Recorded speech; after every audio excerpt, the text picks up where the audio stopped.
All right, y'all come on up, please.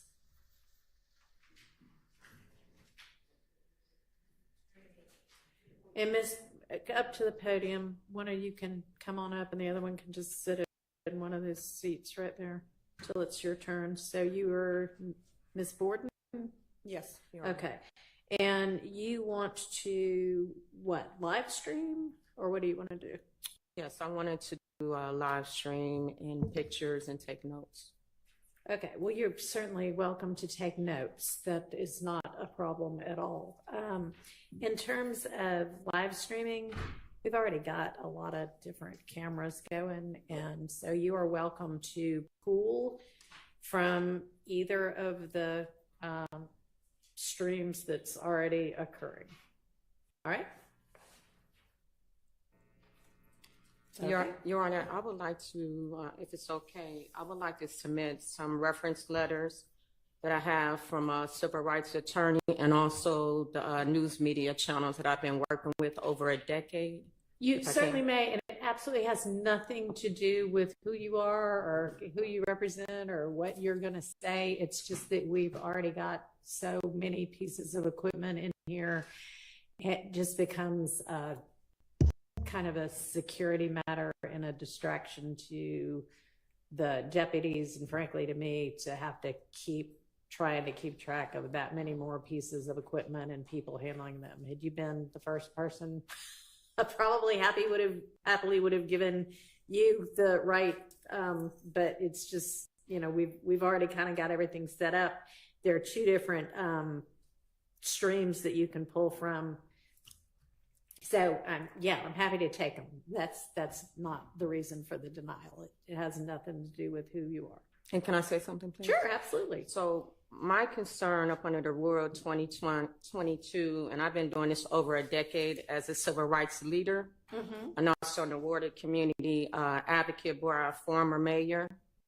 So I am aware that there are other cameras, but with the case of this nature, I feel like the community deserves different angles and different perspectives. So while they do have a camera and while the camera is on, there's still different perspectives and angles. That footage goes through some other entities that I'm not a part of. So even if I was to pull or jump on their train, that is separate from me as a civil rights leader and wanting to share with the community and making sure that it is a fair trial. Okay, so I don't know if you mean angle as in position that you would take in your reporting or angle as in camera angle. When I say angles, meaning that, for example, there's a camera on right now, right? That I'm looking at. So if I want to report something or show something and it's not from his angle, that means if I have to jump on what he's doing, I'm relying on his footage only. So you actually literally mean camera angle? Yes. Okay, yes, which camera is angle. Either going to be on the witness, the judge, the state, or one of the defendants.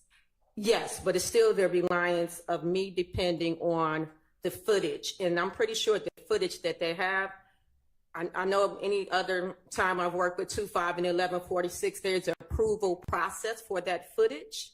And I will also be dependent on that sometimes as well. But if I'm able to stream myself, then I have more control of that footage. Okay, well, if you want to go back in the media room and film from there, you may do that. Okay. Okay. Okay. Okay. All right.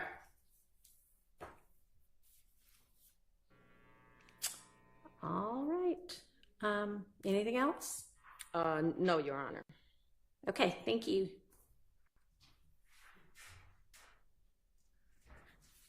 All right, and Ms. Hall. Good morning, Your Honor. Good morning. How are you? Good morning. I'm fine. Thank you for your time today. Sure. And you want to do still photography and audio? Yes, ma'am. My situation is a little bit different, even though I do have a YouTube channel and I can pull from the pool, which I have done. Okay. Because I'm a freelance blogger, I can't depend on the pool for still images.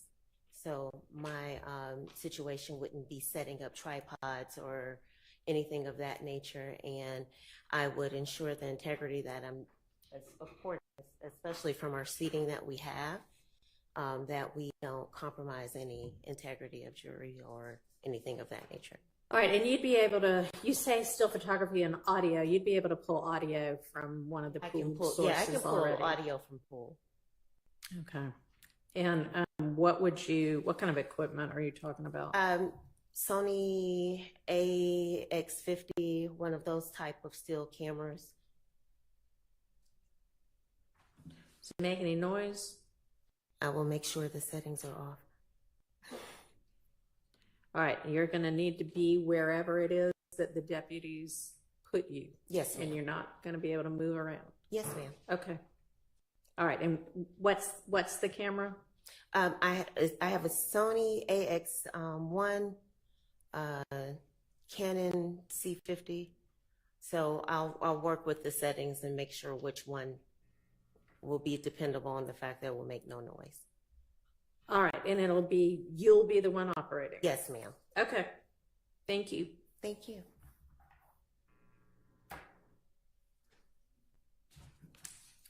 All right, Ms. Abbasi, did you just get alerted this morning that you were going to be the one covering court? Is it granted? Yes. Okay, We'll get the paperwork out to y'all probably sometime today. Okay, thank you so much.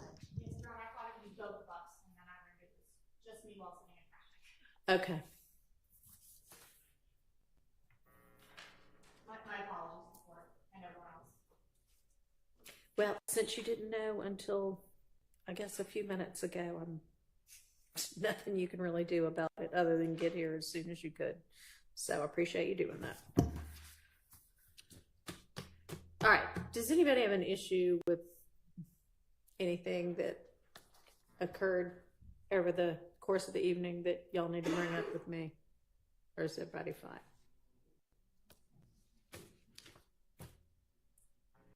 Yes, sir. Well, Mr. Sharp stood up first. Your Honor, we came in today.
to provide me with anything you found between yourself and any of the attorneys for co-defendants who have entered pleas?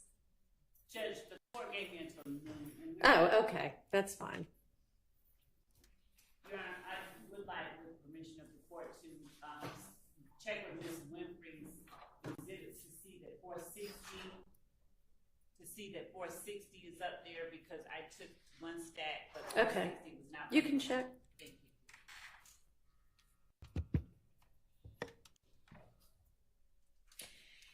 you. And were the parties able to come to any agreement or partial agreement with regard to any of the exhibits that were tendered at the end of the day yesterday? No, Your Honor, we haven't discussed that. Y'all haven't what? We haven't discussed that, redactions. I have gone over the exhibits themselves, and I have a legal argument that I'd like to present to the court regarding 104. Well, I'll hear it after lunch then, because I instructed you to get with the defense so that you could see whether y'all could come to any sort of agreement. So if they haven't seen it yet, then I will give y'all the lunch break to accomplish what you were supposed to accomplish yesterday evening. Yes, Your Honor. And may I inquire what the court inquired, whether 460, which was a document that I believe at the end of the day, some counsel for defense was looking at, I believe that I retrieved it, but I think Mr. Sharp may have had it. I don't know. Does anybody have 460Y? Can y'all check? Sometimes it's hard to keep track of all the documents. Now, there were several documents that someone, I think it was either myself or Mr. Adams, put into the documents, that folder for the documents. Identified only. Yes, identified only. I don't know.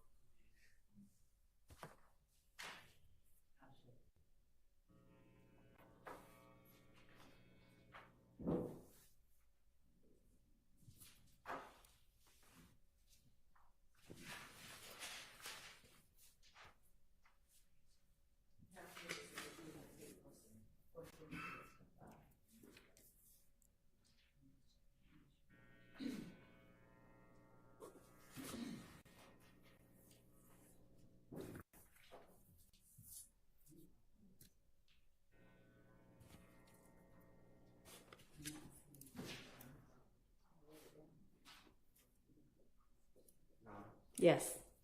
I don't want to be rude. I just have to go ask Mr. Cook more questions. All right.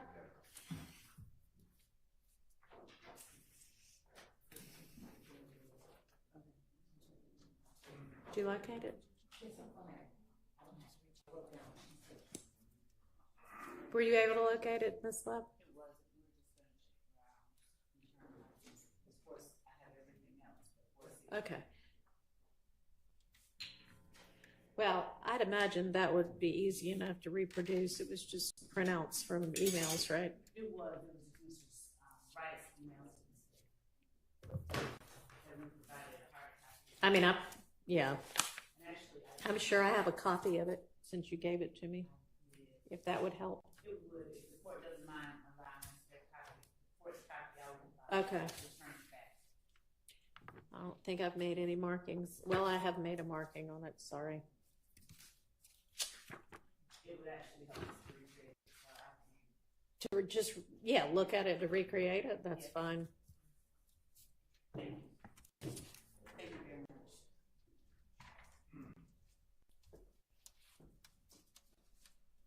Thank you.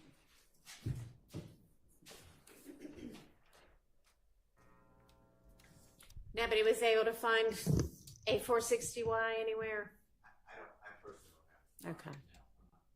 Has anybody checked up in that podium area? Okay. All right, well, it can be reproduced. It's not the end of the world if we can't find that particular one.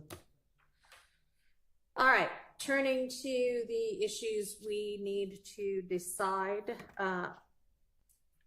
Ms. Abbasi, your co-counsel, had filed a motion in limine regarding autopsy photos from the Holmes murder. Is the state ready to respond to that? Yes, Your Honor. All right. And Ms. Bossy, do you want to make any argument? At this point, no, Judge, the motion is largely self-explanatory. All right. I'll let Ms. Sullivan. Thank you, Your Honor. Good morning. Good morning. Your Honor, when we get to presenting this act, which is count one, Act 79, the state intentionally did not include the medical examiner. This is a case in which Mr. Ryan has been convicted of the murder of Jamari Holmes. And so it is only the state's intention to bring in 3 photos, and I have a copy of those 3 photos that I can show Ms. Abbasi through the lead detective in order to minimize that level of testimony. And so we do not plan to stipulate, but we've selected only 3 photos that we intend to All right, introduce. let's see what they are. And I can bring them up to the court for the purpose of this hearing.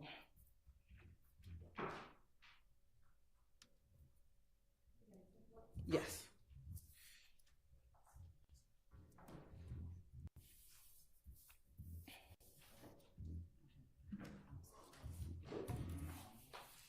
And for the purpose of this hearing, Your Honor, the state's going to label them States 1 RR, States 2 RR, and States 3 RR.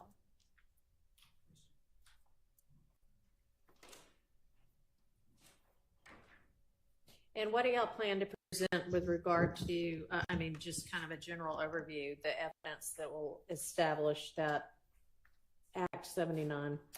Generally, Your Honor, what occurred leading up to the homicide of Mr. Holmes, which was a luring of Mr. Holmes to an apartment complex that Mr. Ryan and Mr. Blaylock then, we believe, ambushed Mr.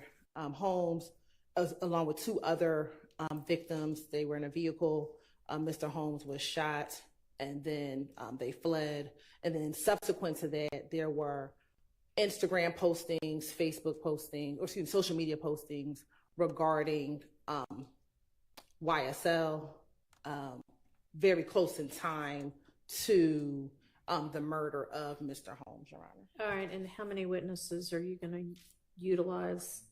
For that act, so we have 5 witnesses. Who are they? And what will they generally testify to? You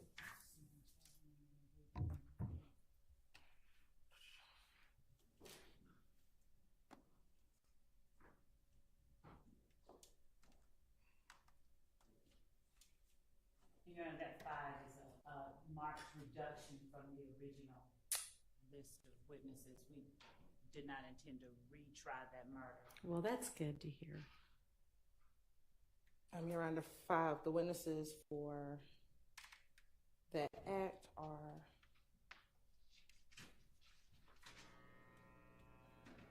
Ms. Sharon Latner's, Starry Holmes, who's the mother of Mr. Holmes, Mariah. An eyewitness?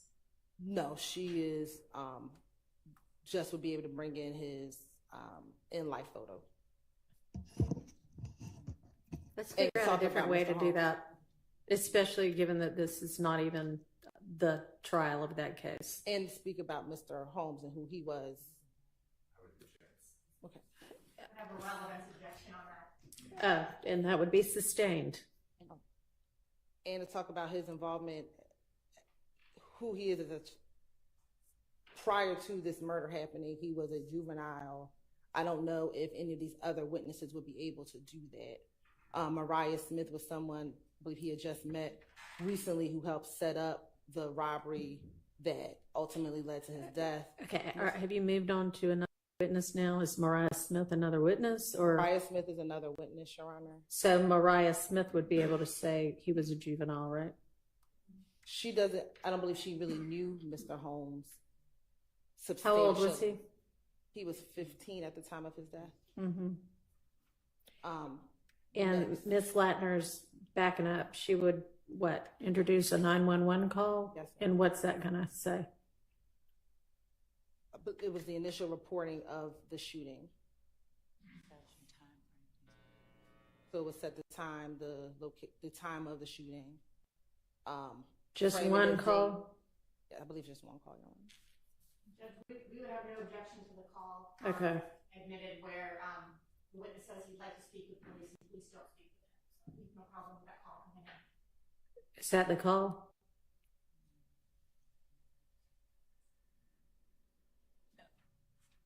I don't think that that's the call. I think that the initial call about the shooting. That may be a different call. Yeah, that's It's a different call. Okay. And Okay. So the witnesses are our skeleton version of what we can present to show absent, because we cannot just put in the certified to show the facts of the case. So we're trying to put in. well, I mean, sure, the fact of the murder wouldn't get it as an overt act that is a part of RICO. So I understand you need to do a little bit more than that. Right. And so we're trying to, we've scaled back. We had these Okay. witnesses. All right. I don't need to hear what it was going to be at one point in time. Maria Smith is going to say what? She was one of the two young ladies who lured Mr. Holmes and his three friends back to the location, to the location. All right. Then we have one of the two other victims. We don't plan on calling both of them. Okay. So that it'd be either Mr. Uten or Mr. Mitchell. All right. Then we have the lead detective on the case, who is Detective Hogan. Then we have Mr. Mike Sprinkle, he further brought the additional evidence of some of the social media that came in later. And then last, sort of. So 7, not 5. So Rooney Lee is one of the co-defendants or co-conspirators in this case. He is coming in during this portion, but he was present during the initial trial of Mr. Ryan and posted some social media postings with rat emojis when Miss Mariah Smith initially testified in that trial. So he's coming in that portion, but he's not actually a part of what will prove the actual act, but that's why he's included. And Your Honor, we do need some clarification whether it's going to be Mr. Uten or Mr. Mitchell. We've been in contact with the state about going through the evidence we offered for these witnesses, what does or does not need to be redacted. Mr. Uten's interview is Can y'all spell that last name? Yes, Your Honor, it's Ooten. Okay. His interview is maybe about 20 minutes, half hour with some quiet time, and Mr. Mitchell's interview is several hours long. Okay. When are we going to get to this part of the trial? Your Honor, we would believe that we would get to this portion of the trial probably early October. Okay, so fairly soon. Fairly soon, yes. All right. When will y'all know who it's going to be? We should know within the next few weeks, within 2 weeks, Your Honor. Well, 2 weeks from now is the end of October, so the end of September. Trying to rush that along. We do want to have an opportunity to go through the state what evidence they believe will actually be admissible. Okay. Right now, we've got more than 50 pages of Instagram records from Mr. Blaylock, co-defendant who's not testifying, more than 200 pages from Mr. Ryan. Those are obviously issues we'd rather not sit down with the court and go page by page, but if we need to, then we will. And Your Honor, I believe there were some preliminary conversations, and we do intend on furthering or finishing those conversations with Ms. Abbasi and Ms. D. Williams. Okay, well, that probably needs to get done before the end of next week. If the state could respond to our emails, that would be wonderful. Can y'all We can. We've also found it fruitful to communicate via phone, which we have done and will continue to do at times that are convenient for either Ms. Abbasi or Mr. Williams. That communication has not stopped. I think there were some issues, but we've done that as well. All right, well, try to do it in a timely manner, please.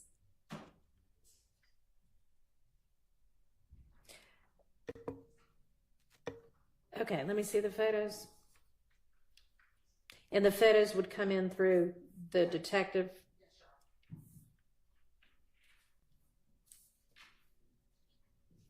Did you get copies too, or are we just going to start?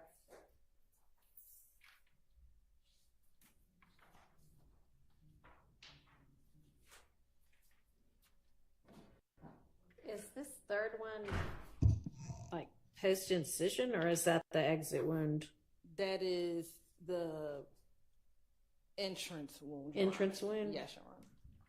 Your Honor, one of our objections is I don't know who's going to be able to answer that question. I don't believe the lead detective is qualified to explain what type of an injury you're going to get.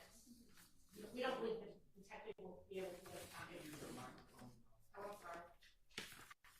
We don't believe the detective will be able to lay the foundation for these photos. All right. We believe that with some conversation, he can talk about the fact that the victim was shot in his head. That is the victim, that he was it was his homicide that he was investigating.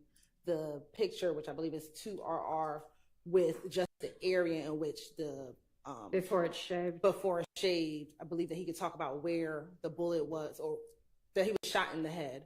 And then the last photo, I'm not sure if he'll be able to say it was an entrance wound. We'd have some further conversations with him regarding whether or not he was present during the autopsy or not, and whether or not Do you think that there's any chance he was present during the autopsy? sometimes they are.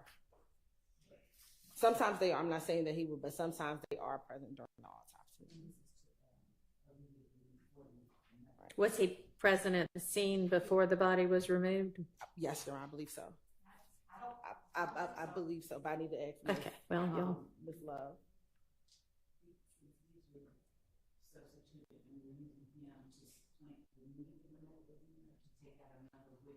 Do you know if he was present before? Your Honor, I've got, based on the police report, the officer received his phone call at 6:07 requesting assistance to the homicide. The victim had already been taken to Grady in ambulance 571.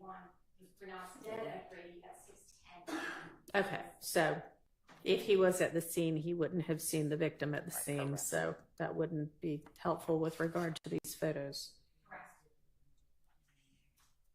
And Your Honor, we were trying to avoid the ME, so if we can have some stipulations to that, or we can have the ME come in for All a right. innocent purpose. Why don't y'all get together? I'm going to hand these back for now and come up. Maybe you could come up with all sorts of stipulations.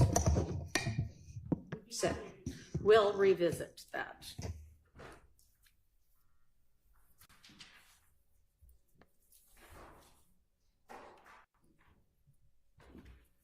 But we are just trying to reduce the need of having to call the medical examiner. Say that again. We are just trying to reduce the need of having to call Dr. Sullivan. Well, there's no necessity to call him or her. Can't remember. Thought so.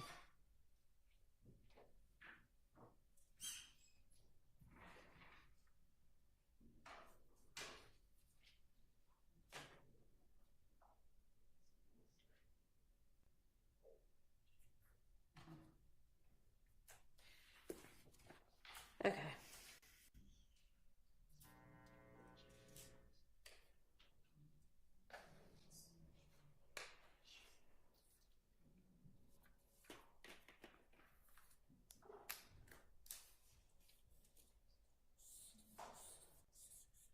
Your Honor, Yes. on that, I'm not saying I cannot find my list. I cannot remember if the state is moving for the verdict against Mr. Ryan into evidence, but I would be objecting under 24-8-803-22. And I'm just reading from a case, a jury's verdict that the co-defendants were guilty as a hearsay statement.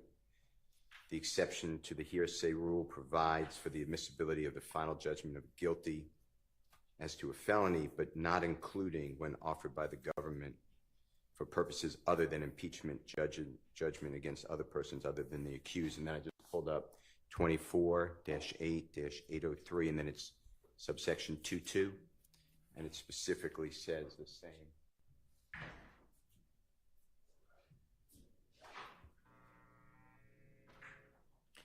What's with the state's plan with regard to that? I just want to put you on notice so we don't go into it. As to the conviction itself, Your Honor, I believe that it would not be improper, and I'll reread the case law on that. I don't believe that it would be improper to limit, as the court did earlier with the conviction itself of the witness. Actually, because it was not a statement that he made,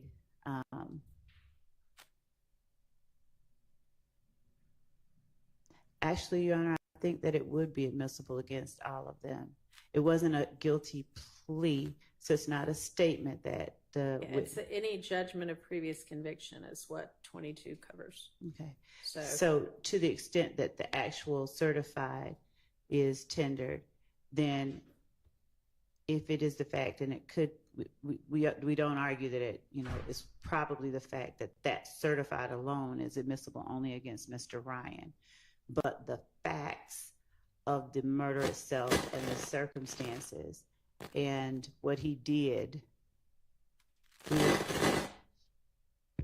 we'd argue are admissible against all of the defendants in this case. So, the facts, yes. right. Not the actual certified, but I was speaking to Ms. Hilton, not the court. I can't hear you. I mean, I know that mic doesn't want to behave properly, but maybe you can borrow the witness stand mic if that one was even working yesterday. It wasn't. I'll try to hold it carefully. So the certified itself, we may have no argument regarding that being used and there being a limiting instruction as to the certified itself against Mr. Ryan only.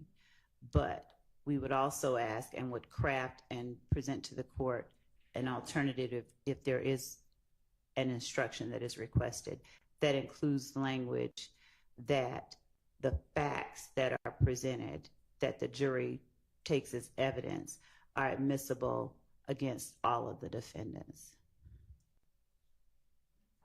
including any postings or statements that Mr. Ryan or Mr. Blaylock made as a result of or in furtherance of that act. Okay.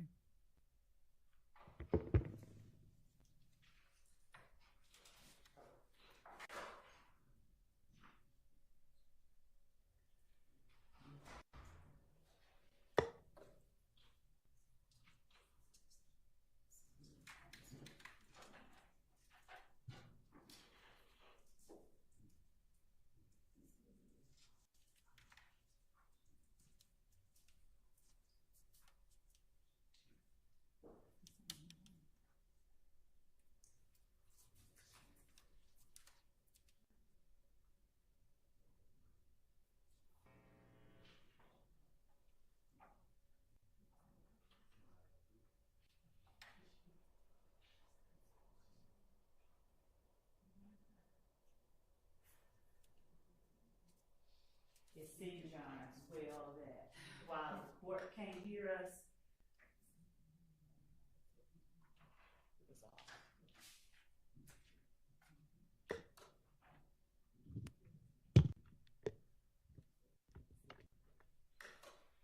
it seems that while the court can't pick us up, somehow or another,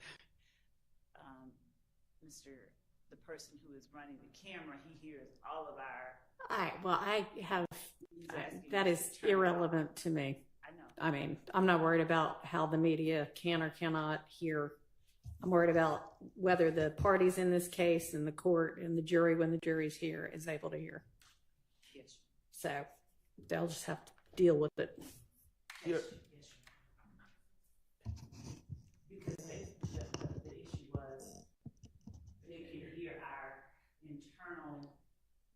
Oh, they can hear what y'all are saying there at the. So that's getting picked up? Yes. Well, that's problematic. With all the mics off. Okay, so y'all are going to need to adjust your microphone in a way that is not picking up attorney work product conversations. Can you do that? We just get the fees from the courthouse. Okay, well, then you're not going to be able to do the audio if it's picking up attorney work product conversations between the counsel at the tables. I don't know some adjustment's going to need to be made. Can you inquire whether that goes back I doubt if they can hear it all the way over there, but what all's getting picked up? Just when they were having a conversation. The state? No, I turned the audio off when I heard you. Whenever I hear a whistle, Well, I appreciate that, but I'd imagine it's going to be pretty constant that they're going to need to talk amongst themselves. And it's happened multiple times in trial that people will text us, they can hear your conversations at the table. So this is a repeated issue that's been occurring. Okay, well, thank you for bringing it to my attention. Where's your feed, like your audio feed coming from? Where's it getting picked up from? Do you know where the mic is? no, it's connected to the court system. So whatever feed you all give us. All right, Ms. Persfield, can you get IT to get on that issue, please? She's watching on the Zoom, I assume. Maybe I should text her too or email her too. Instant message her on my computer. Give me just a second.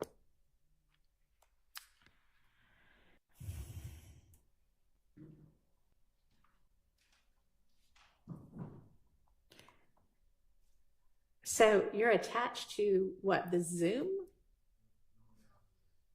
Whatever feed the court gives. I don't know what feed the court gets, but all right.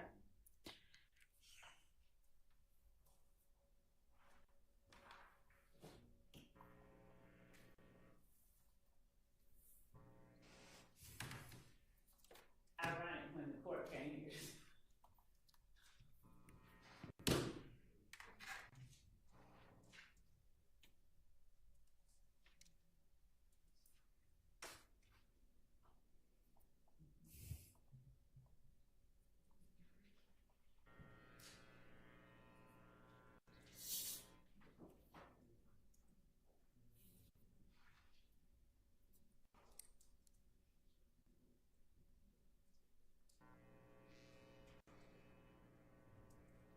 All right, Ms. Persfield's reaching out to IT about it now.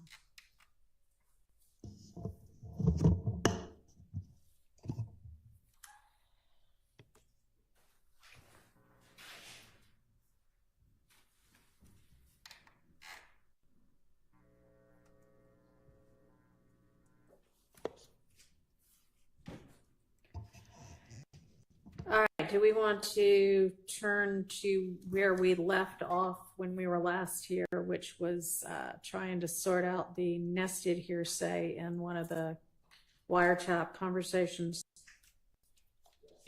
Your Honor? Yes. Before we turn the page, could I just get some clarity? Because I'm confused. The state, I believe, indicated that they thought the facts of the murder case involving Mr. Ryan were admissible in this trial, but the conviction wasn't. But then they started talking about limiting instructions. Mm-hmm. And I'm confused. Are they maintaining that the jury verdict from a separate jury is admissible against in this case? Or are they abandoning that and saying that they're going to get into the facts of this case? Go ahead. We are saying, Your Honor, that the conviction itself is admissible and will be tendered, and that an instruction should be given that the certified that we intend to introduce that conviction should be considered against Mr. Ryan only.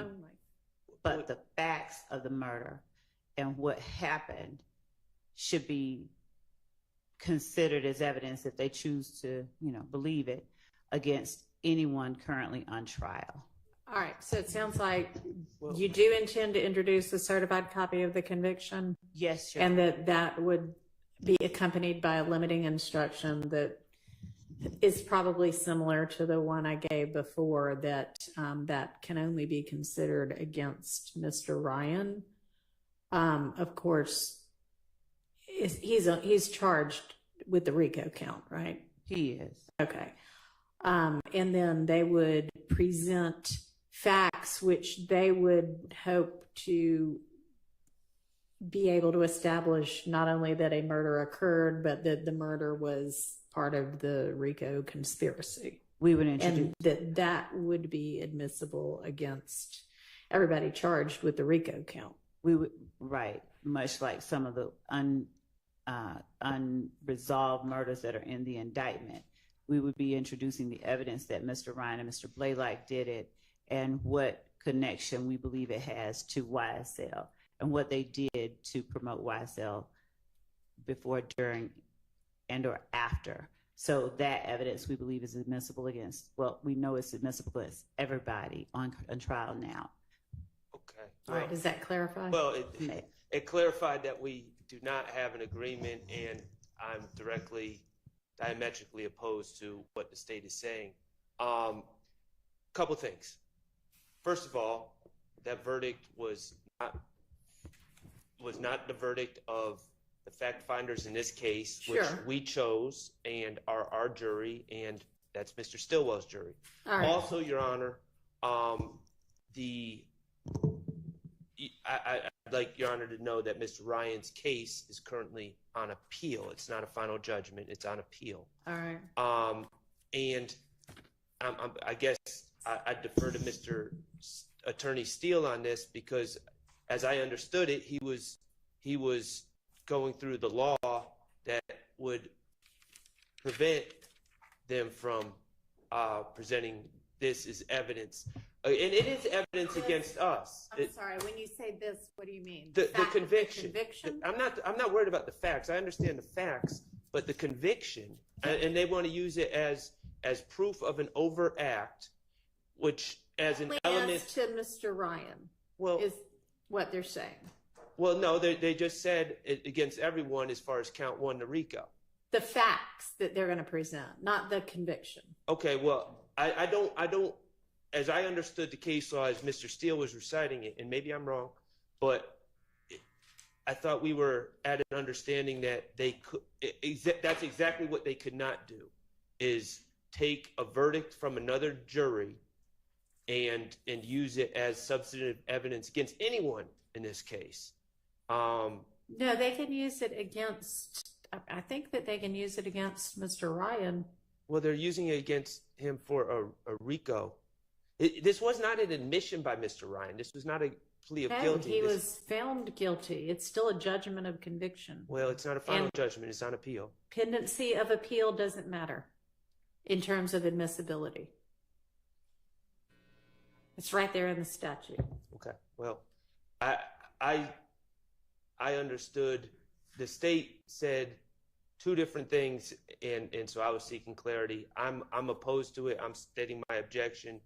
I don't believe that if Mr. Ryan is charged with a RICO count along with my client, and they have the exact same element, and the jury's instructed that they need to find the commission of one of the overt acts, and they're told to consider the jury, the finding of a jury, a separate jury against Mr. Ryan. I don't know how they separate that. I don't know how a limiting instruction separates that and protects Mr. Stillwell's rights, and they wouldn't accept that same jury verdict against Mr. Stillwell and others for count 1. I don't think a limiting instruction would be sufficient. I think they need to prove that case. I think we have some case law that addresses that subject. I'd like to flesh it out given Mr. Sharp's objection, but I'd preliminarily point the court to United States versus Pelullo, P-E-L-U-L-L-O, 14 F 3rd 881 at 888. It's a Third Circuit 1994 case, and it specifically speaks to prior convictions being routinely admitted into evidence at subsequent RICO trials as an ordinary piece of evidence. A judgment is subject to evaluation by the Slow down a little bit. Oh, I'm sorry. A judgment what? As a judgment, I'm sorry, as an ordinary piece of evidence, a judgment is subject to evaluation by the fact finder, who can accept or reject such evidence as it deems appropriate.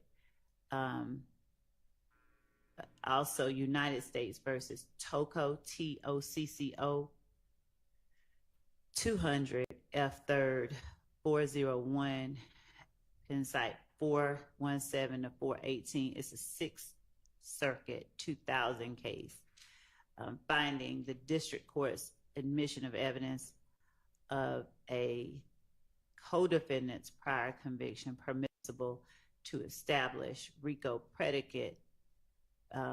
Here it says because the evidence was not used as collateral estoppel, but again, these are cases that I would need to flesh out. These are just preliminary cases for the court's consideration, given the argument that I'm hearing Mr. Sharp make right now, that we would point to as a starting point.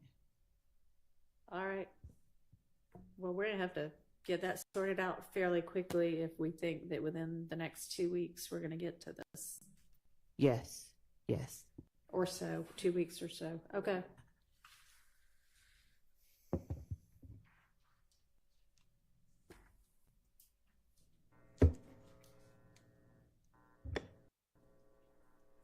So, Mr. Shard, are you clear at least on what the state's position is?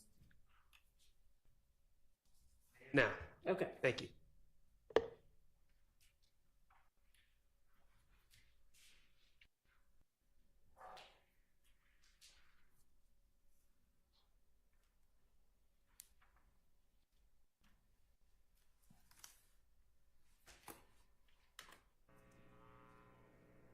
All right, we ready to turn to that Garlington wiretap?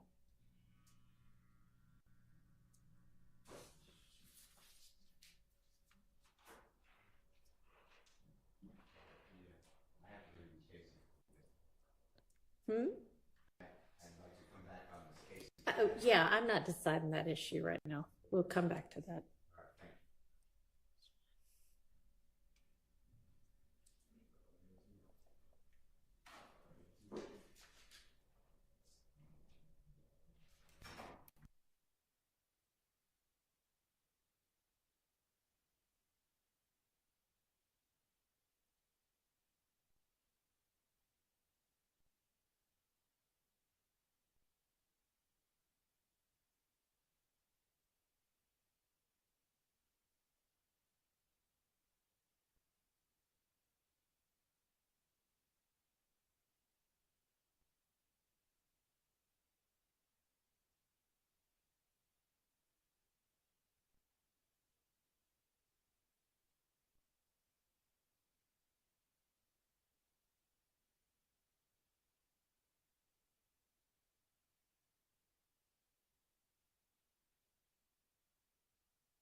Sure.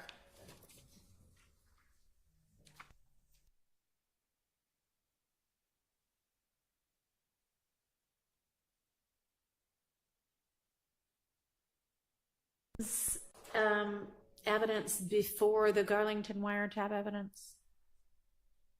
Yes, we are. Okay. Then maybe we need to set aside the Garlington wiretap and deal with the evidence that's going to come in against Ryan. Okay. We'll wait till he gets back, but just trying to figure out which thing to turn to next. Okay, that's fine. Let's take a quick break for anybody that needs to run to the restroom.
maybe we should turn to the evidence that's gonna come in on Mr. Ryan's on that. That'll happen before the wiretap evidence. Yes, Ryan, I thought, are you talking about the email that Miss D. Williams sent? I don't know. Because did she send one recently? I thought Miss Abbasi and I, that was what we talked about a few moments ago. You said the two of you need to get together by the end of next week to go through those items so that we wouldn't have to use the court's time to do that. So I guess it was, yes, Miss DeWilliams' email from, well, it was a long time ago, about all of the exhibits. Yes, Your Honor, and okay, I'll so get with y'all Ms. will get Abbasi together on that. Yes, to discuss a time. Okay, and can you remind me, did the state decide that y'all can, I guess, concede that Mr. Ryan's statement to police is inadmissible, or no? Yes, we can use that. Yeah. Okay, all right. I thought y'all had conceded that, but I hadn't written it down on this. So.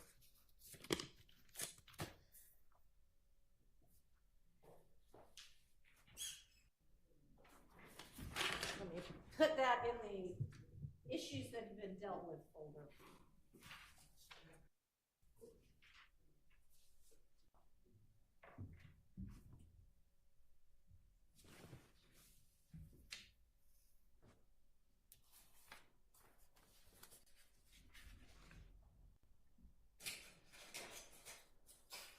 All right, so do we want to do, We could talk about the busing stabbing. the what? One of the matters that were addressed in an email by Mr. Ryan's counsel was the Harold Bussey stabbing. I believe Mr. Abbasi or Mr. Williams moved in limine regarding excluding the evidence that Mr. Bussey was stabbed. Our argument about it being intrinsic, the court last said, or gave Ms. Abbasi an opportunity to give case law stating that things that were used after the fact, Ms. Abbasi can correct me where I'm wrong, but acts that occurred after indictment could not be presented. And I think in her brief, she indicated that, I don't want to speak for her, but I think she indicated that she found no case law in support of that position. So we're prepared to argue that. I'll let her speak. Yeah, we submitted a brief and went through each of the possible admissible purposes. And as far as completing the story, something which happened after the indictment is all in there. However, something which occurred after indictment certainly could be part and parcel and inextricably intertwined in the same facts and circumstances, but that's not this case. So the brief does put out in there that the intrinsic facts the state is seeking to admit does not meet any of the criteria or exceptions, whatever you'd like to qualify it as, for those acts to be admitted. I don't know if the state was planning to respond. I did submit that several weeks ago. Right, and I read it and I marked on it, and now all I need to do is find it. I need somebody to keep me organized. Does the state have a response? We do, and Did y'all file a response? No, we made an argument that essentially is the same one we're going to make today, but based on what they've put forth, we'll respond specifically to the arguments that are asserted, put forth in Ms. Abbasi's brief. I think we presented case law, and I think that the court saw that case law. I won't speak for the court, but I believe the court saw and was satisfied that the case law does say the acts occurring after indictment are not precluded as evidence of the conspiracy. Right, no, agreed, but it's two separate issues.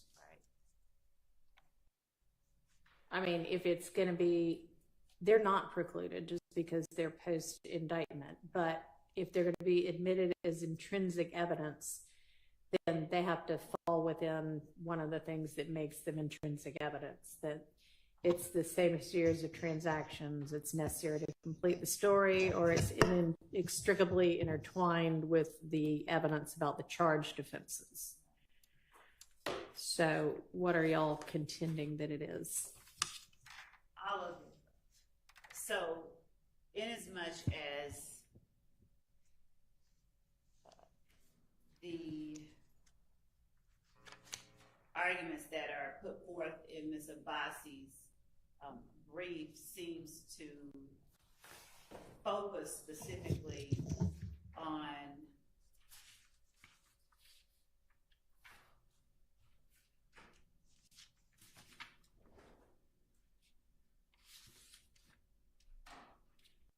Your Honor, if I write that, I don't think there is a focus. I've never heard them state which theory they're proceeding under. Right, yeah, you're saying it's not any of them. Correct. I've never heard them state which of those three it specifically are. So, Your Honor, I'll just tell Ms. Abbasi in the court right now. It is intrinsic to count one. Additionally, the conspiracy that it also is a part of is the YSL gang itself and the conspiracy that the gang itself makes up. I think we already presented some of the facts of the case to the court regarding the in concert action by five YSL members and two others of stabbing one person in defense of Mr. Ryan. And I know that the court has already read the indictment that describes, as the state alleges, the conspiracy itself being preserving, protecting, and enhancing the reputation, power, etc. of the enterprise through acts that include assault and threats of violence. And of course, I'm not reading the entire indictment, but in this particular case, it falls squarely under a number of actions that are intended to sort of circle the wagons around YSL members, show that they will stand up for each other and that they will commit violence on persons who they perceive as threats to members of YSL.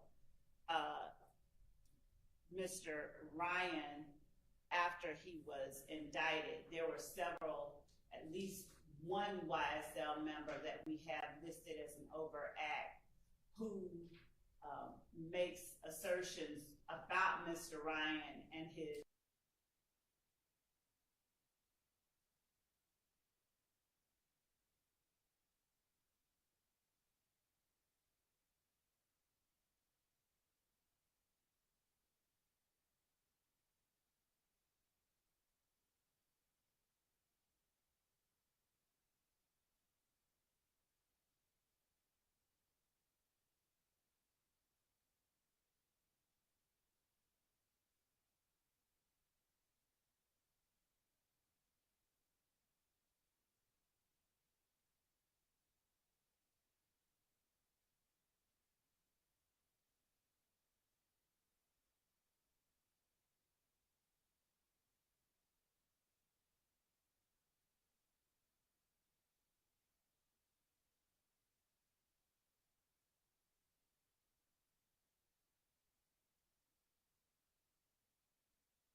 murder charge and subsequent, I think, conviction.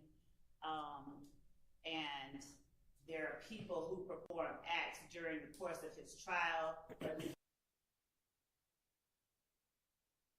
One person that we believe were intended to intimidate a witness who was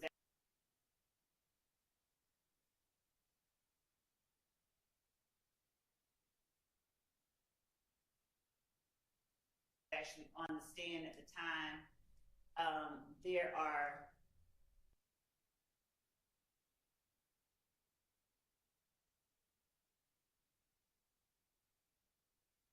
by way of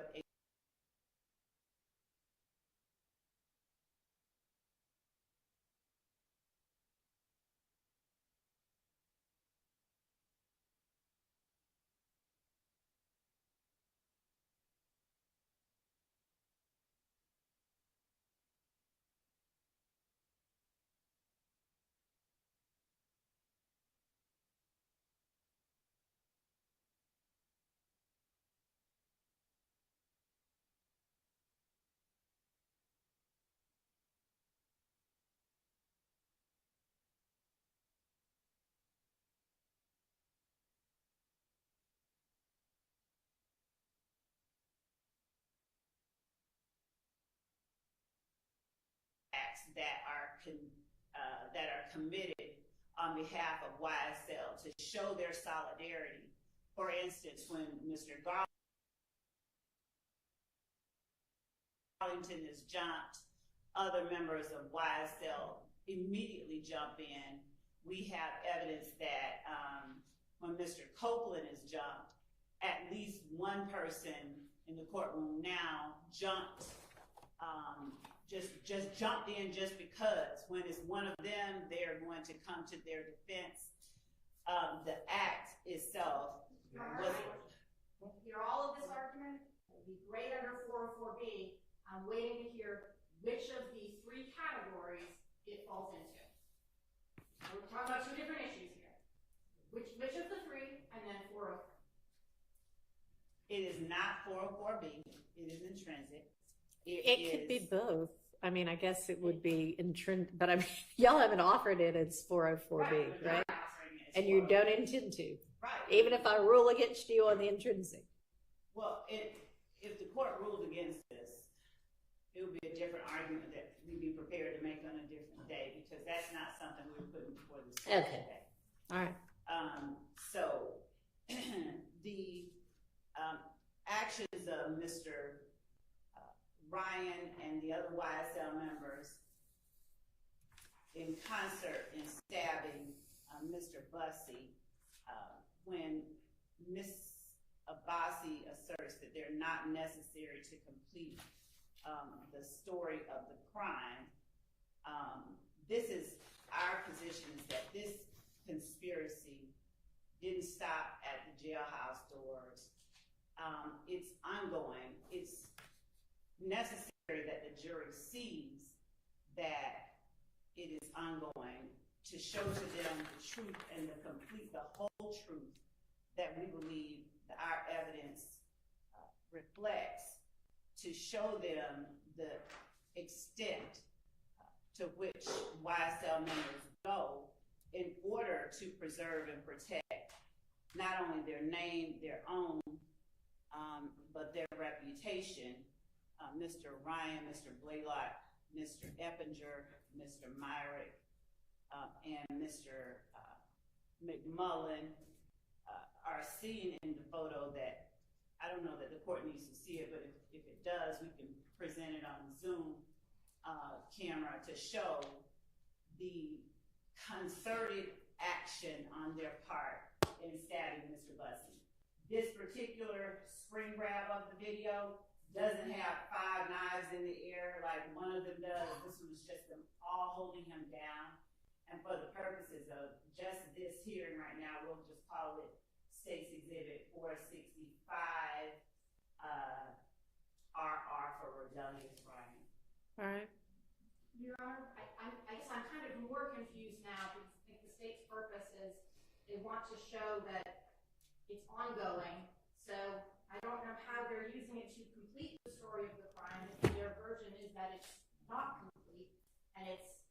ongoing. I don't see how those two square. It's not an element that the jury has to find.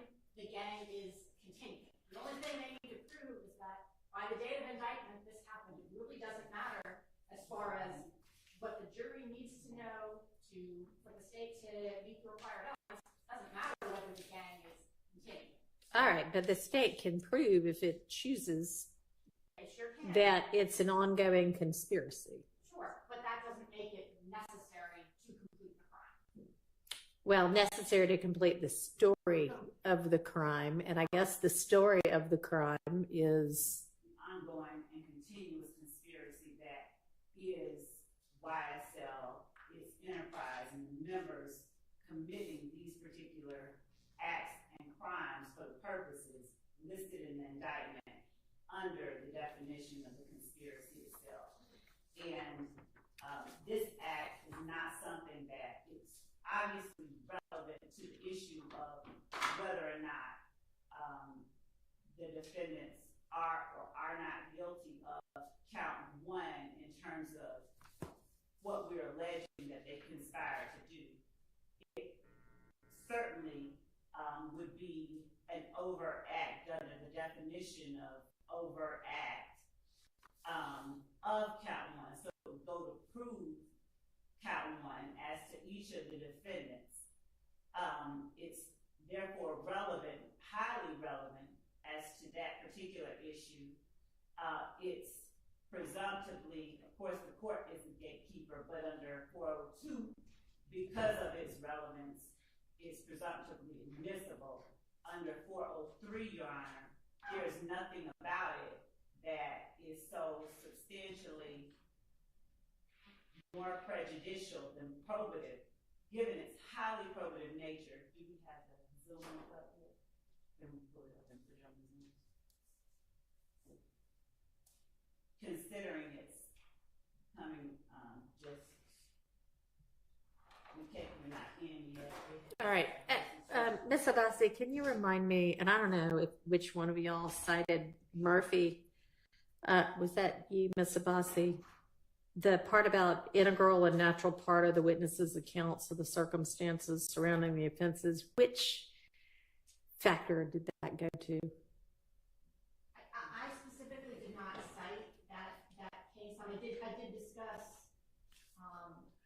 whether it would be integral and natural part of what happened. I didn't cite to Murphy. Okay, well, maybe it was just one I did want to touch on one thing the state said, because I think we're getting into dangerous territory. The state said that this act in and of itself could constitute an overact to support the verdict. Well, now we're talking about trying to prove the charges against the defendant based on something not unique. Well, and you know that's an issue that I've got written down here as something that y'all owe me law on. Whether an overt act not listed could be the sole basis for a conviction. Right, we do, and I think at some point. Still waiting on that law. We actually, I think at some point, and I might be wrong about this, but a contrary position was presented, and whatever case was cited did not support that position, and we have affirmative case law that we present in the form of a brief to the court. All right, will you go ahead and get that filed? Can you get it filed? When can you get it filed? By Monday? By Friday? All right, by Monday. Your Honor, I can get to the court kind of the contrary case law that in the appellate, I know it sounds doesn't sound to square up, but it leads to an inconsistent verdict that perhaps some of the jurors found the defendants guilty based on the act which were an indictment, and perhaps some of them found the defendants guilty on acts which were not.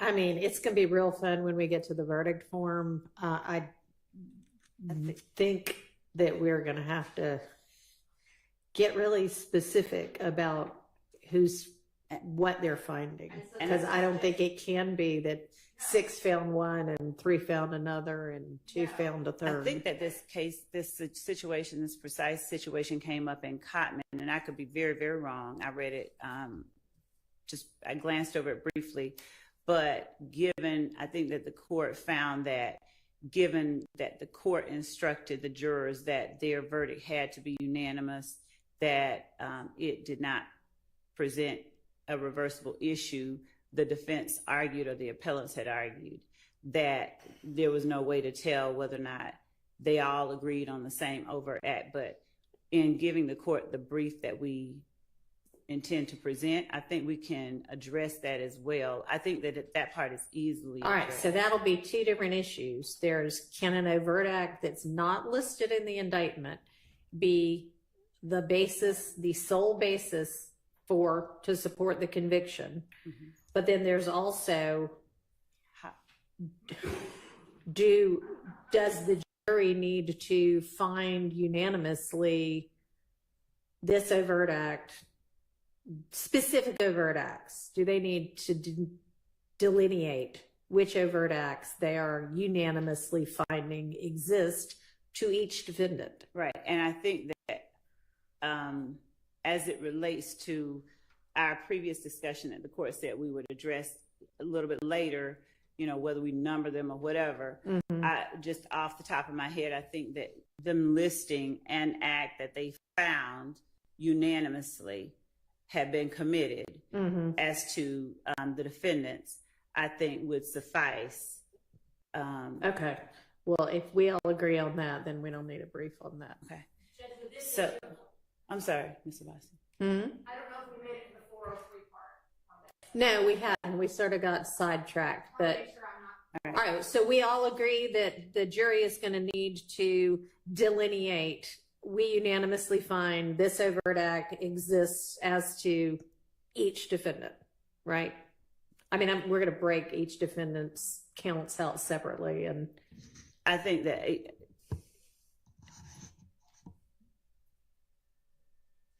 I agree, but think that's will, and to make certain that we present clearly to the juror, to the court, we do believe, yes, that the jurors have to make a unanimous decision as to each defendant and as to their overt acts. But as to whether the overt act it finds as to one unanimously has to, you know, deal with the others.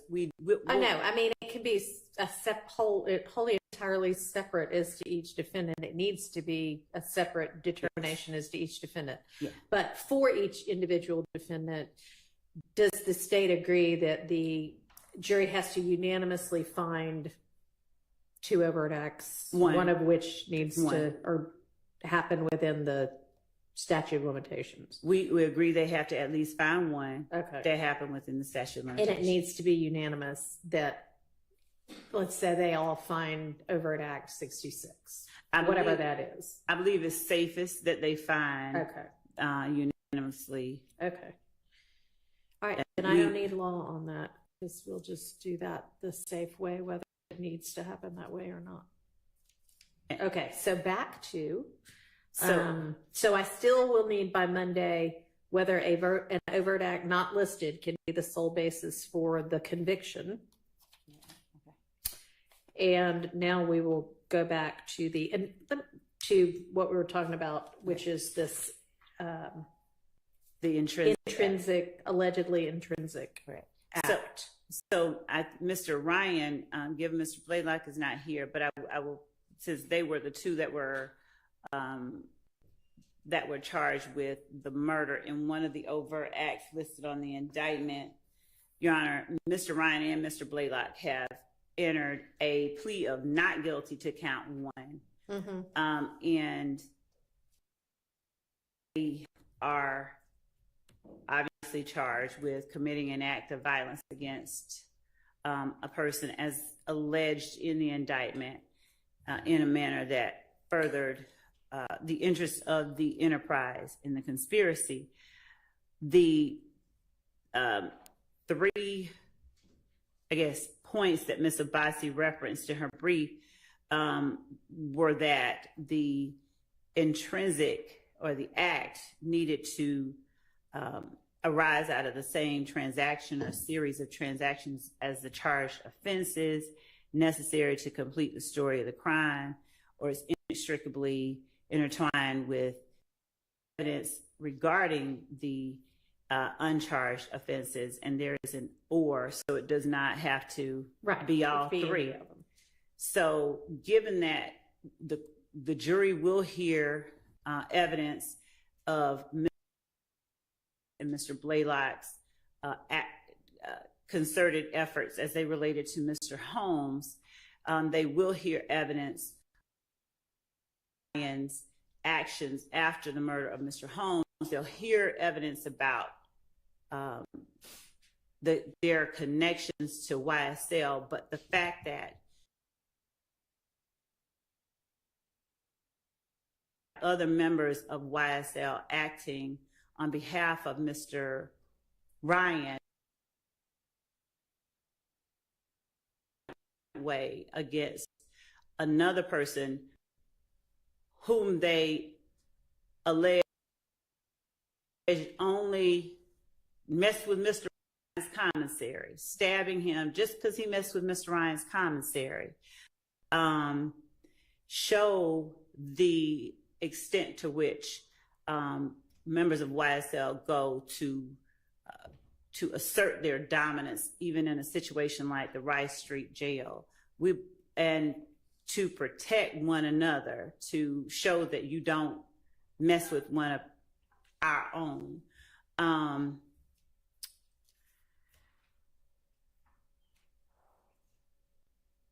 The argument obviously can be made by anyone. Yeah, this is not really what it's all about.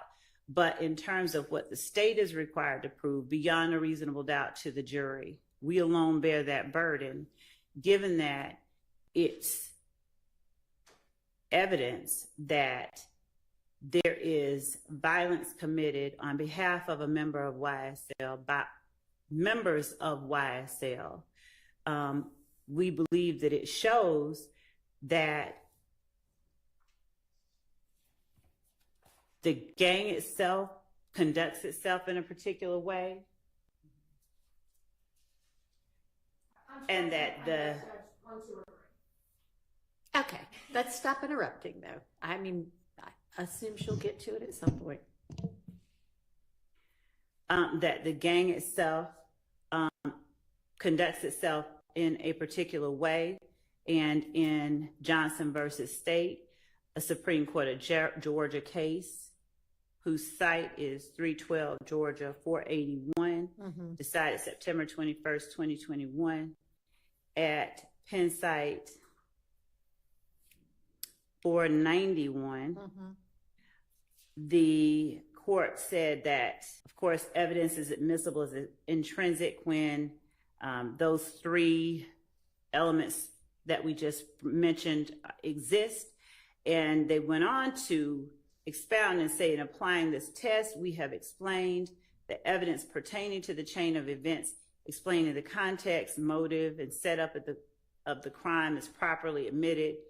If it is linked in time and circumstances with the charged crime, the defendants, the YSL members, are all together. They are the ones that are included in or that participated in the stabbing of Mr. Bussey, are all housed together at the Rice Street jail. The time frame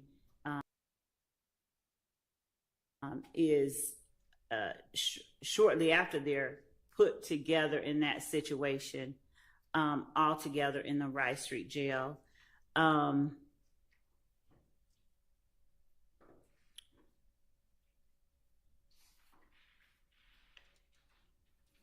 In this particular case, in Johnson, it has a set of circumstances that are not exactly the same as this, but we believe are analogous in many ways.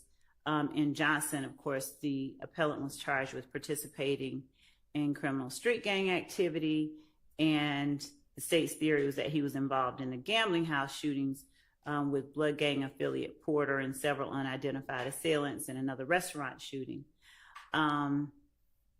The evidence related, as the court found, to the Boulevard Place shootings added significant weight to that theory because the evidence was linked in time and circumstances with the charged crimes, and one victim was a member of a violent gang. We are not alleging that it is on all fours with our particular case, but to the extent that the Johnson court found it pertinent to say that the intrinsic act, or the act that the state alleged was intrinsic, added significant weight to the state's theory.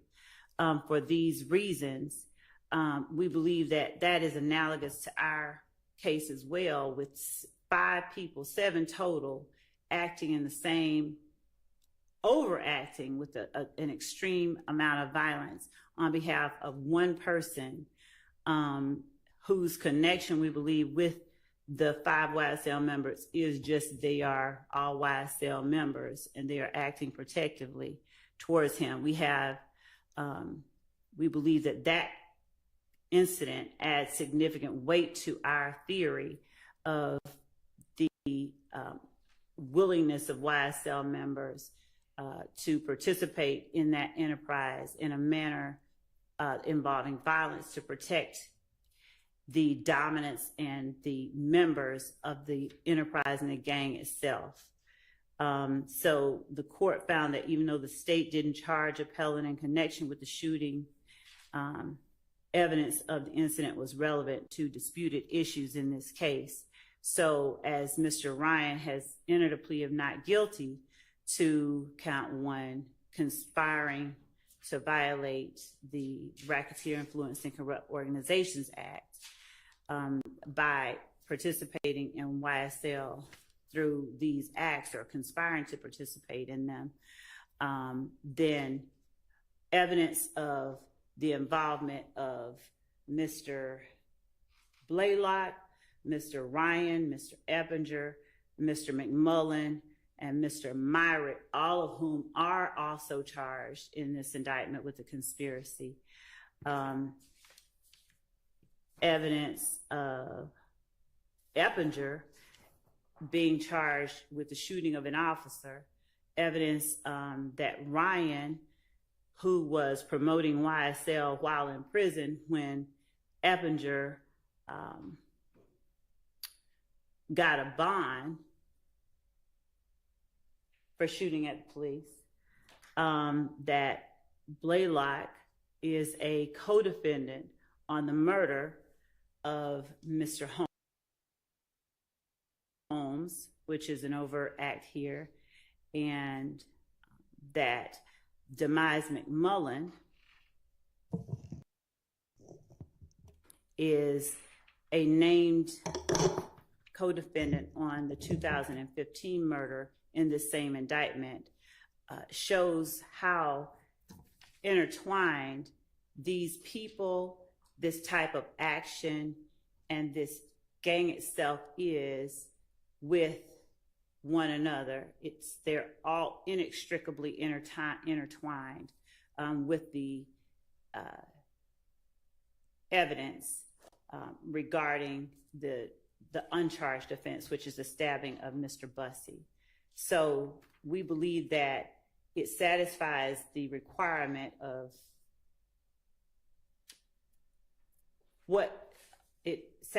the requirements of being an intrinsic act. Okay, which of the 3?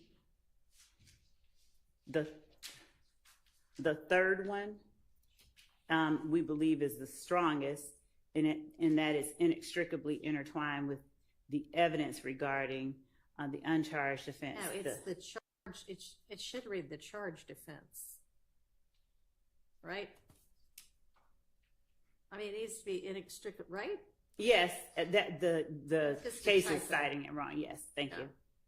And that being count 1, the conspiracy. So, how is it? And you think it's also necessary to complete the story of the crime, right? You're not asserting that's the same series of transactions as the charged offense, are you? When the court says the same series of transactions, we believe that it's an overt act, in as much as it could be considered an overt act to promote, to support the gang. So in as much as it is or can be considered an overt act for count 1, and that it is gang activity, which it is. All right, And- I'm not quite sure where I got this language, but I jotted down, and I think this is kind of the definition of inextricably, or an explanation of inextricably intertwined with the evidence regarding the charged offense, is that it is an integral and natural part of a witness's accounts of the circumstances surrounding the offenses in the indictment. Anybody So, know if that's So this- as to, that means the explanation for what it means to be inextricably intertwined. I think that came from Murphy. That's Williams versus State, 302 Georgia 474, cited in the brief. What year is it was Williams? 2017, it's cited to on the 11th Circuit. Okay, and I think that language is also in a Court of Appeals case in 2020. Okay, so, but I mean, if that's what it means for it to be inextricably intertwined with the evidence regarding the charged offense, how is that an integral and natural part of a witness's accounts of the circumstances surrounding the indicted offense? So if the indicted offense is the conspiracy itself, and our witnesses talk about what they've observed, and we have evidence of what has occurred to further that conspiracy. So would this be a witness who's being presented regardless, or is this a witness as to, I mean, obviously, if they're just coming in to testify about what happened in the jail, that wouldn't be the same thing, because I would have already made the determination, oh yeah, you can talk about this. Is there going to be any witness who there's no way they can give their account of how it is that any of these defendants is guilty of RICO without telling the jury about the stabbing? No, we're not saying that. We're not saying that at all. So then No. it's not inextricably intertwined. But it does, it's an uncharged offense that arises out of the same transaction or series of transactions as the charged offense of count one. And the series of transactions is the acts of violence that have been described. One of the overt acts, as I said, is the murder of Mr. Holmes by Mr. Blaylock and Mr. Ryan, as we've alleged in the indictment. And then how does this arise out of that transaction? The series of transactions, one of them is that the series of transactions is the set of actions that occur after, before, during, and after that murder itself. The series of transactions are the overt acts that help promote the purposes of the conspiracy. You have Woody Lee posting, I'm sorry, we made you a thug, so early little thug. You have people who are acting within YSL in support of Mr. Ryan. Mr. Ryan essentially talking about staying true to YSL regardless of his circumstances after the murder. All right, and are all of those overt acts? Yes, those that I just alleged? named are, yes, alleged overt acts. So the series of transactions, we would argue, is not a simple matter as on Monday, July 3rd, he got up, went to the store, bought a gun, did that. It's more All right, remind me broad. when the jail stabbing occurred. It was February the, what date? February 20th. Of February the 1st. January the 1st of 31st of 2023. January 31st, 2023. Yes. And he'd been in prison, I guess, since 2019. When did they all get moved to the jail? Mr. Ryan, I think, and Mr. Blaylock, those 5 co-defendants were, I'd have to look and see in Odyssey when they were transported, put together. Roughly. Thank Okay. you. Approximately. Okay, that's, I mean, approximate is fine.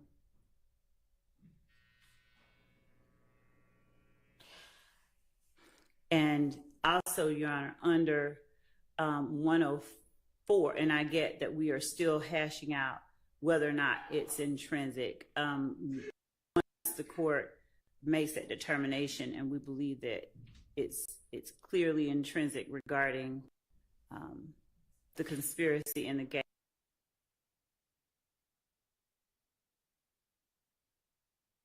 There's another argument in support of its admission and Ysl Trial that we make under one of the other rules of evidence, but not until we finish this part.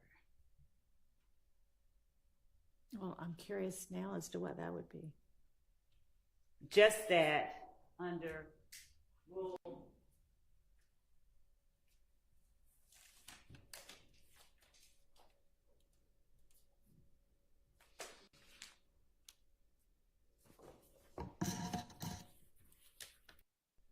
and I'm also curious about how the court will see or not see this position that I'm offering.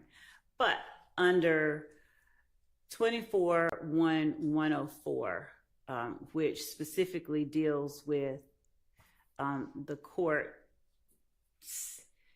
handling the admissibility of evidence and the court's determination of it, 24-1-104E expressly says that this code section shall not limit the right of a party to introduce before the jury evidence relevant to weight or credibility. And so to the extent that part of our evidence, and it doesn't, speak to the weight of the evidence of the, but we believe that it substantiates and it corroborates our assertion via the overt acts that we have listed that there is this conspiracy and that there are efforts that are continually made by members of YSL to support and protect one another and to advance the dominance and notoriety of the gang through acts of violence and assault. All right, well, I do not think 104 has any bearing whatsoever on whether y'all can admit it before the jury. So, okay, see, I knew. Okay, so that takes care of that one. All right, do you have any, can you look, if you haven't yet, for any case law that deals with kind of a similar set of facts? Mr. Atkins is shaking his head, yes. Since he you can look for that. Oh, that is, we definitely can. I was just trying to make sure that I fully got what the court was saying. So in saying the same set of facts, is the court speaking that specific as to, somebody jumping somebody? Well, I mean, yeah, ideally, if you could get that, that would be great. But no, it doesn't have to be that specific, but something that deals with gangs and or RICO, because what I hear you saying, or what I think I understand you to be saying, is that part of why this is intrinsic is because it's necessary to give a full story of how YSL is this ongoing criminal enterprise that uses violence to protect their members. Right. Am I understanding you correctly? You are, and to assert its dominance. And in support of that, I also say that each of the members of YSL, Blaylock, Eppinger, McMullen, Ryan, and Fleetwood, had all, I believe all of them had been brought in from prison for YSL related offenses that they had been convicted of. Eppinger had been sentenced to prison off of a probation revocation for an armed robbery after he shot Officer Rogers. That was a YSL related incident. Mr. Fleetwood had been brought in from prison after shooting at Milton Howard, who at the time was driving YFN Lucci's vehicle with tinted windows, so the argument obviously could be made. He didn't know it was Mr. Howard. He knew it was an ops car. So all these people are all incarcerated because of YSL-related offenses, and then you put them all in the same little area, and they are once more acting as one single bullet against somebody they believe is a threat. But I can and we will look for a case on all fours with this particular set of circumstances. Okay. Your Honor, should we say about 403 argument until the state on that? I mean, I honestly think the 403 argument is easier than whether this is intrinsic. But yeah, I'll go ahead and hear that because maybe that'll be dispositive of this issue. Yes, So, Your Honor. Would Ms. Abbasi, should I let her go first? Sit down and see the floor. Does the court want to hear from the state? It's in the brief, so I'll let you begin. well, I mean, They have the burden. I'll give you the. all you really say in the brief is it doesn't meet 403. You don't really say why. Well, it's that it has to survive the balancing test. Okay, we're well, going that's pretty clear. to exclude what is a scant or cumulative over force. I think everything in here we're dealing with is scant and cumulative. There are, I don't want to get wrong, how many other acts in here the state can prove. These are not necessary. I'm sorry. Is that on? That in the 403 analysis, the court should determine the prosecutorial need, degree of similarity, and temporal remoteness. There are 191 overt acts. I think by the time the jury has heard all of those, they will have heard quite a bit of evidence regarding how gangs operate, examples of criminal street gang activity. Already quite a bit. I'm sure by November there will be more. I don't think there's any prosecutorial need to be coming up with these things additionally. There is plenty. Your Honor is able to exclude evidence which is cumulative, which is of course prejudicial, and a waste of time. I think that's where we're getting to in this circumstance. Clearly, there was enough evidence for the grand jury to return an indictment when Well, they heard this. that's a lot lower standard. It is, but if even that lower standard, it was met there, then I don't see how it suddenly becomes necessary here. Okay. Oh. Go ahead. Judge, I've heard, and everyone I believe has heard a lot about the notion of the evidence being cumulative, as if there is a certain amount of evidence the state who bears this very high burden. I'm sure we'll hear told over and over again in closing arguments that the state should be allowed to present to meet that very high burden. And I don't believe that cumulative evidence means proof of a different kind to show or to prove the same act. Just because the state has 150 ways to prove that the defendants conspired to violate the Georgia RICO statute, and the state, in an effort to ensure that each of its victims are adequately represented and that the jury hears sufficient evidence to allow it to convict each of the defendants, doesn't mean that the state should be constrained to putting up one piece of evidence, one picture showing somebody throwing up a gang sign. Can I ask you a question? How many of your overt acts, if any, are assaults or aggravated assaults that are designed to either protect alleged members of YSL or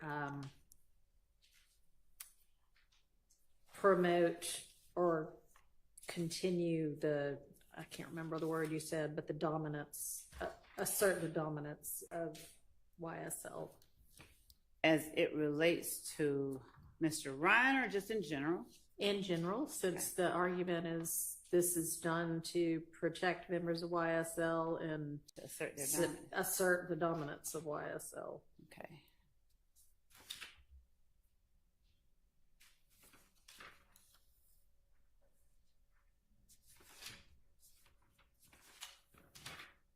Since an overact does not have to be a crime, I'll just name them, of course. So, number 9, where Defendant Williams asserts in one of his songs, YSL. No, that is not what I mean. I don't mean saying you're going to do something. I mean actual assaults on people.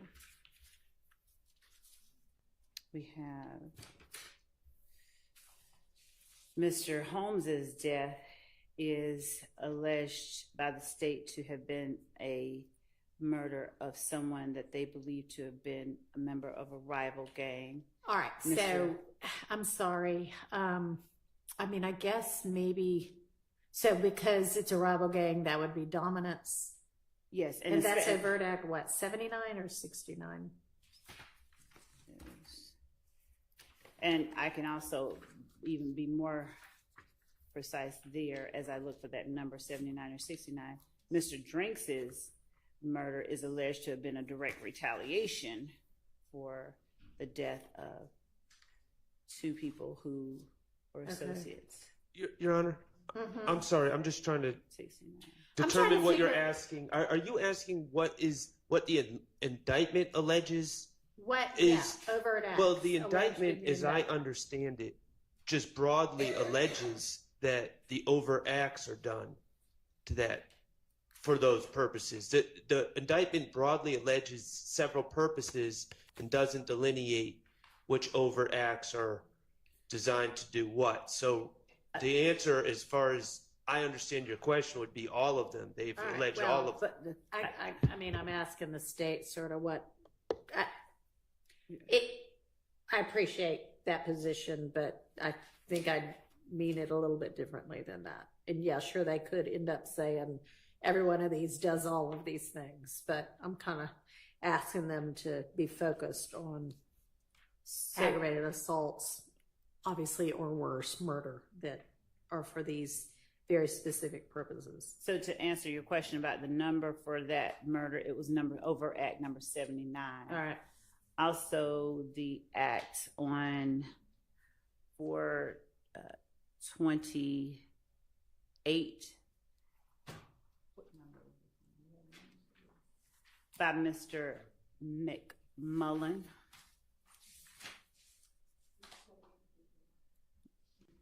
Overt act number April 28. April 28th. Okay, yeah. I'm looking at them in chronological order. All right, that's fine. The act by Mr. Garlington, Mr. Sledge, that act of shooting Miss. Are we talking about things like rival gang type incidents? My understanding of what the court said I is just what want to know acts what the state's position is. that were done to acts of violence done to promote either the notoriety or to protect the members of YSL or to promote the dominance of YSL. Okay. So the shooting, we believe, by Mr. Winfrey of Lil Wayne's tour bus, which would have been a different one. It's encapsulated in 39 and 40. The Mr.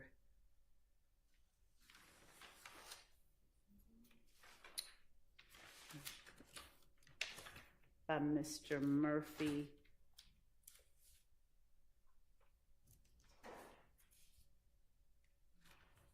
On April the 12th.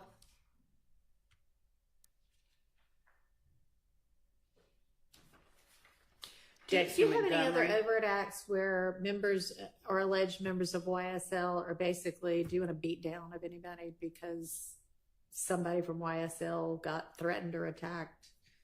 We have other ones where they're shooting at other members, and we have where they, for instance, Mr. Kendrick and Mr. Arnold go out and plan to shoot somebody because someone jumped on Mr. Arnold in a club. And that's an overt act? It is. It Okay. is. Where also I think we have, yeah, and they are, I think, Acts 41 through 45 is the Okay. This is the murder All right. on the 28th that or the aggravated you. assault that I talked about. Okay.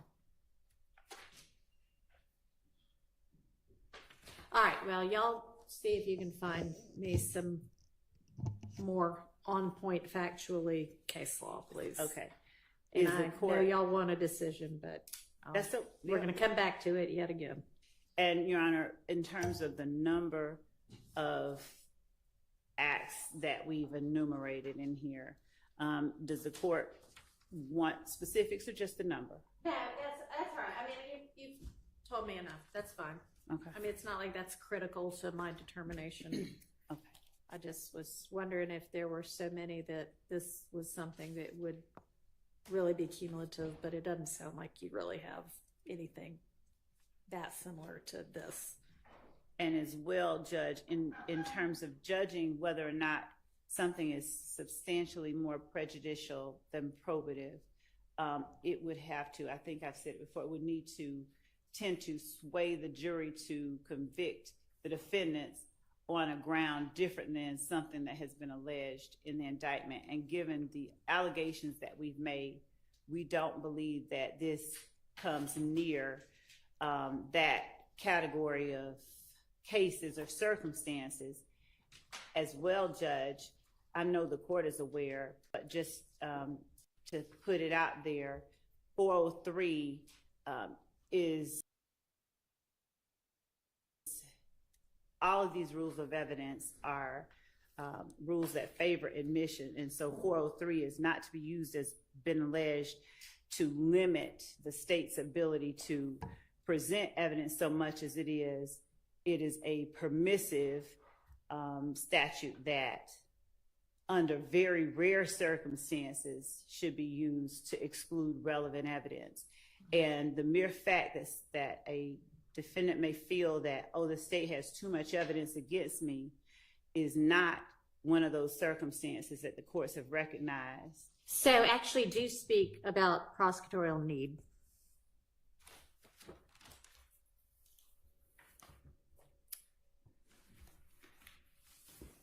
To the extent that the argument throughout is that YSL is a gang, that everything that has been, that YSL is a music label, that everything anybody does is just their own independent act that has nothing to do with YSL from day one, from openings throughout up to even now. The assertion by every defendant is, and even the witnesses, I did it for myself, by myself. Every step of the way, the state is having to rebut that assertion that this is just me. I'm a criminal, but they aren't. Okay. So to the extent that there's no one here willing to stipulate that crimes are being committed by them and others with whom they've conspired to promote or on behalf of YSL, the state has a very strong need to present evidence of one, concerted efforts to commit the acts that we've alleged, to show the conspiracy between the defendants, and to show the purpose behind their concerted efforts. All right. Thank you.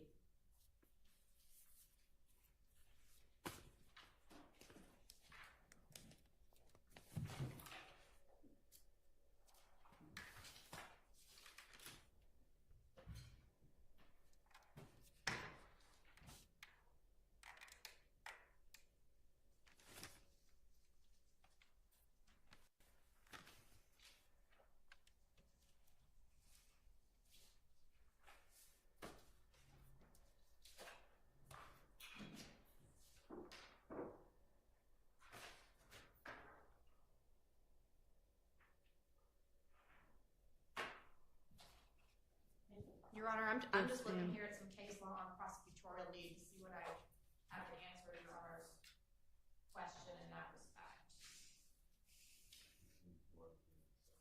Yeah, it's in 403 itself in case law, kind of more specific to that.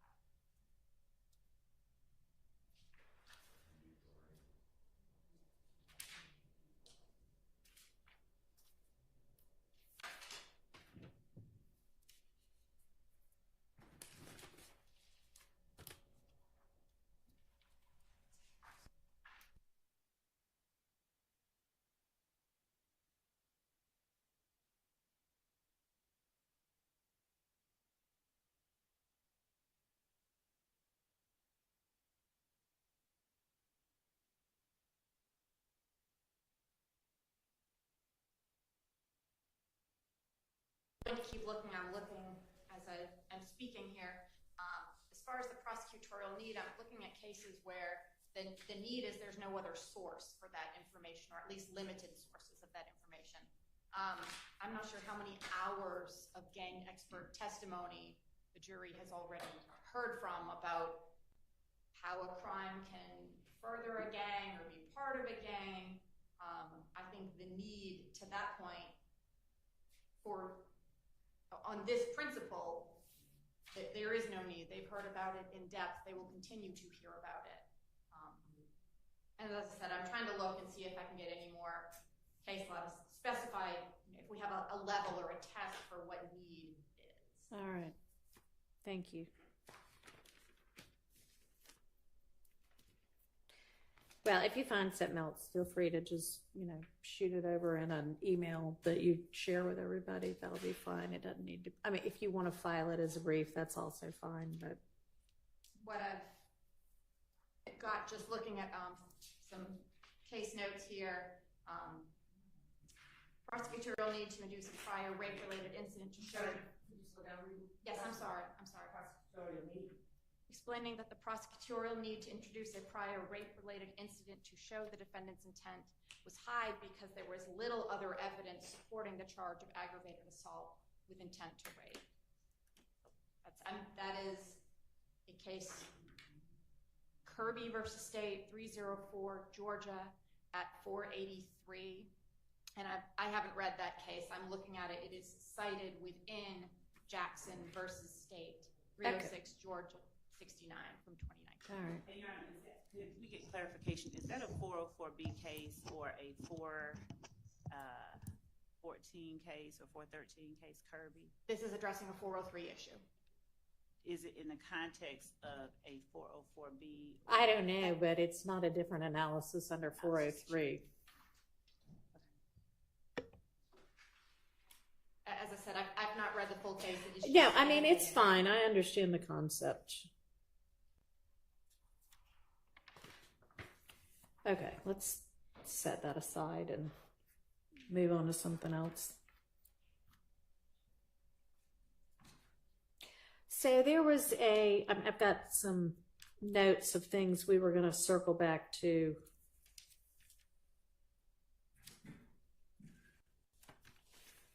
And one of them was a video of somebody smoking pot wearing a chain and it saying some things. BB maybe and Eppinger, some about robbing Smith. What was that about? Yes, Your Honor. I believe that Mr. Shard, we were supposed to narrow down what videos we were going to admit. I sent that over a few weeks ago, which ones we intended to use. I'm not sure we've been able just to talk about it in light of the last couple of weeks. Okay, well, these are notes from back when we had that non-jury week, which I feel like has been a while ago now. Yes, it was the week of August 19th, Your Honor. Yeah, that's what I thought. So and that, I guess that was with regard to counts 27 through 29, maybe, is I think what I wrote down. Yes, Your Honor. So is that a video y'all intend to utilize? we sent over, there are portions of that video we intended to utilize. I believe that the portion that was at issue is not a portion that we need to publish to the jury, Your Honor. You're not going to show the jury Portions of the video. So the video is maybe approximately 5 to 7 minutes, and there's a portion, and I want to pull up my notes to see what I actually sent over to defense counsel as to what timestamps we intend to use, but a portion of it is relevant because it shows Mr. Eppinger and Mr. Beebe, the two people alleged to have committed this armed robbery, on the phone, and a portion of that video, Mr. Eppinger appears in the, I think it's like an Instagram picture, an Instagram video, and Beebe shows him the chain. But there's another portion of the video in which Mr. Beebe is pointing a weapon at the camera. So there's just relevant portions, and we just haven't had the opportunity to discuss it, Your Honor. And I can let defense counsel know what date I sent over what the state intends to show. All right.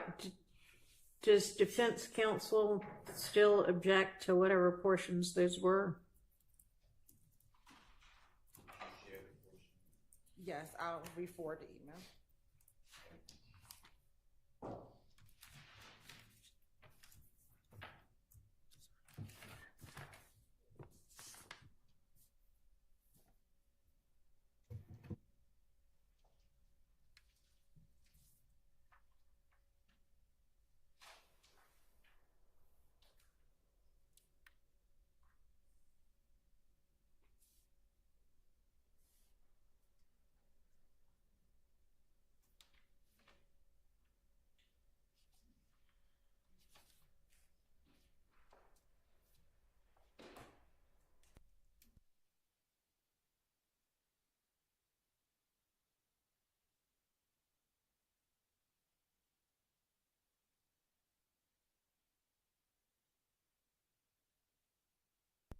August 23rd at about 1:55 p.m.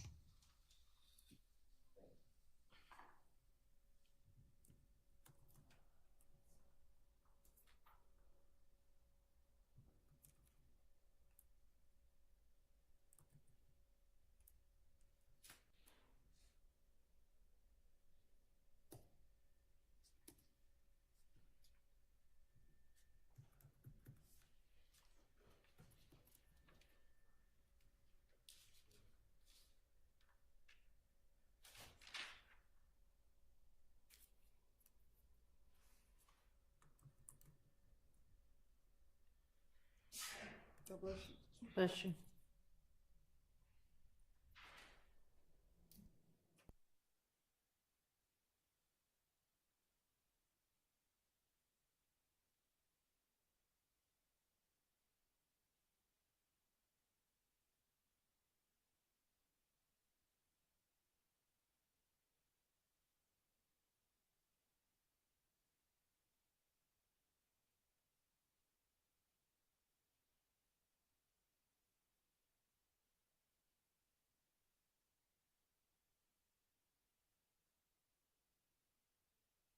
Sent are approximately 5 clips that probably total together about 6 minutes of actual viewing.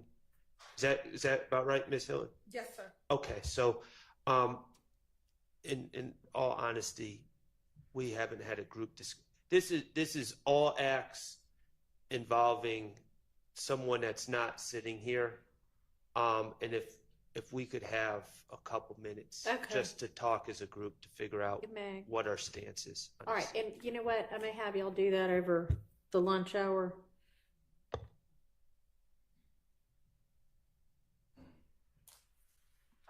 So the next thing I had us circling back on was, and I guess maybe these were from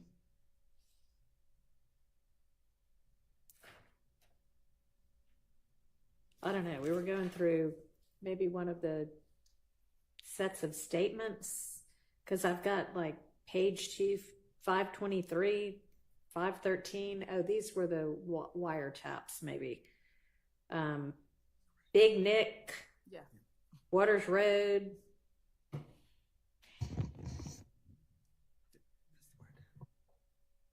And then,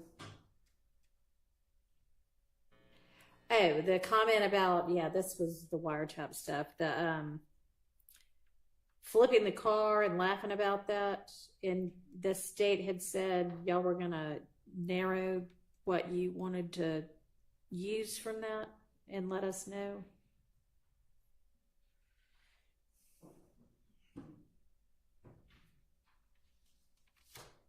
Do you recall that? Just trying to remember flipping the car portion. I don't know. There were two reference numbers. One of them was 513. One of them was 523. It was on that chart that you gave us, I think.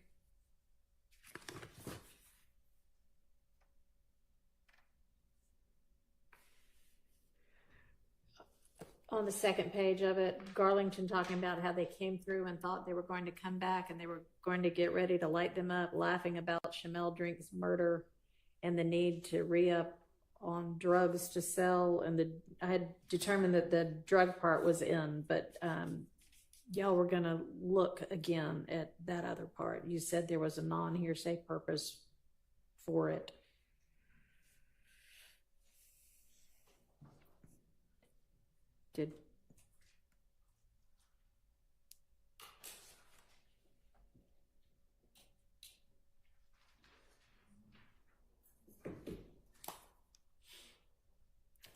Did y'all ever go back and do that?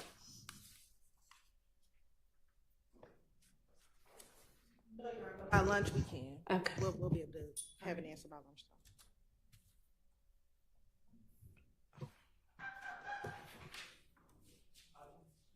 Yes. Would you kindly just repeat the two reference numbers? Yes, 513 or 523. On the chart, it's 513. Thank you.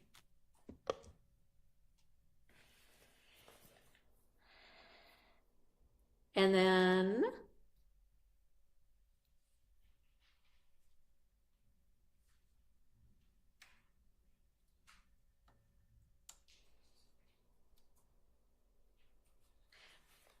when we got to 1109 or 1124, there was an argument that shouldn't come in against Nichols or Stillwell because they had already been arrested at the time and somebody was going to provide law on that. Did that fall under the broader proposition that the court sort of touched on earlier regarding whether or not overt acts occurring after arrest could be used to prove the conspiracy itself, which would include people who have been arrested prior to the act being committed? If it did, we'd like to sort of address it. I mean, I think y'all would need to establish that they're still a part of the ongoing conspiracy.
Listen to and did re-listen to the part that on the chart is 1974, and I think the other reference was 1999, and this was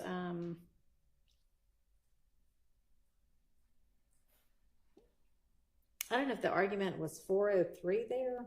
Confusion, I think, was the argument. And upon re-listening, I don't find that to be a 403 issue. So that is admissible.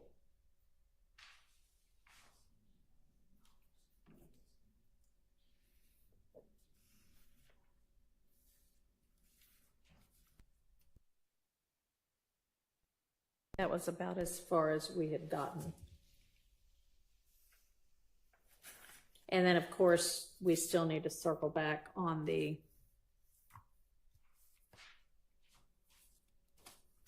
that one that we got bogged down with the nested hearsay, with Garlington talking to Funk, who talked to Quay, who talked to Rel. So why don't we break for lunch? Y'all got some tasks to do over the lunch break. Do you have the material for me to look at? You have, it's not noon yet. It's about 1:45 but. I just reached back out to our other team members. Okay. To try and. All right. Are you going to email it or bring it as a hard copy or what's? Whatever you prefer. I'll email it. That makes it quicker. Okay. All right. Please do that over the lunch break. Let's reconvene at 1:15. Yes, Your Honor, and I also put 460 on top of this. My copy of 460. We never did find. I found our copy. Okay, great. Thank you.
to remember to turn it off again when you leave.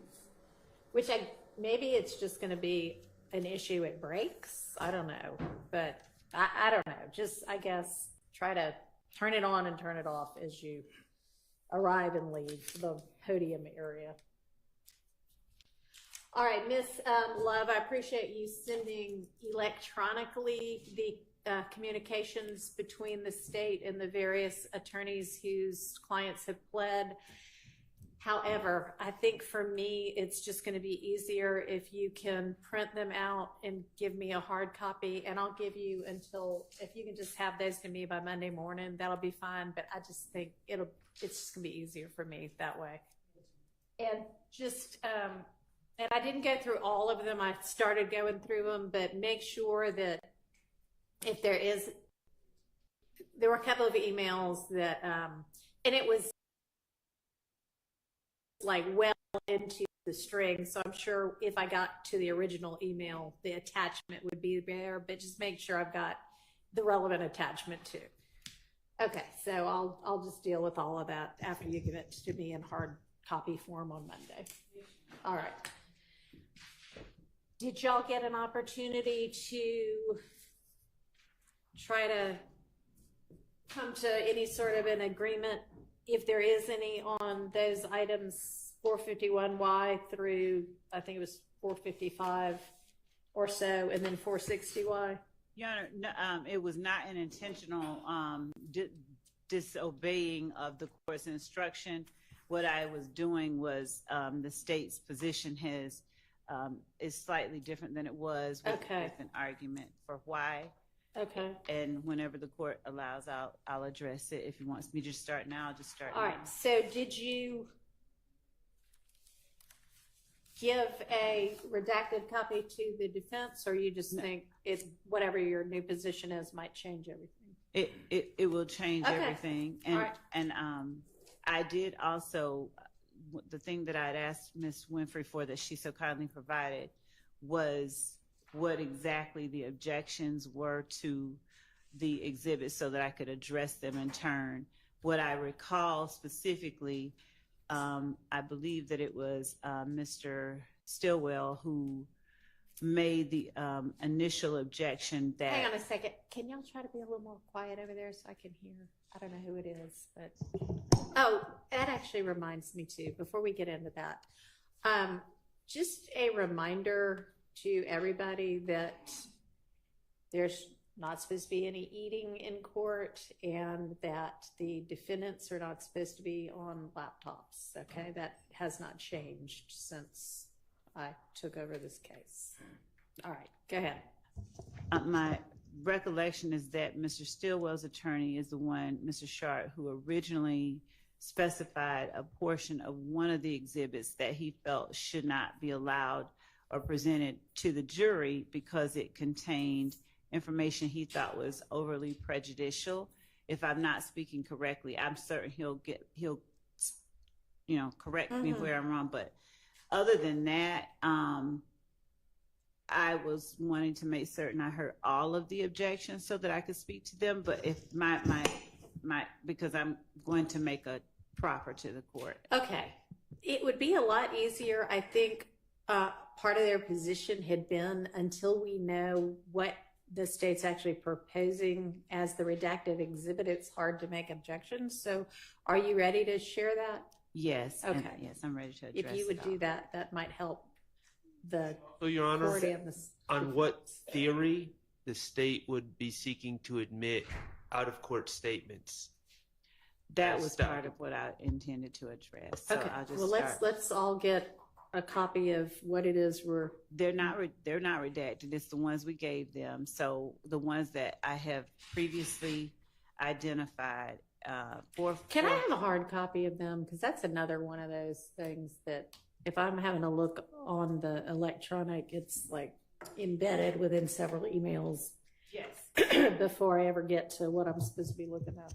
Yes, Judge. So Thank you. What I'm going to do is just give to the court my the copies that I tendered, and I'm going to speak from my notes as to what it is about them and why it is that I believe it. All right, well, hang on. Laura, can you have the substitute JA come down here and grab these and make some copies for me?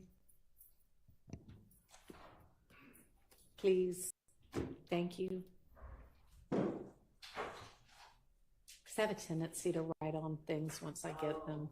Okay. I'll try not to do that until I get my copies, but We got some stimulants. if you'll come around here, that way I can actually reach you. Thank you. You're welcome. And what, for the record, I have given to your honor, 1AS, which was the plea agreement that had been tendered at Mr. Sledge's plea. Mm-hmm. I've also tendered 444 Yankee, which is the document we were referring to. That is an exact duplicate of that. 451 Yankee, which was Yeah, I mean, I know what they all are. So 451, 2, 3, 4, 5, and 6 should be, yeah, and 6, and then 460. Yes, Your Honor. Okay. Your Honor, would the court permit me to take my seat so that I can read it? Yes, you may. Thank you. Your Honor, starting with Mr. Sledge's testimony, the court and I think everybody else is aware that as we referenced State's Exhibit 1AS or 444, my particular question to him after he started talking about his truth and his ability to tell his truth was using the guidelines if a acknowledgement that you signed. Yeah, I remember. We don't have to like belabor the point. Okay. If he picked out several and listed the ones that he said were false, and they were 3, 4, 5, 6, 7, 8, 9, and 16. Right. With the exception of about 4. Right. And then he said that he understood none of the sentencing At the time, yeah. acknowledgments at the time. Mm-hmm. So, Your Honor, under 24-6-607,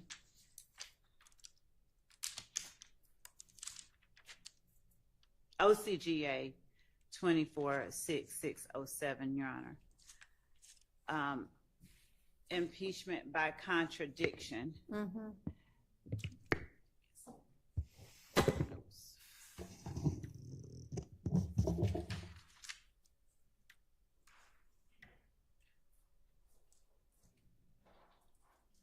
Well, that's not impeachment by contradiction. Well, That's who can impeach. so as I'm reading, and I know that it's who can impeach, who may impeach. It's a different one. 621 is impeachment by contradiction.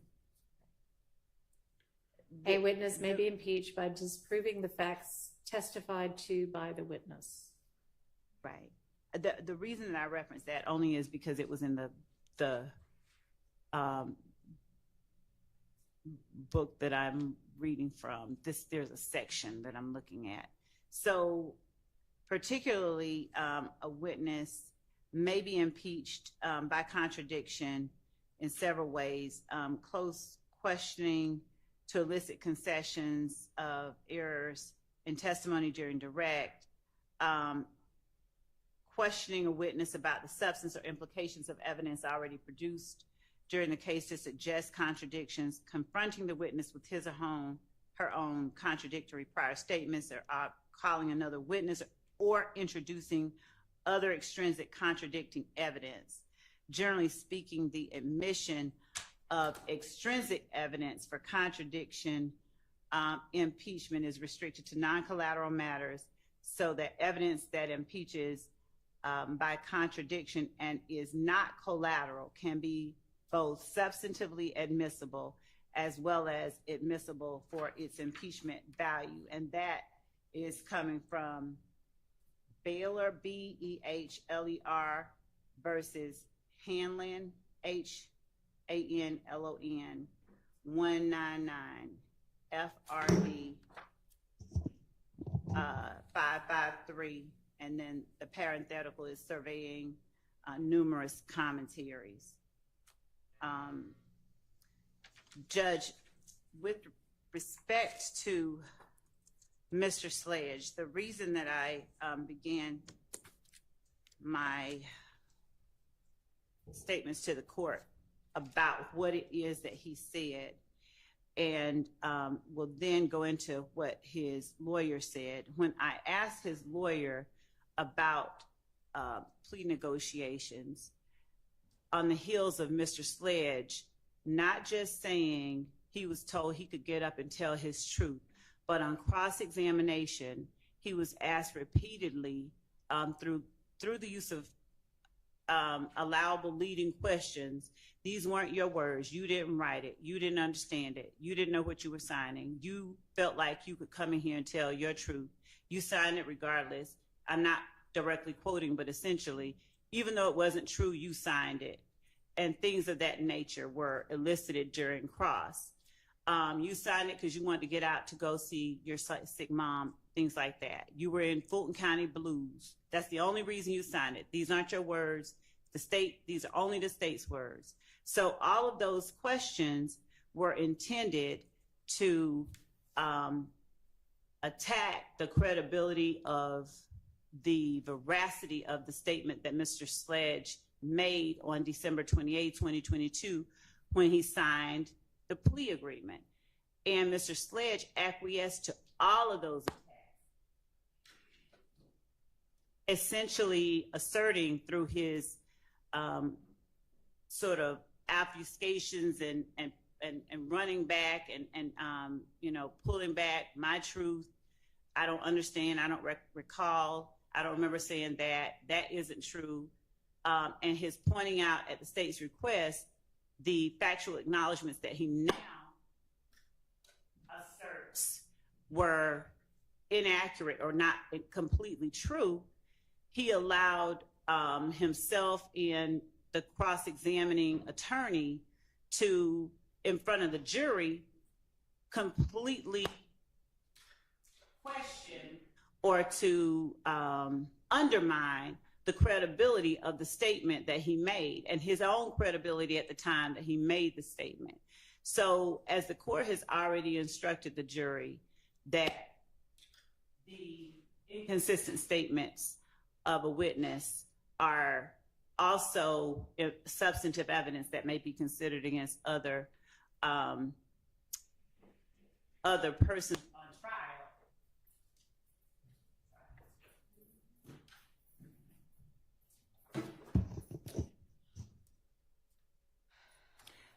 Can the court hear me okay? Yeah. All right. So as the court has already instructed the jury that it can now consider that statement as substantive evidence, what we've seen is an attempt by the defense to destroy the jury's faith in the credibility or veracity of that statement made by Mr. Sledge on December 28, 2022. So when questions were posed to his attorney regarding Mr. Sledge's understanding of those acknowledgments and sentencing agreements, on the one hand, after he made clear that though he's a friend of both sides, he's a defense attorney through and through, Mr.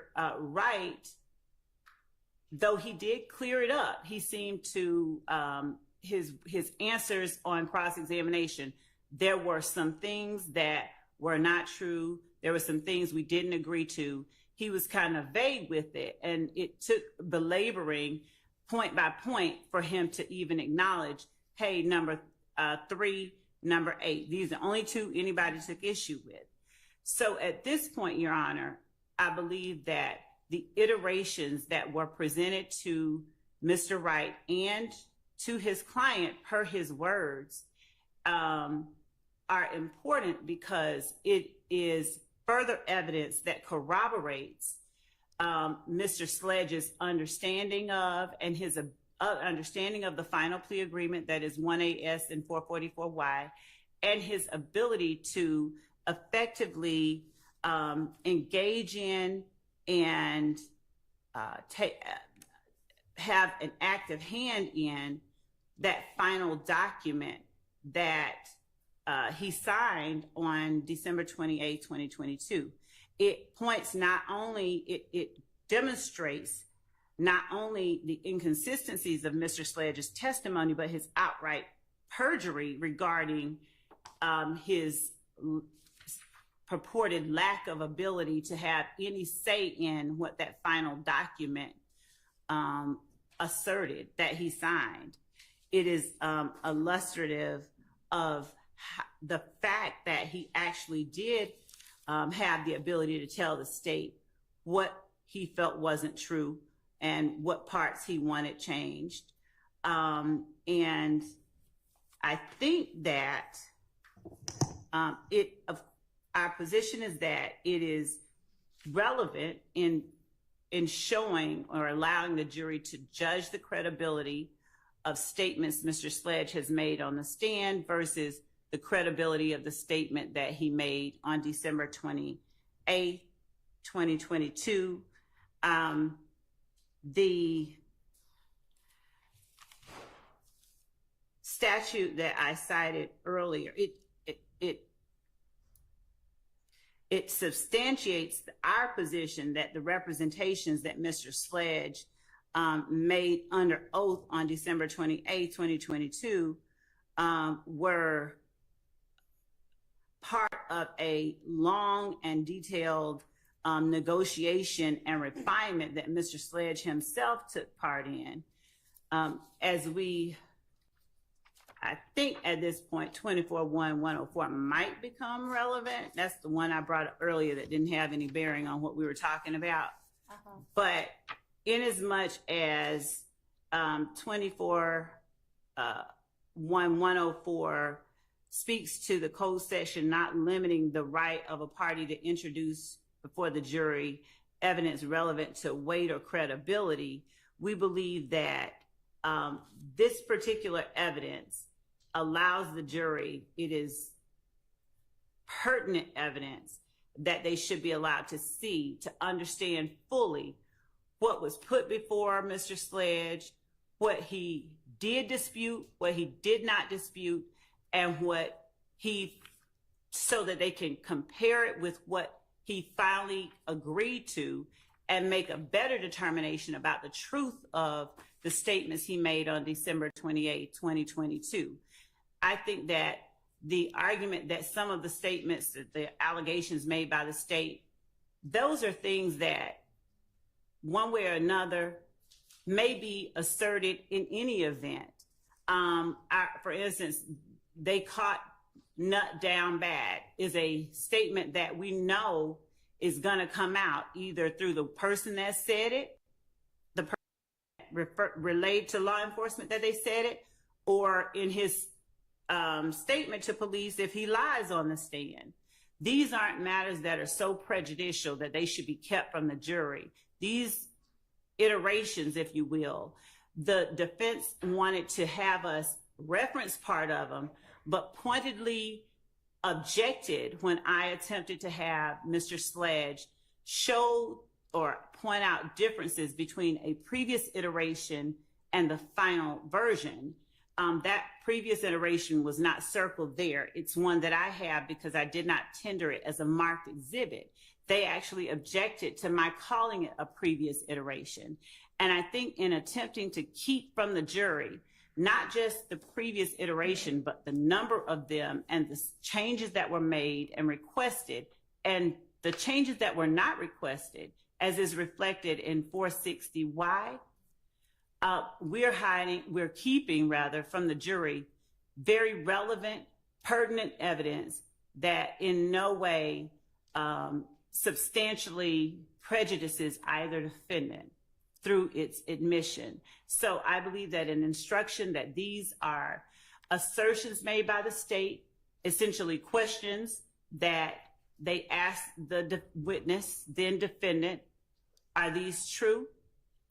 I initial them if they aren't, tell me what changes need to be made, and that they are not to consider as true from this witness or take as statements by this witness anything that doesn't appear on state's 444Y, and that they should look at state's exhibit 460Y as substantive evidence of the defendant through his representative of what he was calling true and not true at the time that the state presented him the iteration that came just before it. So it allows them to put in context Mr. Sledge's factual acknowledgments and sentencing understandings that he signed. I'm going to get copies made of all of these. Yes, Your Honor. All right, so just one. Oh, batteries. Thank you. All right, I've got some batteries. Oh, did they go in That here? might help with, I'll just put them up here.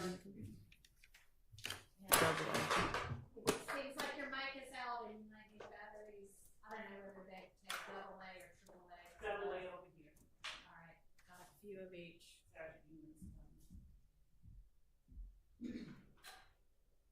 I'm just going to set those right there.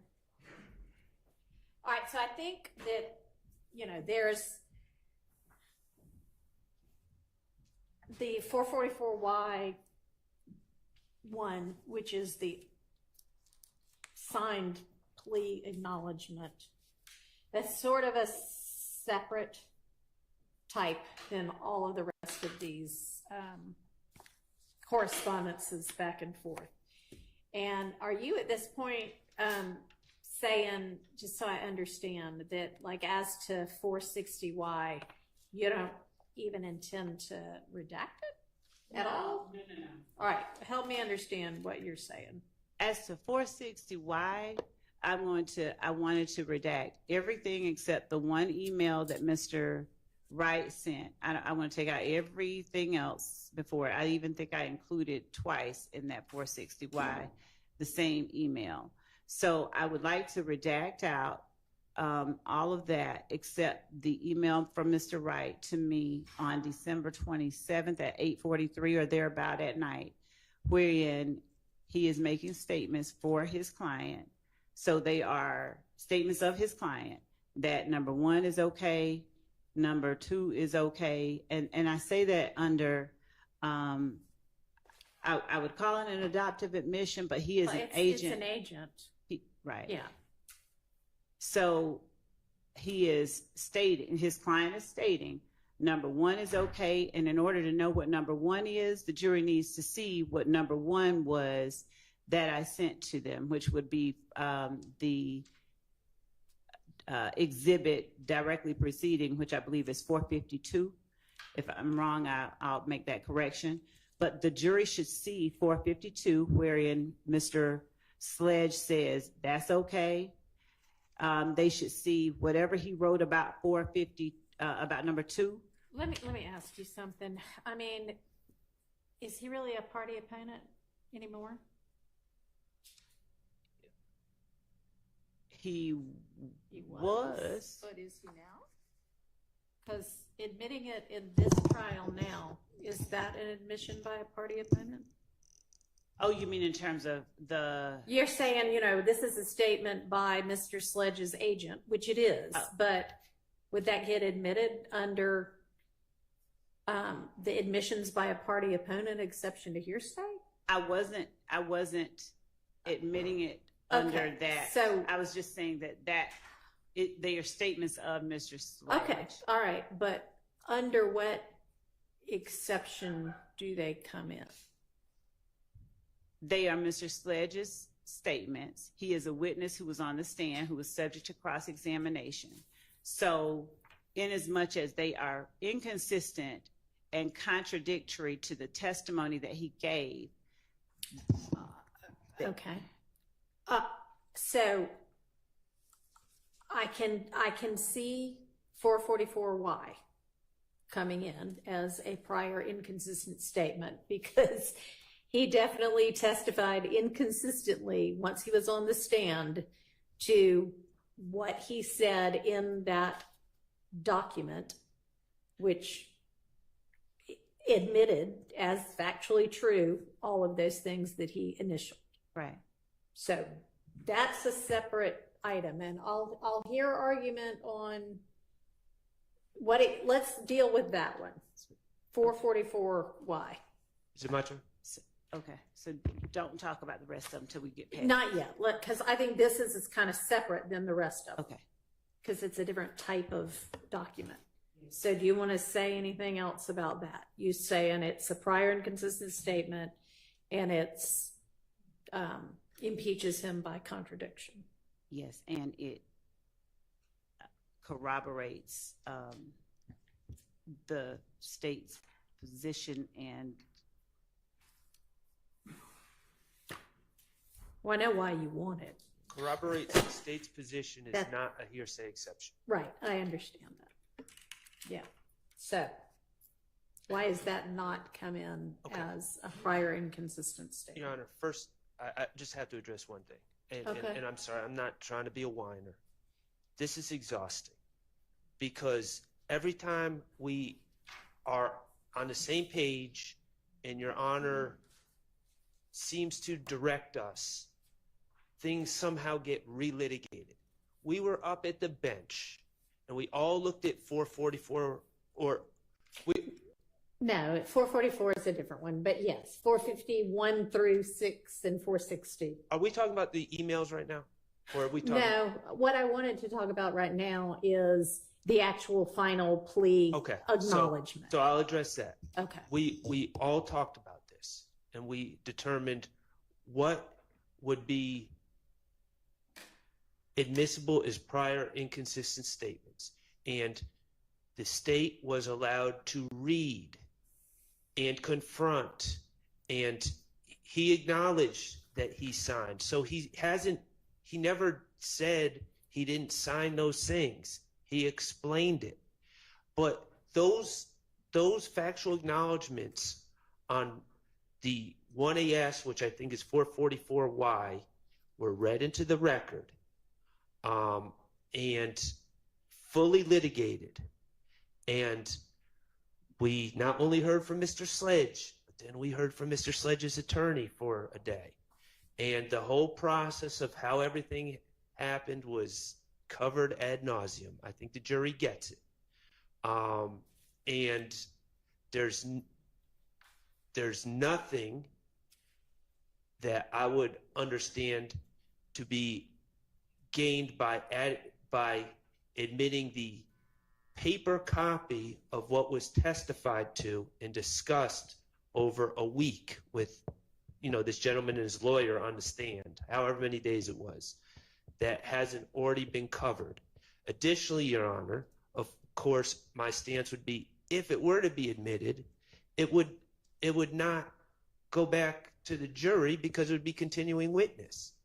It would be, signed statements, written statements, and the idea that somehow, well, that deals more with the prior versions, but yeah, let's not get to that. Yeah, I won't get to that yet, but we've discussed this, and now we're back to arguing about it again. I don't actually know that we discussed 444Y 1AS. Well, the state sought to admit it at one point, is my recollection, and you instructed the state to ask about the ones he was denying, and they confronted him, and they said, this is what you're denying, factual acknowledgement, I'm using an example, 3, and then it was read, and then it was discussed, and then we went from one to the other to the other. The state was certainly not rushed in their examination of Mr. Sledge.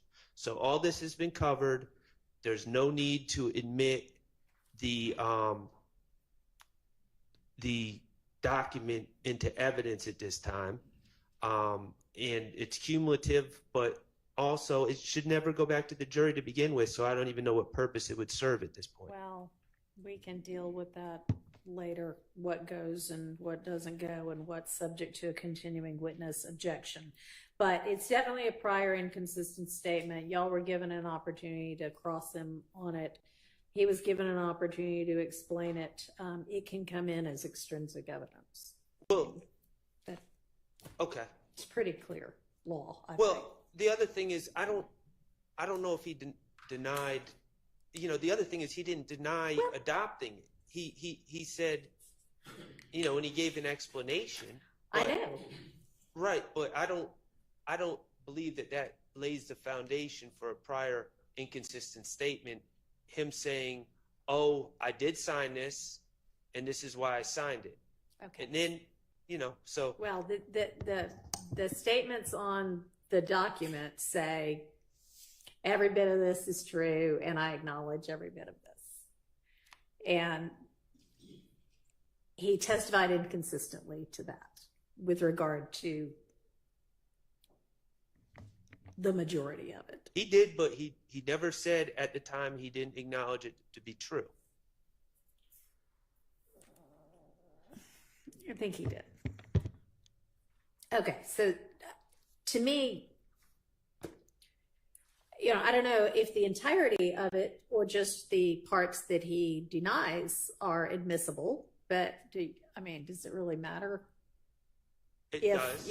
1, 2, and 14 through 15 come in? I'd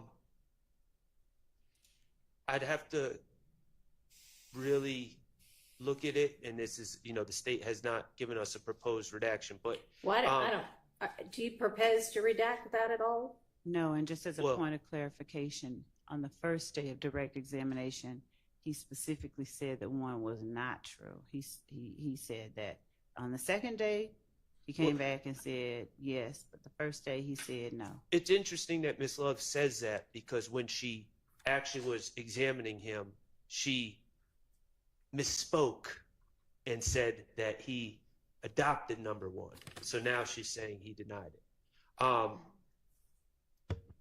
Yes, I believe that if we're going to admit them, if the state's not willing to redact it, then it should not come in.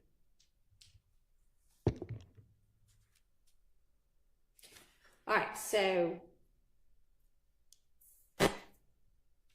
What is it that they're proposing that we redact, Your Honor? the parts that he didn't testify inconsistently with. So I believe that the document as a whole serves to rebut it's a contradiction. The document as a whole is a contradiction, impeachment by contradiction. It serves the other, the 3 things that he said he admitted, 10, 11, and 12. 5, 10, 11, 12, 14, and 15. Provide context to the types of admissions that he was willing to make. It provides context. All right, well, didn't they watch a video of you reading out just the parts that he said were inconsistent? Yes, just the parts that he said were inconsistent. And I believe that the document as a whole is evidence, powerful evidence of what the document contains, of the statements that he makes in the documents. I think it's evidence. The fact that he signed, the fact that the document exists, the fact that they can see what it is that he was looking at, and compare it with what it is he is saying on the stand allows them to further assess his credibility. It corroborates what they saw. It corroborates his understanding of what it is that he was signing. All right, if we're talking about is it an exception that permits his admission, it being corroborative doesn't get you over that line. So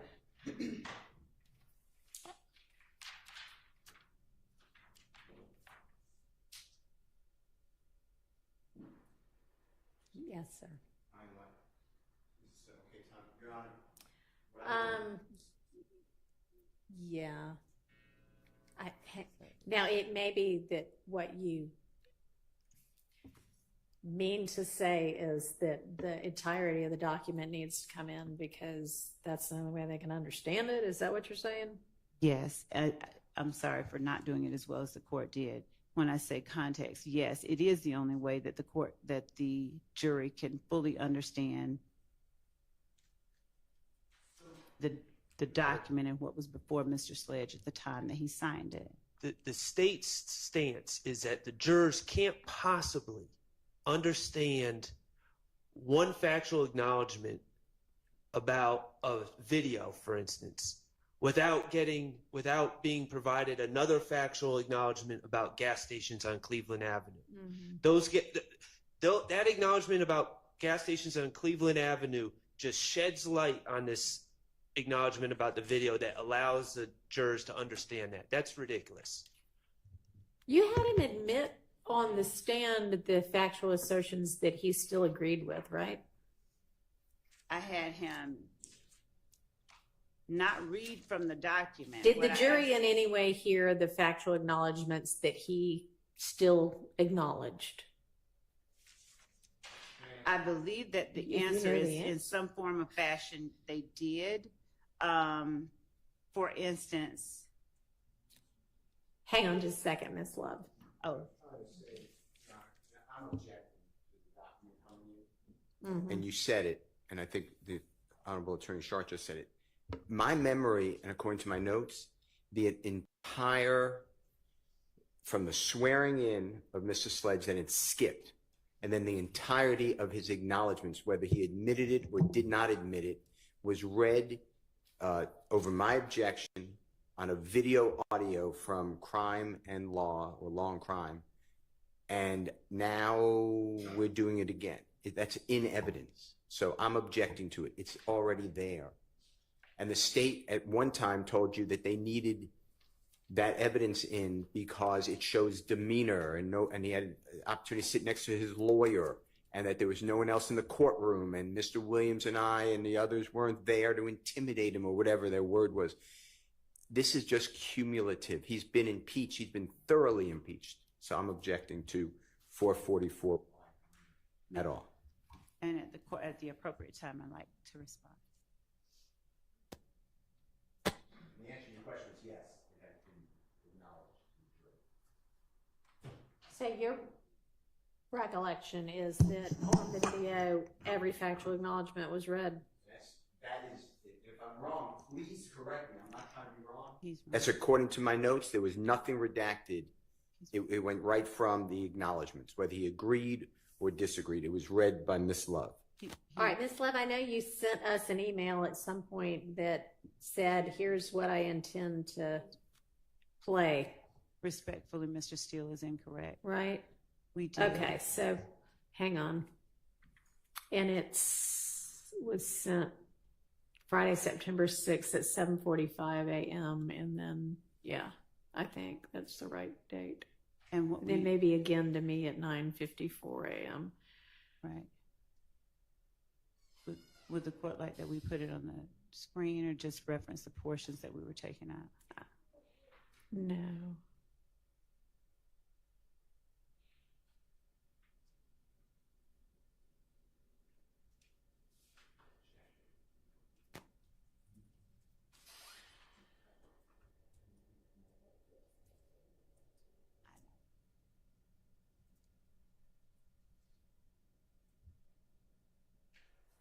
Oh, yeah, no, you didn't play the ones that he said were true.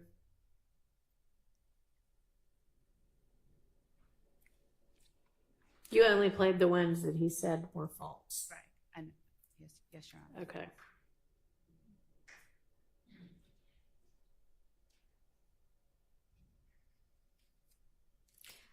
Okay, so. And when the court feels it appropriate, I just had a couple of more words to say in response to Mr. Sharp's response about 444 and impeachment by contradiction and the amount of time spent on it. All right, I'm not concerned with the amount of time spent on it. Okay. Then not that, so the ones that are prior inconsistent statements are the ones that he said were false. So if you're arguing that the entirety of the document should come in, what's your basis? Your basis for that is it's the only way for the state the jury to understand what he was willing to admit to and what he wasn't later on? What's your argument as to why it should all come in? So, Your Honor, reading from Morgan versus Covington, 648 F 3rd 172, Third Circuit. It's a 2011 case. The doctrine of, and this is quoted, this is cited from there. The doctrine of impeachment by contradiction serves as a means of policing a witness's obligation to speak the truth in response to proper questions, and permits courts to admit extrinsic evidence that specific testimony is false, of course, because other evidence contradicts it. Other inadmissible evidence is admissible as rebuttal evidence where counsel opens the door to such evidence on direct or cross-examination. The doctrine of curative admissibility relates strongly to impeachment by contradiction. I won't get all into all of that, but when on cross-examination, Judge. Appreciate it. All right, I'm going to give you your Would you get that back? documents back. Thank you. Ms. Hilton's coming. None of these are the, yeah, okay.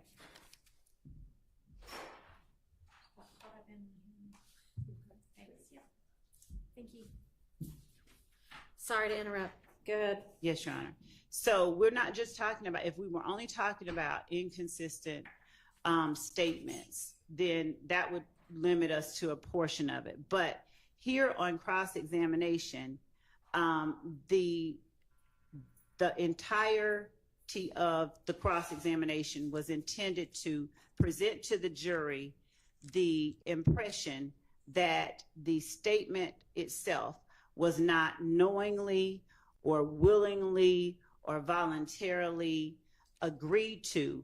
And in fact, even though the court sustained the objection to the question, I believe Mr. Sharp said it, or I'm sorry, forgive me, Mr. Sharp. Mr. Weinstein said it when he said, when the state put these words in your client's mouth. So the point of it is, when on cross-examination, whether it's effective or not, when the effort is, and the witness has allowed it to happen, that an entire statement is essentially sort of undermined. You say you didn't understand it, you lied because your mother was not well and you wanted to get out of jail. The validity of the statement itself is now, it's impeached. It's almost like you're impeaching the statement itself. You're saying that the statement isn't valid. And so inasmuch as the statement as a whole does allow the jury to understand, it does place the few admissions he makes in context, we'd ask that it be admitted as not just a prior inconsistent statement, but as impeachment by contradiction. Your Honor, there's no contradiction. He said that the state presented me a form that they wrote on their letterhead and asked me to initial it, and I did. And that's exactly what the form is. It's a form that they wrote on their letterhead that they asked him to initial, and he did. So there's no contradiction. The document doesn't contradict anything he testified to. Now, there needs to be a hearsay exception, and the reality is, if they're arguing that things are prior inconsistent statements, they've already been played in the video, and we've already heard it. And if they're arguing things aren't inconsistent, then they shouldn't be played. There's no reason for the hearsay to come in. So even if I granted to them that it's a prior inconsistent statement, we've just established that we played a video with all of that being read, the jury's watched it, and that was covered. So at this point, that form for any hearsay exception that it would fall under, that's already been covered by the video.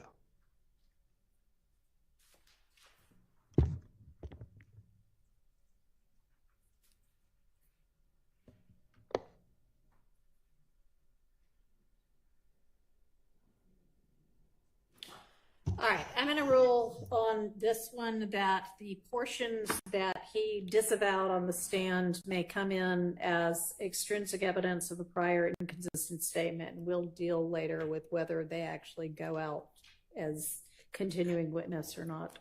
And for the record, which ones are those? So I would think that would be, if everybody has it in front of them,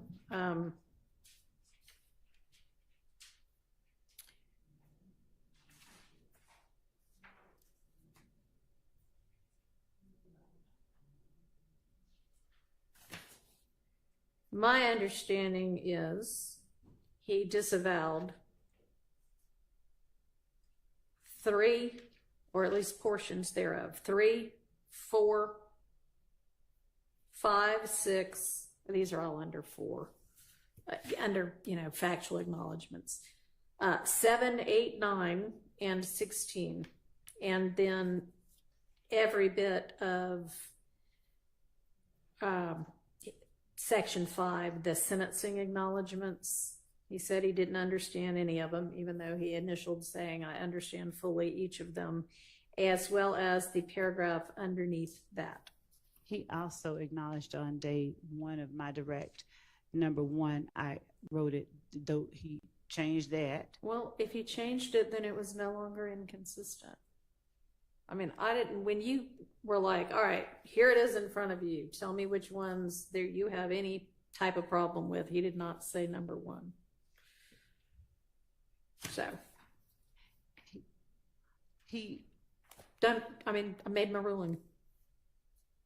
All right, so that's that one. That is, and I don't know whether you're going to tender 444Y. That would make more sense. You've established that it's the same as 1AS. I did. Okay. When I'm listening.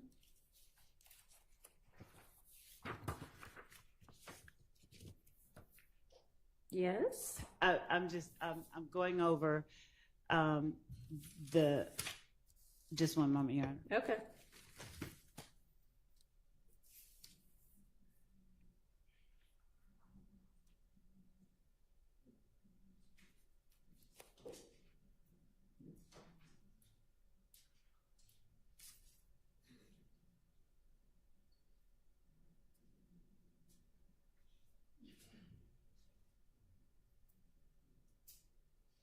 Yes, Your Honor. That is, we understand the court's ruling with respect to 444Y. All right.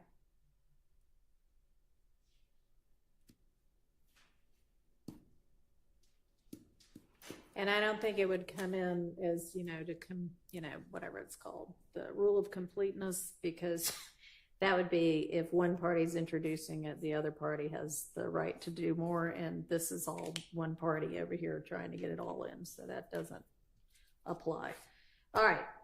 I think now we can move on to the rest of them, which are all sort of, I need a bigger bench. The same thing. Well, I guess what's in 460 is not contained in any of 451 through 456. Is that correct? Well, 460 is Mr. Wright's email to us. That, okay. Right. And so 460, and by 460, I do mean the last 4 pages. The part where he says, let's not do these ones, or here are the issues with these ones. So do you actually want or need the rest of them in? Judge, because so and if the answer so, is yes. And okay. Under what basis? Okay. Under what evidentiary rule? Yes. So as to number 1, because Mr. Sledge, on the second day, he agreed and gave testimony about examples of number 1.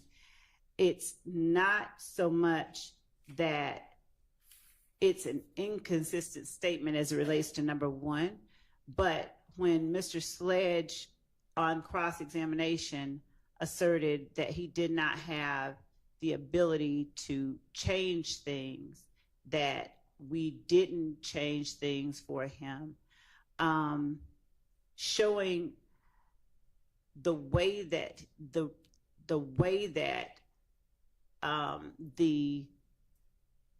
recommended changes were presented to the state. What is not said is as important, in our opinion, as what is said. All right, are we talking right now, I'm sorry, about just that portion of 460 that's Mr. Wright's 8:43 p.m. email? I should have been clear. Yes, just and the second part of that is just a duplicate where I asked that copies be made. So we are only talking about Mr. Wright's December 27, 2022, 8:43 p.m. Response to the state. Subject line is Reese-Sledge agreement updated. And with Mr. Wright on the stand, I clarified what exhibit came in before that he was responding to, which was 452. Okay. And then what exhibit came after that, which I believe was 453, but I'll check my notes to ensure that that's the case. So in as much as number one, he's saying, okay, there's no caveat, there's no, oh, hey, we need this. Okay. So number two, obviously Mr. Sledge agreed to number two, but there is an additional, they formed about 3 years before Peanut was shot, him offering up that kind of information, Mr. Sledge offering up that kind of information. He is nowhere in there is he asserting it's a record label. All right, well, nowhere in his factual acknowledgement on number two is it asserted what YSL is. It just says defendant has been a member and or associate of YSL since blank. Right. So he wouldn't need to say, and by the way, it's not a gang. I agree with that. Also, but in number one, where we say what it is, we don't use the word gang. We say something, we use specific language that he's perfectly okay with. And then in number two, he makes no effort to, qualify anything, as he did on the stand multiple times. Okay, well, as we all know, the case law holds that it's actually not illegal to be a member of a criminal street gang. It's only illegal to commit crimes in furtherance of it. Well, commit crimes, period. And then it makes it a gang What makes violation it a gang is a crime. to commit crimes in furtherance of it. And that's why number one says Right. And so, I mean, number one is whatever number one is, but that number two says, oh, by the way, it was about 3 years before Peanut was shot. It's that he's offering information, and I'm going to defer whatever the court's ruling is, but it's that he's offering additional information. He's comfortable enough to say I think that is okay. I think it was about 3 years beforehand, so it must have been about 2012. Okay. So three. Number three. Didn't we read that into the record? We did. We read the response Mr. Wright gave. Okay. And I believe we did read read that. We did read into the record. If I make it, I believe we read as well the portion of 452 that was number three, and then the final. I think we read three number threes into the record, just so that the court is hearing what I believe is the full truth. We read not just that, but I asked him to read what he responded to and then how we changed it for him.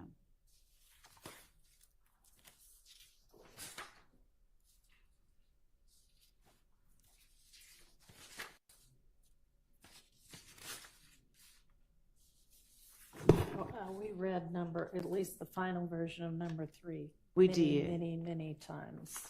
Okay. So number four. Back on the email by Mr. Wright. Okay. We never read that in, right? So I'll remind four, we did not. The court that we approached about number 4. There were obvious problems with number 4 that were inadmissible. We were told to stay away from number 4. The state was told to stay away from number 4 for obvious reasons. There's all sorts of speculation in there. And now, after being told to stay away from it, and we were told to stay away from it, and we did not address it during cross-examination, now, after witnesses have testified, the state's seeking to admit a document that has number 4 in it. And it's just, I mean, I don't know what we're doing. Okay. You know what I mean? Number 5 is not relevant, right? Your Honor, if I may just circle back briefly, as it relates to 4, there was an objection to it. We followed the court's instruction. We did not ask him about it. And when the issue for not being addressed here is, I don't know how an assertion that the witness did not adopt is prejudicial when he is not, he denies it, and we change it, and we take it out, that he was planning, he had personal knowledge that they were planning. That is powerful because it is a material fact that denies personal knowledge that they were planning it. Judge, that's the point that I'm making, that he says, I did not know that. The fact that something that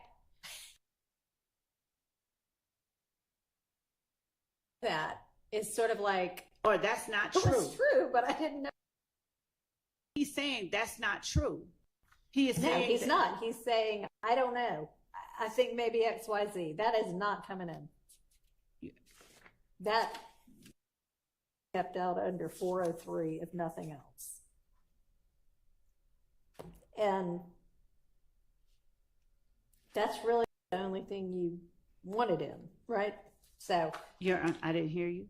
Is that really the only thing from this that you wanted in? When you say this, you mean from this being this part, the 8:43 p.m. email from Mr. Wright that is included within 460Y. I didn't even the language of what he says, I didn't even need to have that in. I mean, I understand why that would be considered, and I understand the court's position there, why it would look like something was pre-planned.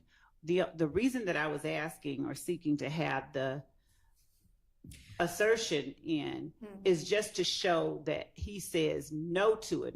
We could take out all of number 4 under Mr. Wright's email and just say no. I don't, just, he denied it.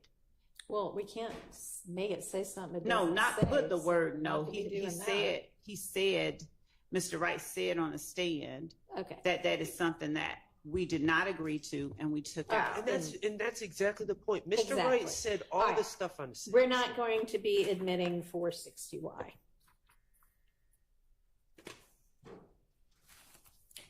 And that leaves 451 through 456. And those kind of, what would be the theory under which those would come in? It, Your Honor, provides, it contradicts Mr. Sledge's testimony when I presented him with a prior iteration, that there was an objection to it being called a prior iteration, and I asked him to show me things that were different.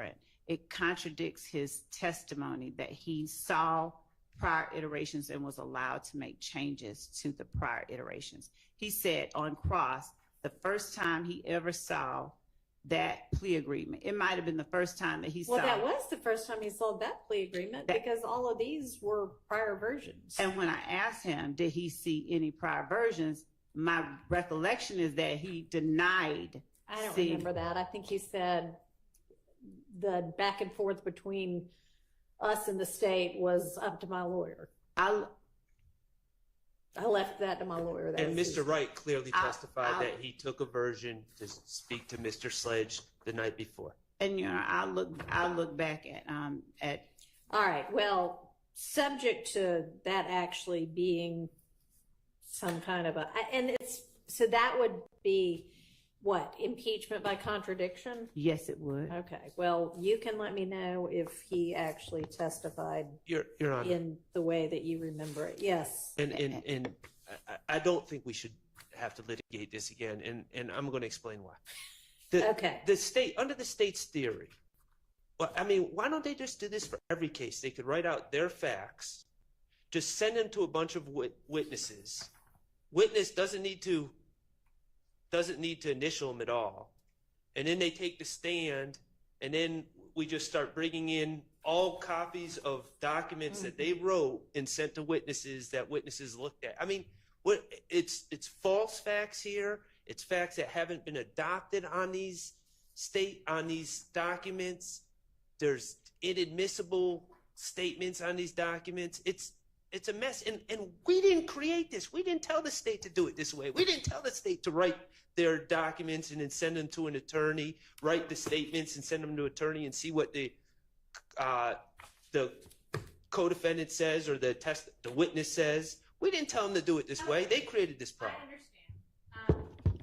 You can get back to me if you can find some kind of testimony that you think lets you get this in. Right now, they are excluded. Yes, Your Honor. Thank you, and I will look for that.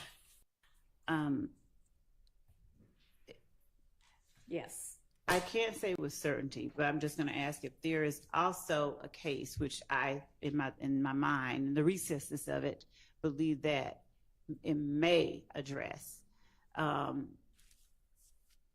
specifically like iterations. Sure. Okay, thanks.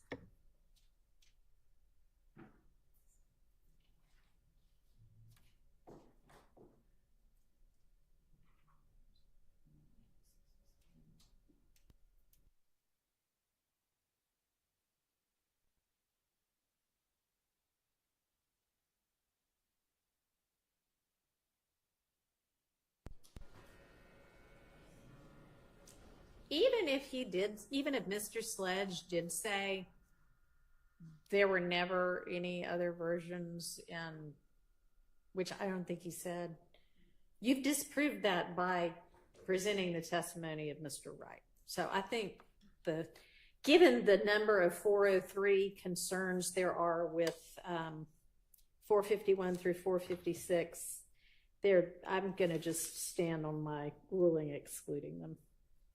Your Honor, with respect to the 403 concerns that were raised, given that 403 addresses matters that are substantially more prejudicial than probative, and given the extent of the cross-examination and the efforts to undermine the willingness or knowingness of Mr. Sledge's statements, essentially even in the arguments that are made, it's essentially the argument is that this isn't a statement that Mr. Sledge made. Showing that Mr. Sledge, showing a prior statement, contradicting that testimony. That's what 444Y is. And that's it. That's the ultimate one that he signed. I know. But showing, yes, it is. I know.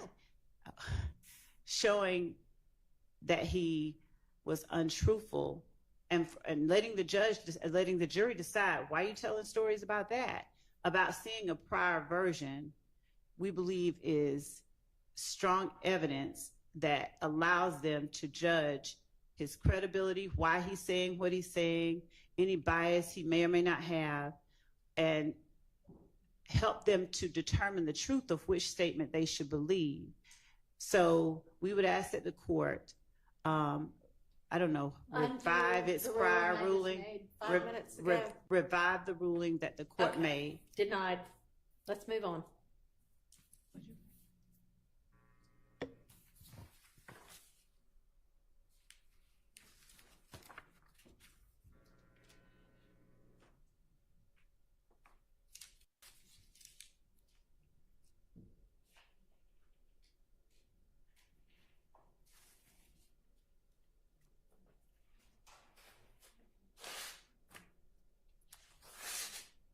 All right, what were y'all tasked with over the lunch period?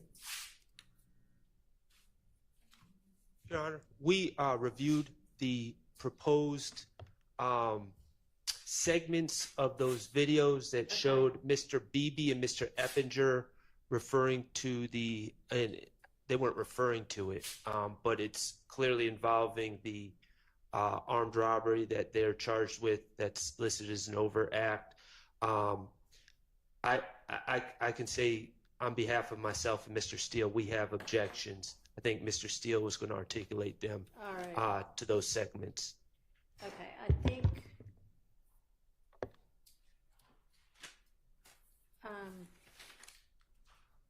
it would probably help for me to be able to see what those are, but before we do that, 463Y, were you intending to tender that at all? I don't know if that was one that you had included that we said we'll circle back or not. That was the one that was just his sentence that showed that he got the sentence on the second count too. No, that was just to refresh his All right, memory. thank you. All right, can you cue up the portions of that video, please?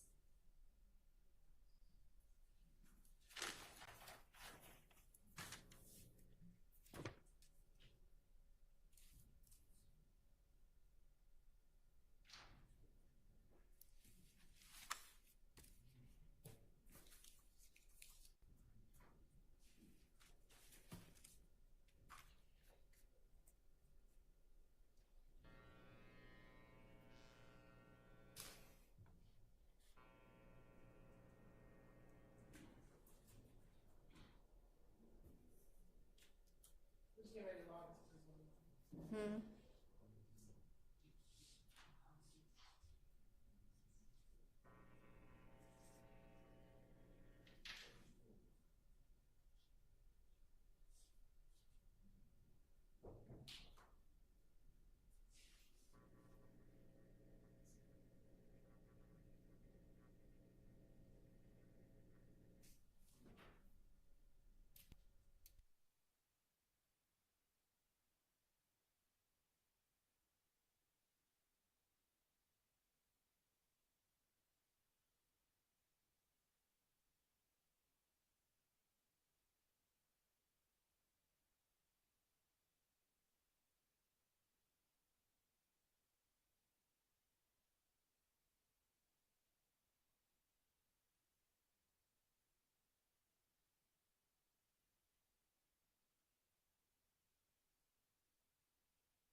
together that, just the portions of that guilty plea. So if we're going to be just showing portions of various videos and things, if y'all could do that for those as well, that moved things along much more quickly. Thank you, Judge. We will after we Great. work it out. Decide. Okay. Thank you.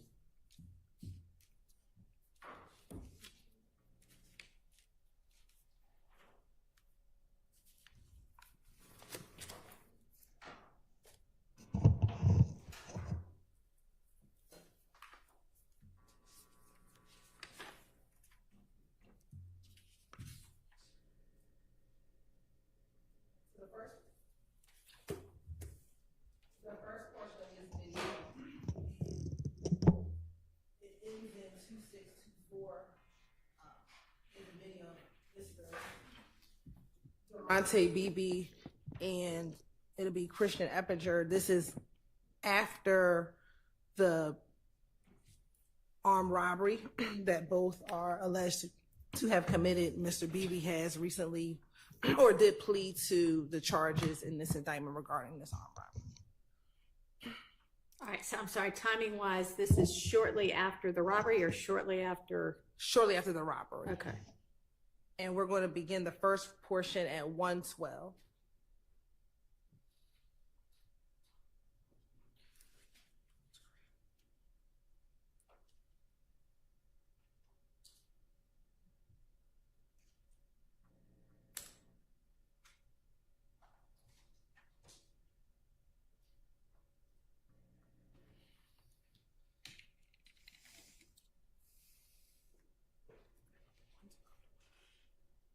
And it's about 3 seconds, Your Honor, from 1:12 to 1:15.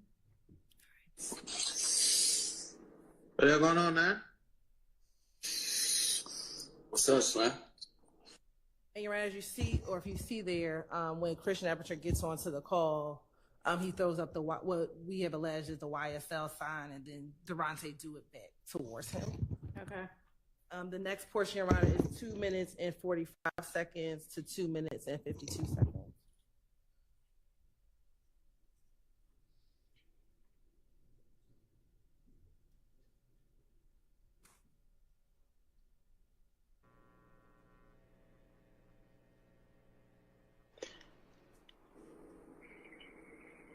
Anybody here? I'm out there. All right, slap me. Can you get rid of that box by chance? Yes. I don't know why that does that, but. And so, Your Honor, if I need to play back, I will. But when they're ending the call, they both say slat, which is a terminology that we are alleging that YSL members use. And then the last portion is 356, 408.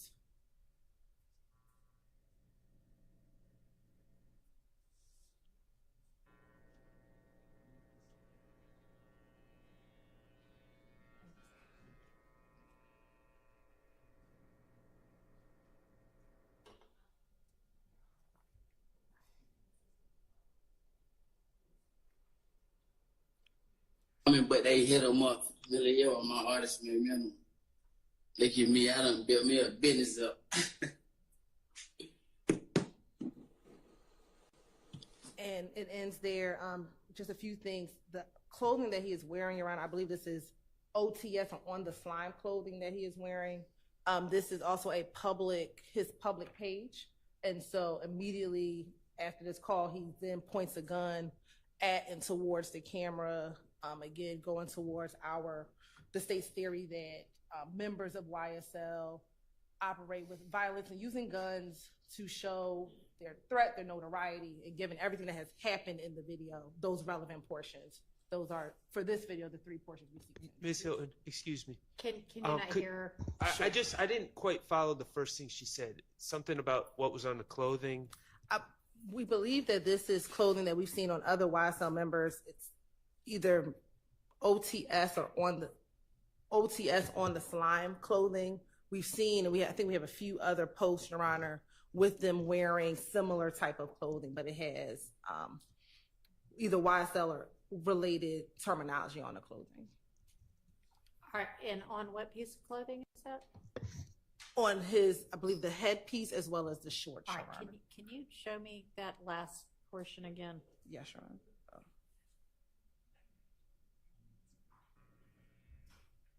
And I started a little. So, the headpiece and the shorts. They ain't got no involvement, but they hit them up. Really, yo, my artist made minimum. Look at me, I done built me a business up.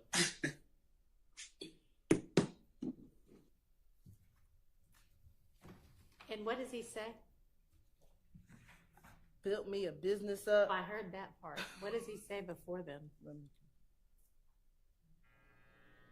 Is this just to show the clothing? No, the clothing and the pointing of the gun. And pointing of the gun and saying. They hit them up. Really, yo, my artist made minimum. Look at me, I done built me a business up. I think he's rapping a lyric to a song, but he says he hits them up, and I'll have to go back and look at the other portion of the language. Your Honor, procedurally, are you wanting us to argue these one at a time? I think, yeah, that'll be this set. Not like, well, not necessarily one portion at a time, but like this will be, I'll hear the argument as to this.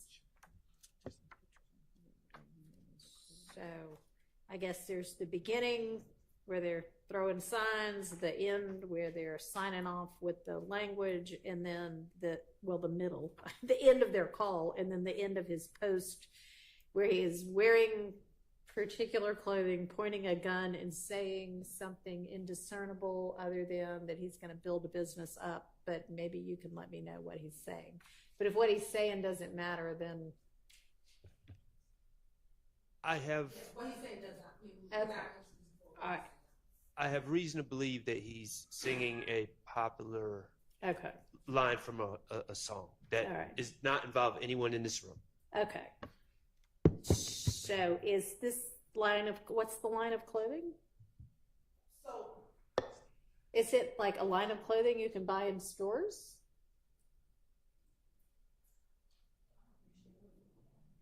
I don't know if you can buy it in stores. We believe that there's at least one member of YSL, Miles Farley, who is purportedly a clothing designer. He creates Okay. some of the clothing. That is Yeah, not, I don't know if this is that. that's but, not his clothing line. Oh, well. But the clothing says, and I have another picture because I believe this is from all the same line. Okay, but I mean, if this is something he's wearing and you want it in to show that he is a gang member. And the clothing says, and I want to back up, we believe it says slat on the clothing, on the shorts. And I'm looking at another act that we have, Act 143, with him and Christian Eppinger, and Christian Eppinger wearing a jacket similar to the pants and the hat set that he's wearing in this particular video. And when is this from? This video is around October 10th of 2021. The armed robbery takes place in October of 2021.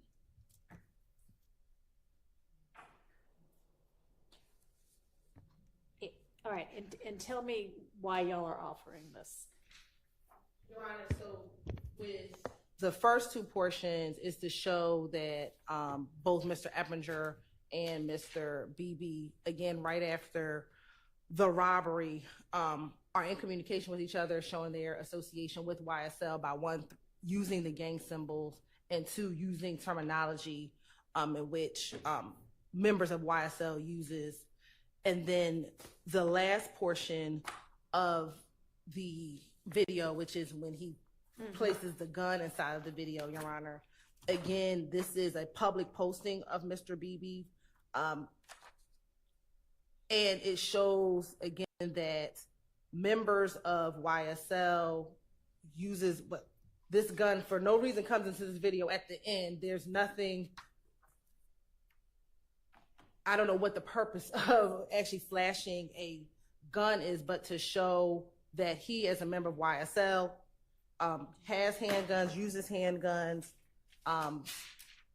especially coming after an armed robbery, which we allege. All right, and the armed robbery was what, like October 12th or something October like 12th of that? And then 2021. when is this video posted? I just need to pull up the Instagram, Your Honor, of when this exactly video was posted. And can I ask the state another question while they're looking into that?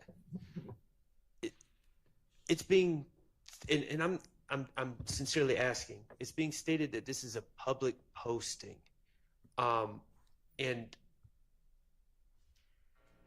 I'm wondering if was it a public posting or was this something retrieved off of his cell phone?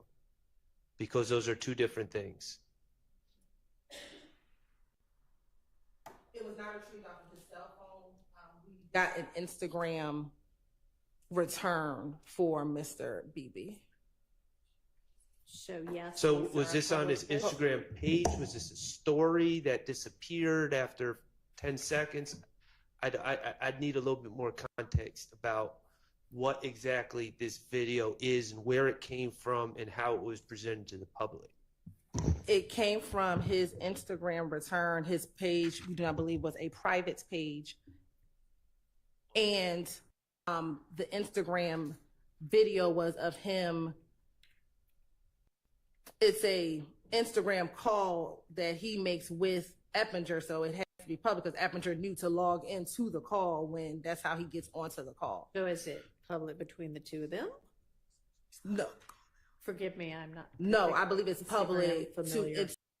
Instagram because To his private page? Because you said it was a public post on a public page, but then you said it was from his private page.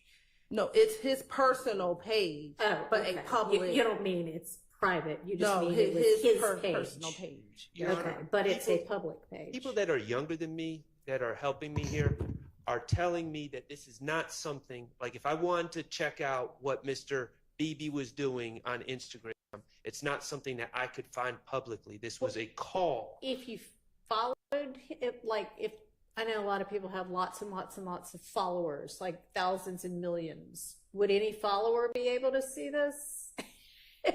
I'm just trusting the youth in the room now to.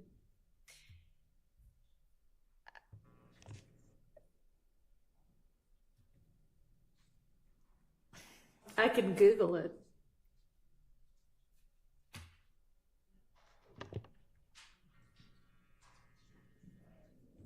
All right, let's assume for now that it's a public page and we can circle back My on that. understanding is once a call, and this is my confusion why I'm asking the state.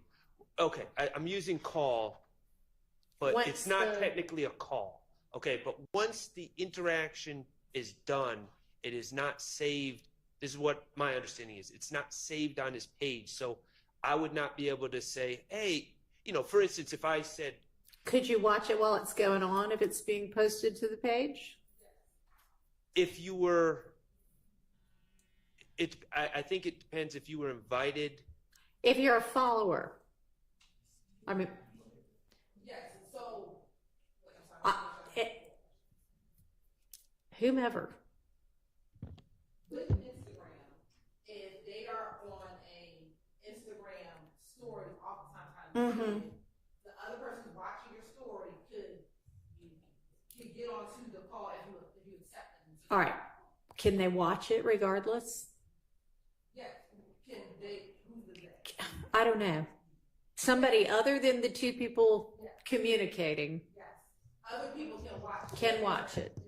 Are you saying can watch it if they're given permission to watch it, or are you saying they can just watch it? Because our If they're followers or if it's a public post. They can watch. I can log on. If I was friends with not even friends. If he has a public page and he's in his Instagram story, he's talking to someone, I can log in and watch. And then there's clearly something he does even after the communication is over that he's showing in the post. Right, and he can, and then the other person, Mr. Evinger, can come out of the call and he can continue. All right, and does it disappear or does it stay up I until you believe take it down? disappears. I believe it disappears. Okay, so it's up for 24 hours. And do we know whether this is an Instagram story? I'm going to confirm, I believe. Okay. Well, we'll assume for now that it's a public Instagram story that's up for 24 hours. And I'll add one other thing, and I can't say this with certainty. On one of these calls, or whatever they're called, one of these interactions between him and Eppinger, it was determined that no one was in the room. So I don't think that there's the room meaning watching. So The virtual I room. don't believe that. Well, I'm not sure that matters Oh, if you're well. posting it to be consumed publicly if there is somebody watching. Okay, well, I think you can tell if there's people watching or not, and I think it was this call, but I don't want to swear to it. All But I have no evidence that anyone was actually watching, other than him and Eppinger. So do you know when the post was made? Have y'all been able? I misspoke, Your Honor. The posting was 2 days before the armed robbery. So on October 10th is when the posting, according to the Instagram video, was taken. All right, but close in time. So it was close. So it was 2 days before showing All right. these two individuals. Okay, I think that the first two portions are relevant and not excludable under 403. The third one, unless you can get me a whole lot more to explain why that clothing makes any difference at all. The fact that he's holding a gun when when all he's doing is singing, doesn't show anything.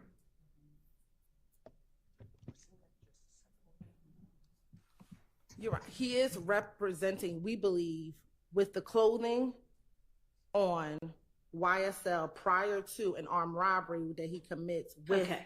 I understand you believe that, but until you can get me some basis to believe that. To believe that the clothing is? That the clothing, yes, it makes any difference whatsoever. So, Your Honor, with respect to the case law that has come out after Rodriguez and all in the furtherance of a gang, so some of the things that courts have named as evidence of furtherance of it being done in furtherance of the gang is whether or not the person is wearing items of clothing, articles of clothing that have or bear the gang name, if they say the name, if they do things that represent the gang in close proximity to the time of the crime. I understand that. And with the fact that he is pointing the gun at the camera and saying whatever he's saying, we draw the analogy that in pointing that gun at the camera, if, as Ms. Hilton is looking, we find sufficient to the court's satisfaction that he is wearing YSL clothing, in the same sense, he's representing YSL as he's pointing that gun at the camera, making the statements, whatever they are, singing or otherwise. And in doing so, he is making a public assertion about YSL's willingness to perform violence or to you know. All right, y'all get back to me on the clothing. I'm ready for the clothing. So I'm going to show a portion of the video. Your Honor, I think I'm probably stating the obvious, but that's not when the armed robbery happened. So yeah, it sounds like it was 2 days before. Yeah, so I don't know about what Ms. Love just said. This has nothing to do with showing that the armed robbery was somehow gang related. Even if he's wearing that clothing. But Your Honor, regarding the clothing, again, I agree with Your Honor about the ruling, and we'll look at the clothing, but the gun, the thing about clothing is we can get a screenshot and see what someone's wearing. I don't know why we have him rapping and pointing a gun, because that is just what lots of people unfortunately do these days. Right. Your Honor? Yes. And further, what clothing is this? Because Miss Hilton, first she said she thought it was one clothing, then it might have been somebody else's clothing. So can you please tell us what clothing line is this? I can't tell you the clothing line. I can just tell you that the clothing has flat on it. And if we look at his shorts, and this is at timestamp 3:43, I'm using this timestamp, and then I also now want to show the court Act 143 with someone wearing the same similar clothing, and where it's clearly that it says slats on the clothing, which is terminology used by YSL. So Okay, you're showing us where it says this on this clothing. So on this clothing with the black base, the blue lettering says slats. And then there's also some red items, but we know that the blue lettering says slats. And I know this, or we believe it is this, because just need to pull up.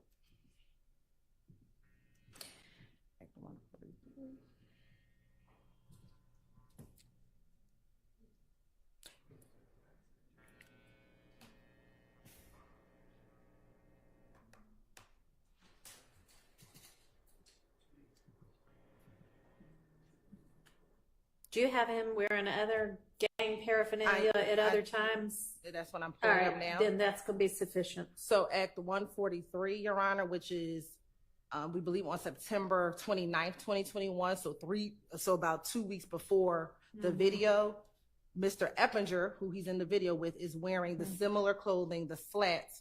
He just has the jacket version on. Okay. And then BB is wearing the OTS, which says only the slimes. I don't know who created it, but it's slime clothing or slat or YSL affiliated clothing, Your Honor. And who is that? Is that? So that's the same. So the person in the jumpsuit is Mr. Durante Beebe. This is the person who had the gun in the video. Next to him is Mr. Eppinger, who was the person who joined. Okay, the so you video. have both of them a couple of weeks before wearing what y'all allege to be gang clothing. Yes, Your Honor. All right, that's enough. You can have those two portions that are the beginning and the end of his call, and we're not going to do the third portion. Okay, thank you, Your Honor. Yes. I want to, if you rule definitively, I want to just put my objection on the record. These are out-of-court statements. Mr. Beebe and Mr. Eppinger are not here. So it cannot be, the way I understand the law, admission by a party opponent because they're not on trial with us. Right. And therefore, it has to come under some sort of co-conspirator hearsay exception. And I don't know how this furthers a conspiracy to say, and I believe these are quotes, what's going on in the first 112 to 115, Your Honor, and then what's up, slat. I don't know how that furthers the conspiracy, so I'm objecting to the verbal. In addition, I asked the court, there are a tremendous amount. There was a contest on the internet who can say slat with a song so many times. I tried to put that in evidence, and Your Honorable Court sustained the state's objection and said, who cares? It's a popular thing that is being said now, and who cares that people are on the internet saying that? The state just said that slat is important because that's what YSL members use. I want to show that everybody uses it. And slat was a popular term before 2012 when this supposed gang formed. You will learn if you let it in. Did somebody already establish that? I know you tried to. established it with regard to like some of those other sayings. Yes, Mr. Trantavia Stevens stated that when he was younger, it was made popular by a rapper, an artist named Lil Wayne. Okay. So I was stopped from doing it. So I'm objecting. I understand. I'm not trying to belabor this, but I'm objecting to all the verbal statements. And then I just think it's nothing here to me furthers the conspiracy. And that's the only way to do it. Thank you.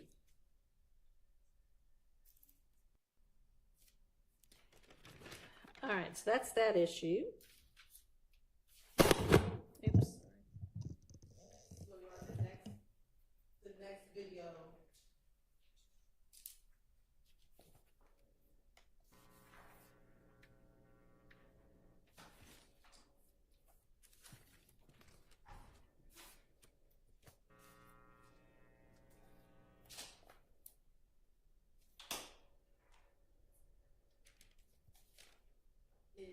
It ends for the purposes of the record in 3396.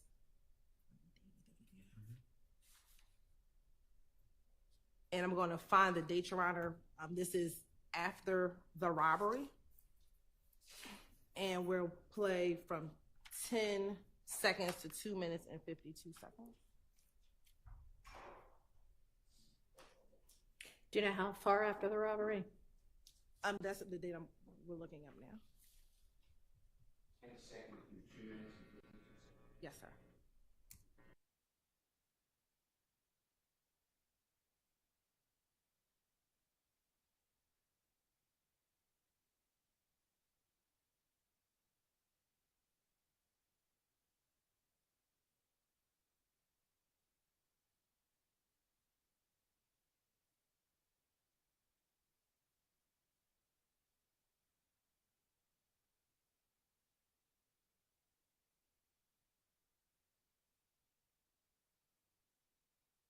Himself.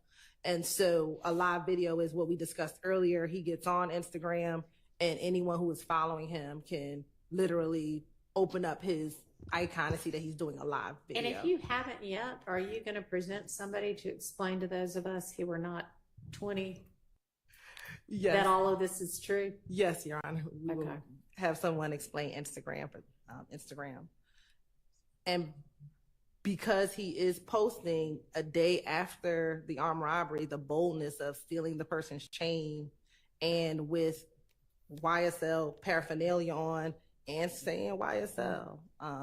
For those who do believe it's in furtherance of the ultimate YSL enterprise conspiracy. All right. I'm going to rule that admissible. You also do 403 analysis if you don't. Yes, when I rule it admissible, I have done the 403 analysis and found that it is not excludable under 403. Nothing in there is substantially more prejudicial than probative.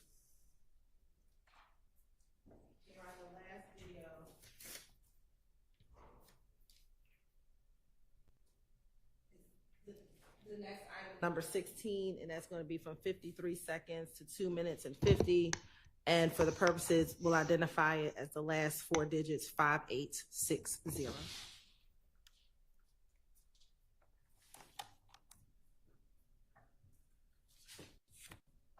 This is And also this Instagram. It's also an Instagram video. Live feed. A live feed as well. And this is on October 14th, 2021. Okay, so 2 days afterwards. Yes, sir. Okay. 52 seconds.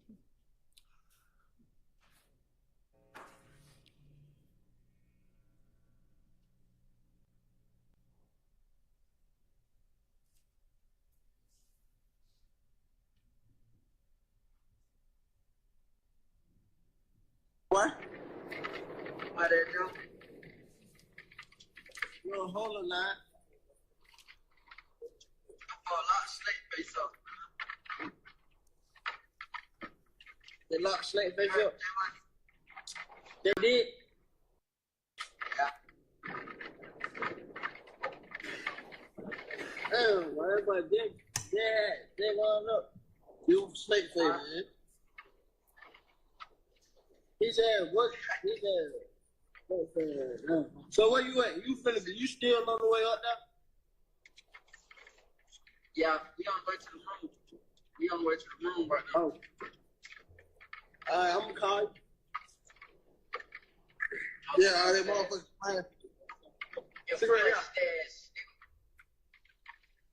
Slap theater, man. Huh? Hey.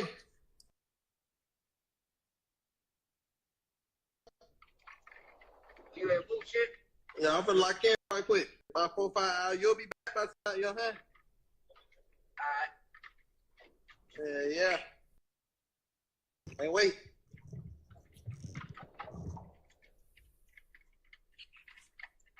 Oh, yeah, slap bit, no rat bit. No kiss. Think somebody add me, please.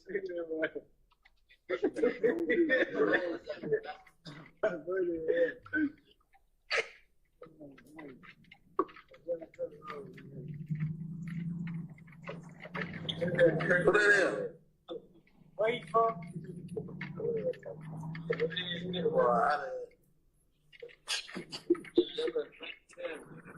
Boy, how the... I hope I get all this shit too. His phone. And we can stop it at 2:47, Your Honor. So a few things that occur in this video is Mr. Beebe is on his way somewhere, and Mr. Eppinger joins the call again or joins the video again. You hear him say, as he's holding up the chain that they just stole a day before, says slap business, and then later again they say slap business, no rat business, Your Honor, and believe that testimony will come out during this portion that Darius Smith had went to the police, after he had gotten robbed. I believe there is some information that he was being threatened after he went to the police. Okay. After he went to the police, Your Honor. Furthermore, also in this video, you see another co-conspirator, Miles Farley. When they pan the camera to the individual who's in the front, he appears to be sleeping. That is another co-conspirator in this case, which is Miles Farley. So for those reasons, and you see them also in this video putting up the YSL sign as well, that for those purposes, this is relevant to show association, to show the furtherance of the enterprise, especially even after the armed robbery. All right. May I, Your Honor? Yes. I am going to wage the same objections, that it does not further the hearsay objection to the conspiracy. But if your court is consistent, then what I'd like you to do is please wrestle with the idea that the one before 3396, showing the court said that's a specific pendant, and therefore it's relevant, and the armed robbery occurred the day before. This is the following day, so 2 days after it. So I would argue that under 403 it's point.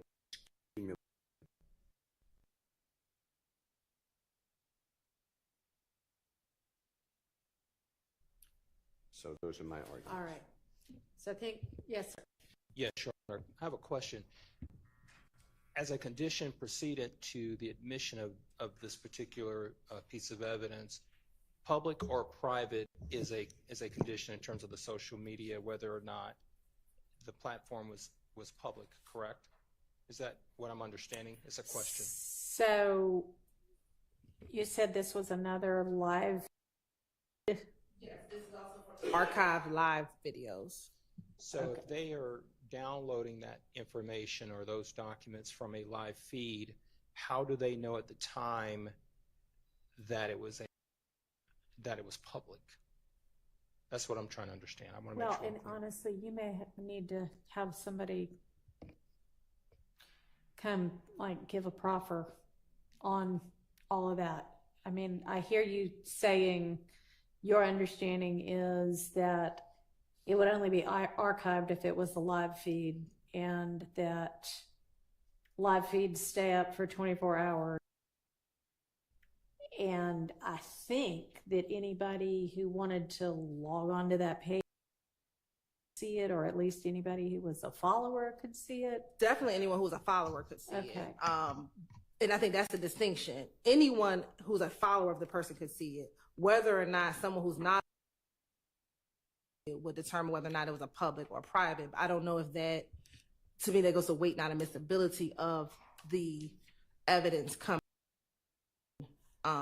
whether or not it was a private or public page. But what we know is a live video. Other individuals can see that, whoever may follow him, or if it's a public page, people who don't follow see it. But other people besides himself could view the video. So, I mean, this one it's a communication between and amongst several co-defendants and alleged co-conspirators.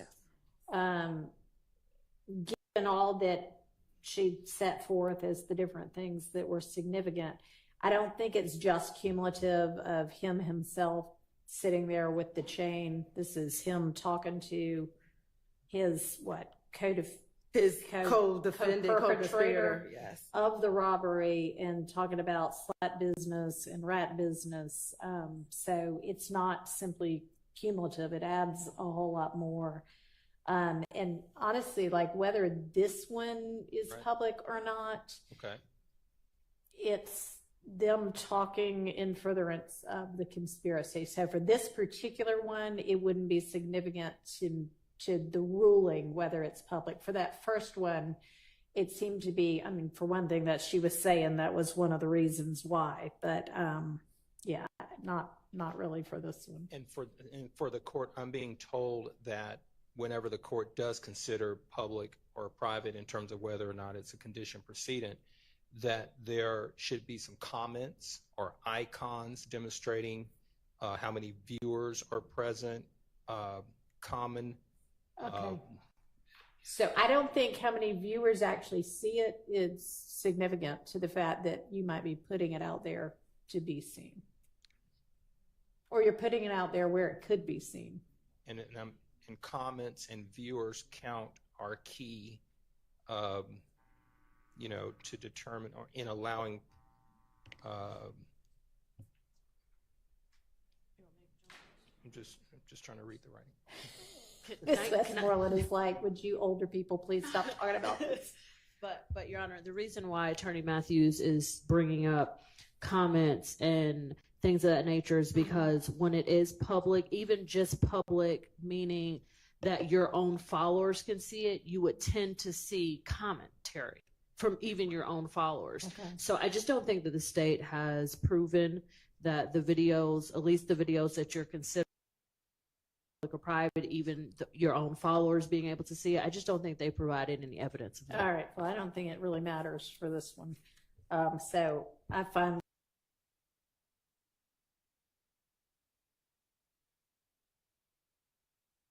Your Honor, yes. before, this has nothing to do with the court's ruling. I'm trying to relitigate anything. But while Ms. Hilton was speaking, she mentioned Mr. Darius Smith and their possible threats or something of that nature.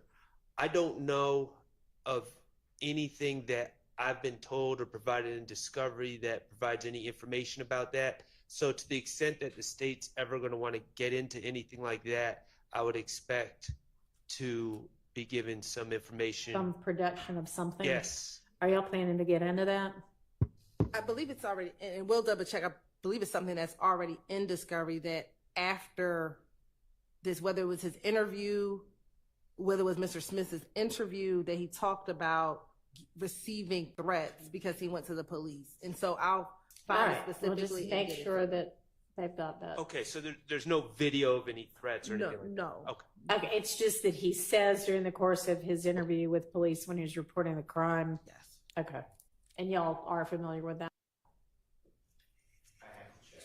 I'd have to check too. Okay. I just remember seeing any videos or anything. Yes. I know you just said that the last one, which is 5860, has more, so it's not cumulative of the previous one, 3396, but wouldn't 3396 then be cumulative? Yeah, that's what I was arguing earlier, because you said that it's coming in because it's showing the unique trap commanders, what I believe it says on the pendant. I think it says trap commander. No, I just thought that when you that comment was when you said, how do we know it's his necklace? I was saying that looks like a pretty unique necklace. But at some point, is it I know it's short, but isn't it cumulative of the next day? That is much more to me, him really kind of flaunting the necklace that had just been stolen a day before, flashing money, throwing gang signs, saying, if he said, I heard him say this shit, YSL, I think that is somewhat different than what we see in that 5860 video. Your Honor, after all of the videos, okay. Yes, after all of that, I just wanted to ask the court's instruction on a general matter about cumulative nature, but I'll let the court go through all of this. I just didn't want to. Well, what do you want to know? Generally, what I'm hearing is that Whenever a video, a picture of something is shown that's slightly similar in nature to something else, there's been the cumulative of the 403 objection. And the court knows, and everyone does, that there are 65 counts in this indictment and 8 defendants currently on trial. And to the extent that some of the evidence in the court has been essentially ruling along these lines, but I just wanted to say that to the extent that there are efforts by the state to put in multiple showings of a defendant doing, or other defendants or co-conspirators doing things that may appear similar on different times or at different days, this is meant to rebut this continued assertion by counsels for 8 defendants on trial that this is a record label and nothing more. So I just wanted to put out there regarding the cumulative and the 403 objection that we constantly get when there is some similar, and the court's ruled the way I believe that is proper, but I did want to respond to that objection that is constantly being made. Thank you, Judge. Your Honor. To me, cumulative isn't whether there's some reason to put it in to rebut something or not. It's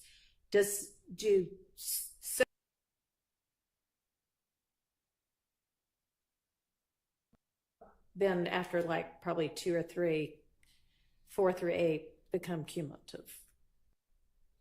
So you're not necessarily limited to, I can only show this one way with one piece of evidence, but you don't need to show the same thing 8 different ways. Your Honor. Yes. Ms. Love's argument may remain the same, but it's not 8 defendants, it's 6. It's okay. You're right.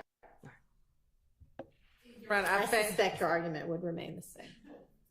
I found where we were referencing at least some indication that maybe the victim in the armed robbery was being threatened. Okay. It's going to be in Discovery 7. And within Discovery 7, the last police report, it's the first paragraph from May 18, 2022. Actual text messages that is referenced in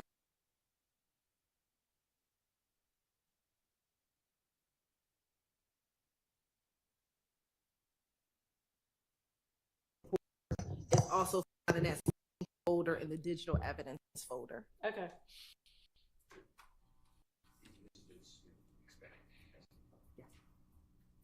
You're welcome.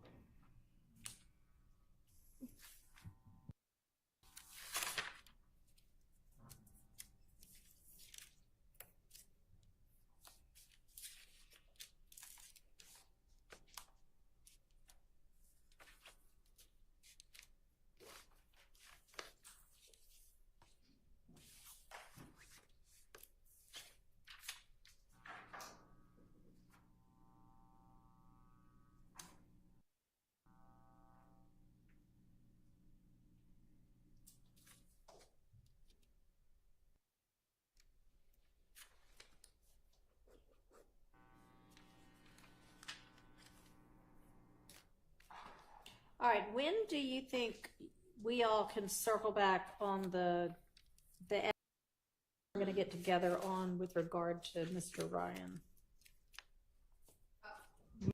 And right before the court came out, we were trying to figure out a time. So we'll talk some more after lunch. At the end of the day, just to try to solidify a time within the next couple of days. I'm just not sure we're going to have a non-jury day before y'all might get to that. We might, but okay. So I have some notations on, if we go back to, I guess it must have been on this wiretap, because that's what we've been going through. Your Honor, you did ask the state to look at least, before we get to Mr. Harvey's motion, you had notes on 2 of the recordings. Okay. I believe it was what was identified as 513. Yes. And /523, Right. and then 1109 and 1124. I'll start with the easier one, Your Honor. 1109, 1124, the state does not intend to use. That does make that easy. And then I'm not sure if the court just wanted for 513 to 523 the relevant portions of that call.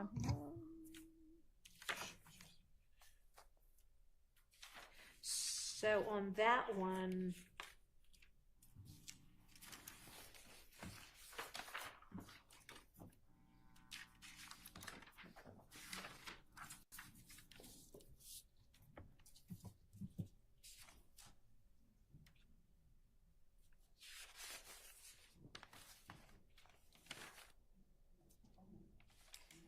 it was the part, yeah, the flipping the car and laughing part.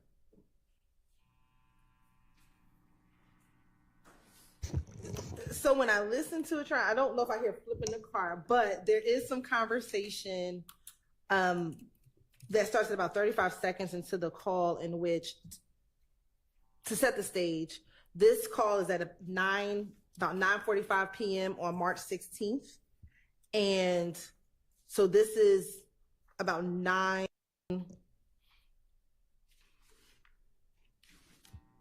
The home or the house at 2830 Waters Road just got shot up earlier, late the night before, earlier in that day. And Mr. Garlington is speaking to someone that we believe to be the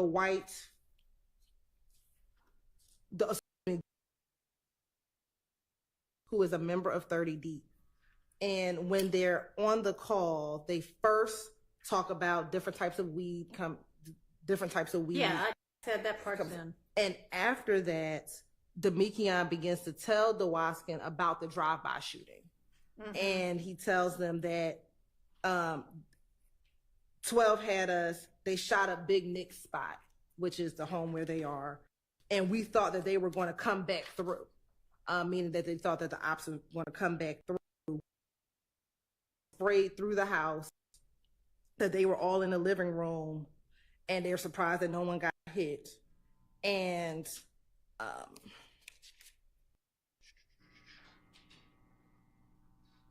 Dewaskin asked, well, essentially, why do you think it happened? And Mr. Garlington says, one of their little partners just got shot or just got killed in Mechanicsville, which would have happened on March 14th, 2 days prior. Then at some point in time, a little later within that call, Wright says, do y'all have a drop on them in words? And Demekion responds, I would need to play it again, what exactly his language was after response to that. And that portion is from 0:35 to 1:40, and then from 1:48 to 2:31. Seconds in there that we wouldn't need to play, but those are the two we believe relevant portions. Again, they're talking about the opposition first shooting up the place and then being asked by a 30 Deep member who we allege they have alliances with, YSL, that some members who were formerly 30 Deep are YSL, and then they still have an alliance with 30 Deep. He then asked, do you have a drop on them? Meaning, are y'all going to retaliate is what we would think that they say. And those are the portions that we believe are relevant. And those are the only portions of that. Yeah, the call is only 2 minutes and 30 seconds. So it's really the entirety of the call, except for that 8 seconds that is between 40 and 48. Yes, sir. Yes. There's a portion, I believe it's the same call. I have it as call 513. Mr. Shark gave me that number. Yeah. That it says something to the effect, and I was going to object. It says something about McMiller's funeral is going to be private, and his mother doesn't want Thug there or his money. And I don't see how that should come in. That would be a hearsay statement. I don't see how that furthers a conspiracy. If it's not on that call, then I have the wrong number. I have 513. It's not that call. No. Well, let me make sure. Well, hold on. I think it is. No, I'm sorry. Well, it may not be. I don't know. So there's remember, there's a page number and a reference number. Right. I'm with Mr. Steele. I have 513, and I think we're going by the call reference number. On the sheet. So the Or call no? reference number for 513 is the call that I'm just speaking of, which is on March They came 16th. through and they were gonna come back. It's- Yes. Getting ready to I light have the them same up. date as well. You're on Okay. 3/16. What time on March? So the call 9:41? 941. But we can listen to the call, but I just listened to it and I don't hear If you're not anything going to about play it, if it's not an issue, there's nothing to discuss. But if it is an issue, I wanted to raise it. Okay, because part of it, when it was described on this big sheet that y'all shared with everybody, was them laughing about the drinks murder. Right. And I have that happening at 4 minutes and 20 seconds into the call. So, and I'm not saying Ms. Hilton's wrong. Maybe this call isn't that long, but the parts that you wish to play, can we just play it? Yeah. Because there's a lot of confusion. Okay. Because then I guess the part about the drugs comes after all of this. that's the first one we talk about. Okay. All right. Because I definitely wrote down that there was something about y'all said there was a non-hearsay purpose, and you wanted to show something about flipping the car and laughing. But if y'all aren't going to get into that anymore, then that's fine.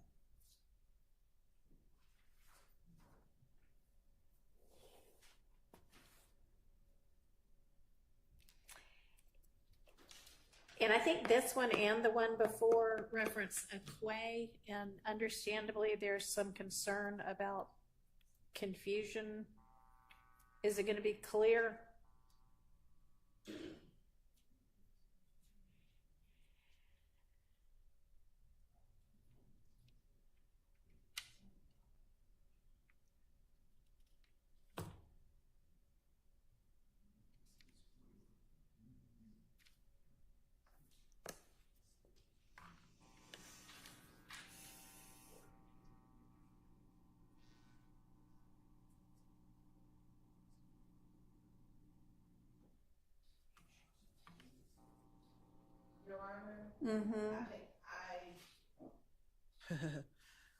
And I'll apologize. I must have listened to 512, which is the 2 minute and 40-second call, because they talk about drugs in that call as well.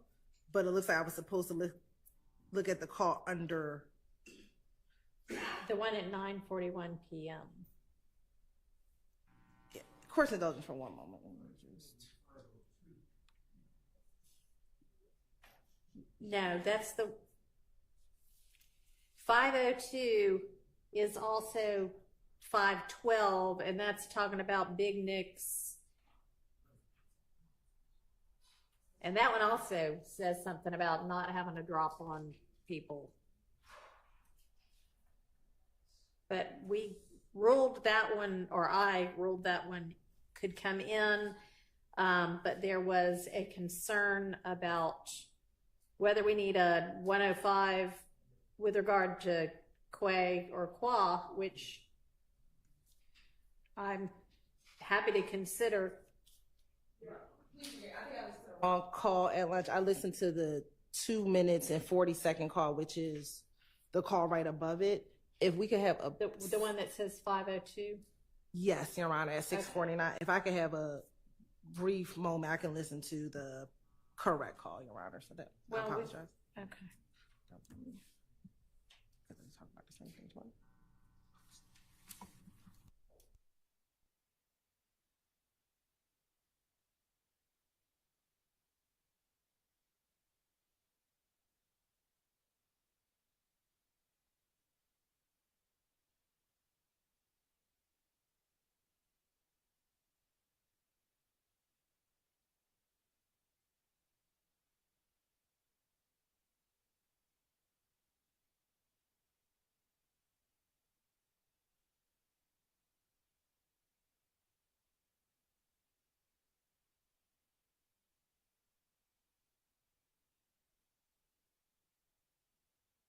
Only other one we had talked about but not made a decision on was the nested hearsay one.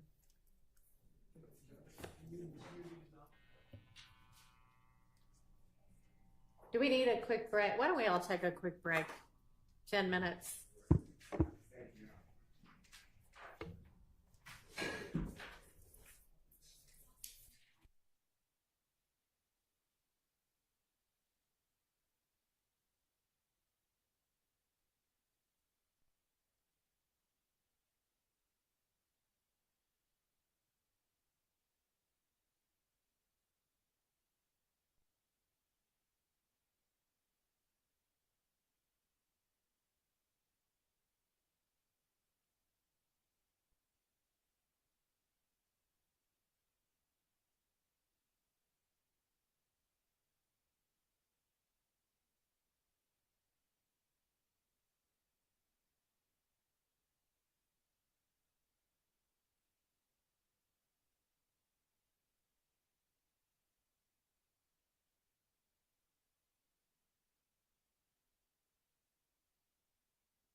take way longer than 3 minutes.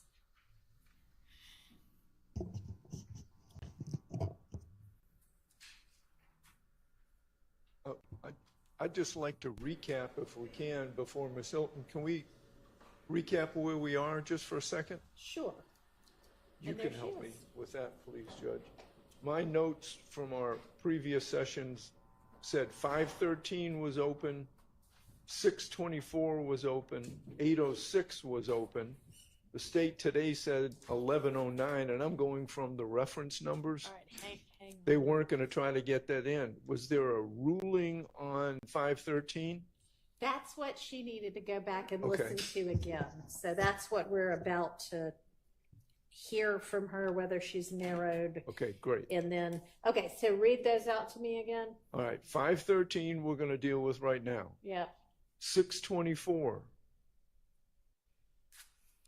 I had that, my notes reflect that that was open as well.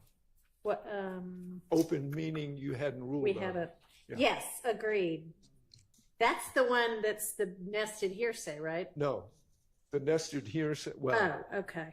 it nested hearsay was 2119. That's on the next page. Okay. At least that's the one that. Yeah, you're right.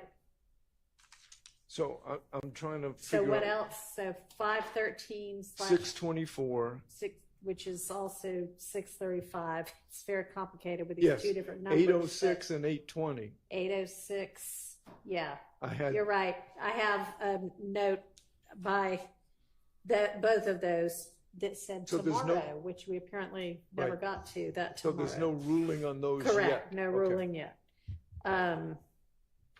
And on both of those, if somebody from the state could listen, I think the question for both 6, I don't know which reference number's which, but 624 slash 635 and then 806 slash 820, I think, was who is the other talker? That's what we were waiting to hear back on.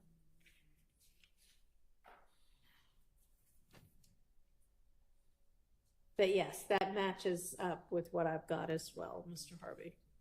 All right, so if you're ready on the 513, 523 one, we can do that one.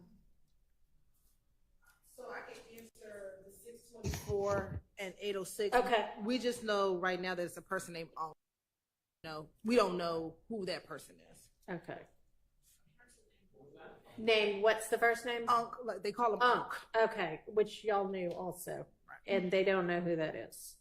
And so are y'all asserting that Unk is a co-conspirator, or you have no idea? No, we're not going to circle. We don't know who. Okay, Unk is. and so then is there some other basis under which you're asserting those two, whatever they are, conversations could come in? Just 1 second, Your Honor. Okay. No, 624, 806.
Getting to sorting through the evidence exhibits today.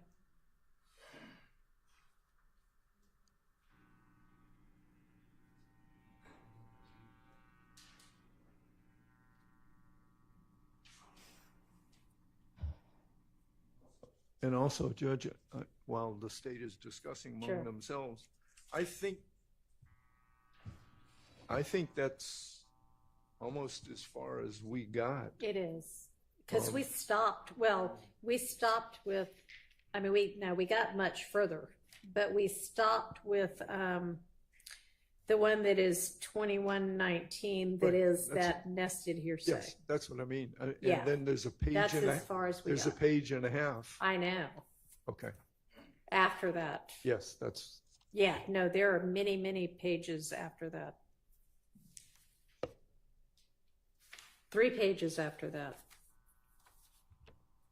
Judge, forgive me for missing the portions of the conversation that Mr. Harvey was just having. I was looking with my colleagues at number 624 and 806. Are we correct that those are the two that the court is now inquiring about? Yeah, as to, yes, Unc. 513 and 513. No, we're not, we're going to come back to Okay, that one. all right, sorry. Okay.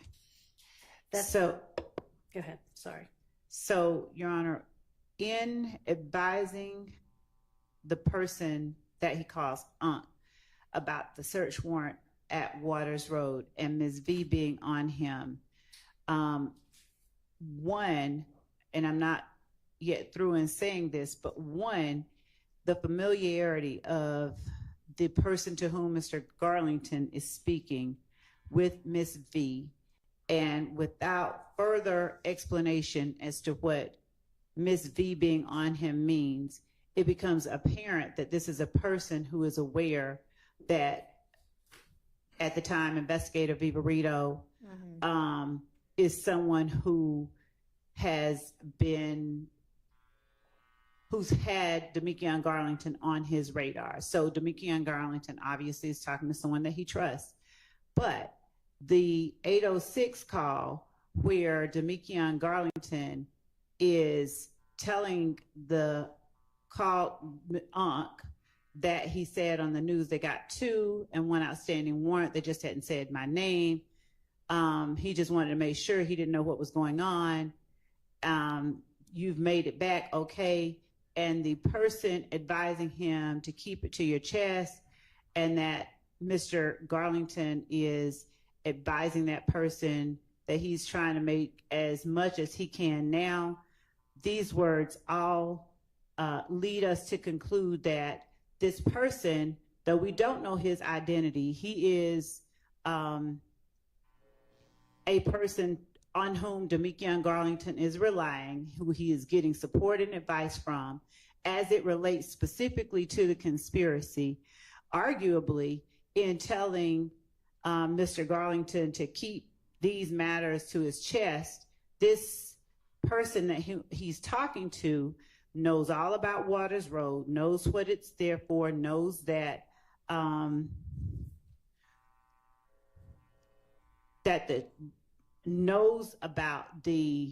likely knows about what was being kept at Waters Road, given that he's not asking, wait, what do you mean?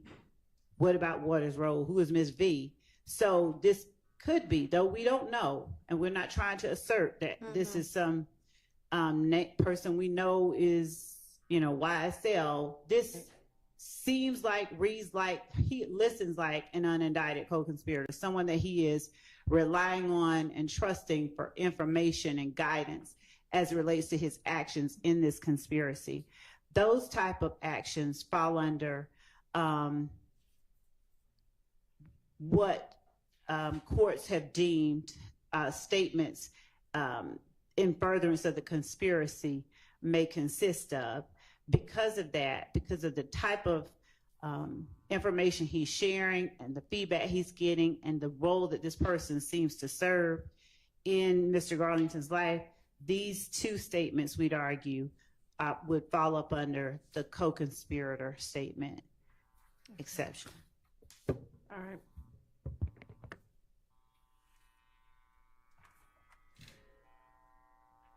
Does anybody need to hear them again? I don't know. It seems to me that if we don't know who this person is, I don't know. my understanding of the case law, and I don't have it, but I'm certain of it being the law. I can get a case. Is the statement itself cannot establish the conspiracy and the prerequisites of 801 D2E. So without knowing who the people involved in the conversation are, and just going by the conversation itself, I don't know if that ever. Well, I do know that that could never satisfy the requirements of 801 D2E under our Supreme Court precedent and state in case law in Georgia as well.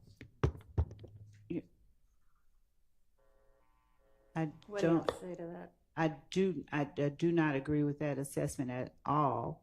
In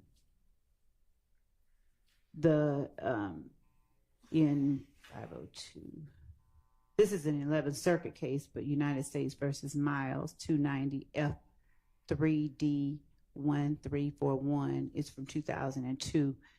The courts have said in its admissibility evaluation, the court may consider the statement itself as well as extrinsic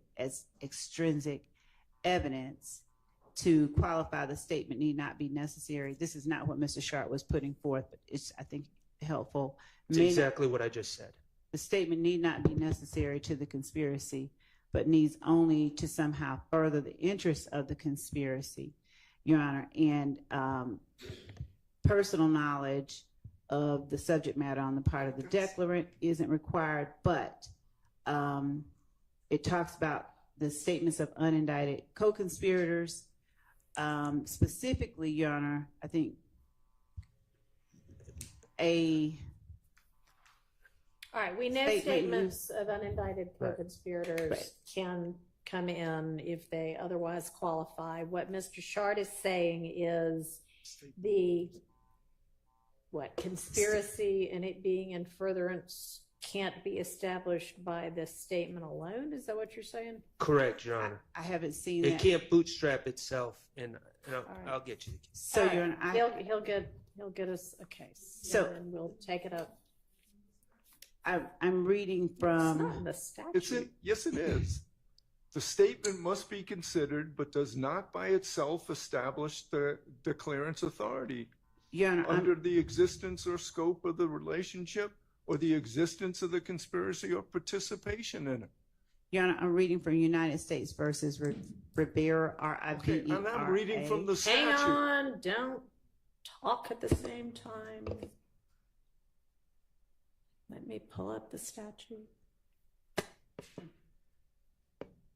That would certainly be the easiest place to go to if it answers the question.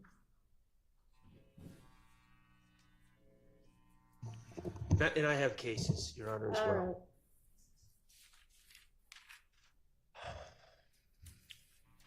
Give me a second.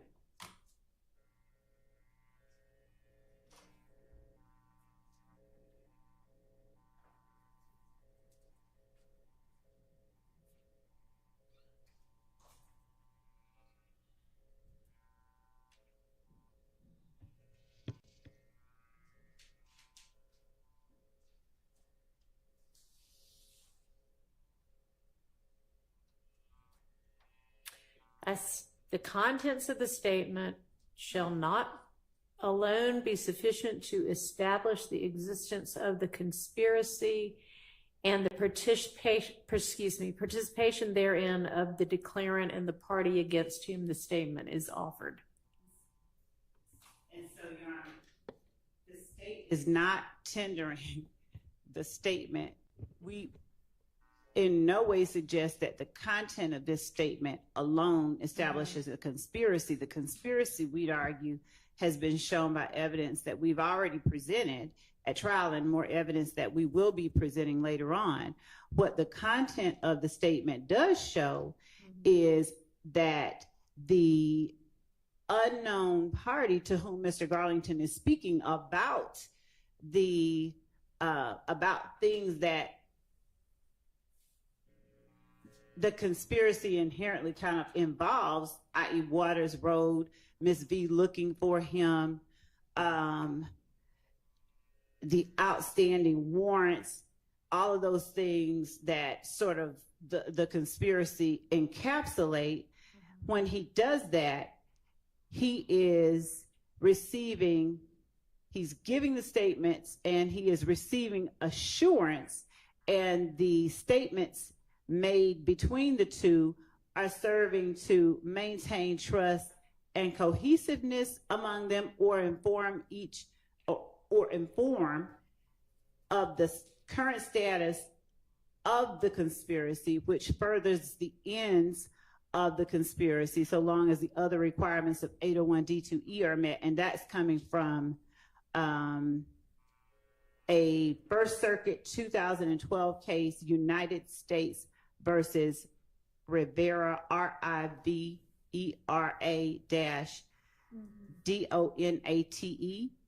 at 682 F3rd 120. Especially when you hear, given everything Mr. Garlington is saying, I mean, he's literally just telling the guy, like, you know, Miss B is on me, blah, blah, blah, blah, blah. And of course, the court and anyone can listen to it. But he just wanted to make sure, you know, he didn't know what's going on. You made it back okay. The man is saying, keep it to your keep it close to your chest. And Demikian is then saying, I'm trying to make as much as I can now. This particular case that I'm about to point out is a Third Circuit Court of Appeals case, so it's not anything that the court has to follow. It's just sort of instructive, but it does speak to the United States versus Lignelli, Lignelli, and the site is 660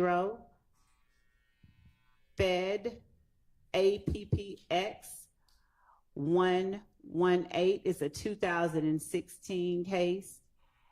There, the court found that a statement made by an unknown speaker could qualify for the co-conspirator exception if the government establishes that the speaker was likely a member of the conspiracy alleged. And in United States versus Helmel, which is an 8th Circuit 1985 case, and Helmel is spelled HELMEL,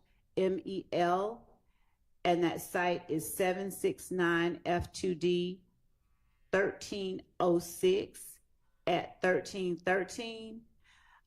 What Lignelli says or cites Helmel for is the parenthetical. What is essential is that the government showed that the unknown declarant was more likely than not a co-conspirator. And I believe that the prescriptions that were described earlier regarding the statute alone, the statement alone being used to establish a conspiracy is not one applicable here. Okay. All right, can I hear the statement again? It's been a while since I've heard it.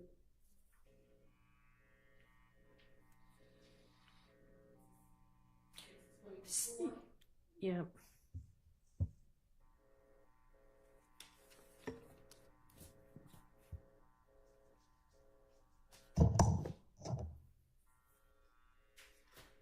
And Judge, just so that the court is aware, since we are researching in real time, there's a notice at the front of Lignelli that says not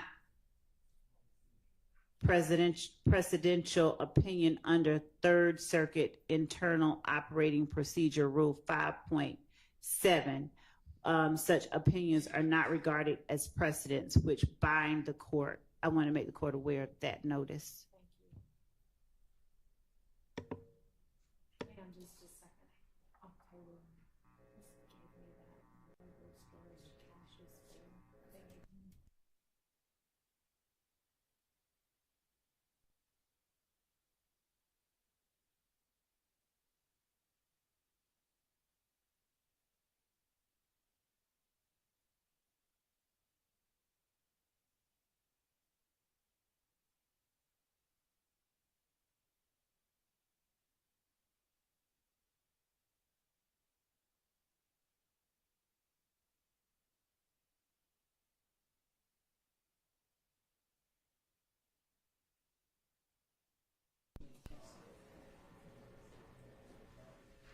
What? What's going on? Where you at? In the apartment. You got your family? Hell nah. Oh, nah, I got my shit. Just got now. What's in? So no folk got now. Where you at? I finna pull up. The meat on white out there. Yeah. Nah, everybody out here though. I ain't got no fly. I been got the chillin' trying to see these folks on. You say you trying to do what? I said I just been chilling trying to see what these folks on before I get another fly. What? Yeah, man, fuck you. Nah, cause them folks just got damn, man. That shit, them folks they hit the spot that they went in there, but still just like what Miss V, boy. I know they hit that bitch. Yeah, but now I just feel like Miss V on a nigga, boy. So I'm really trying to move cautious. Well, definitely. You know that wrong. Yeah. And she saying y'all, she knows. Well, you know she y'all. Who else you say out there? Big regular, big, zoo them. Big out there? Yeah. Alright, here I come. Alright. Yeah.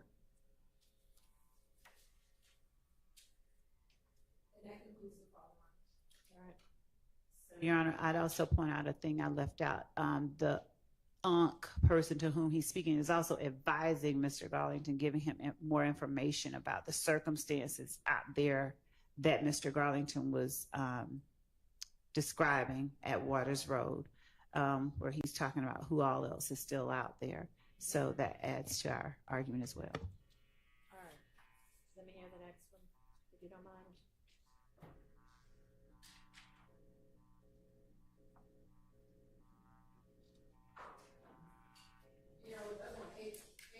Yes.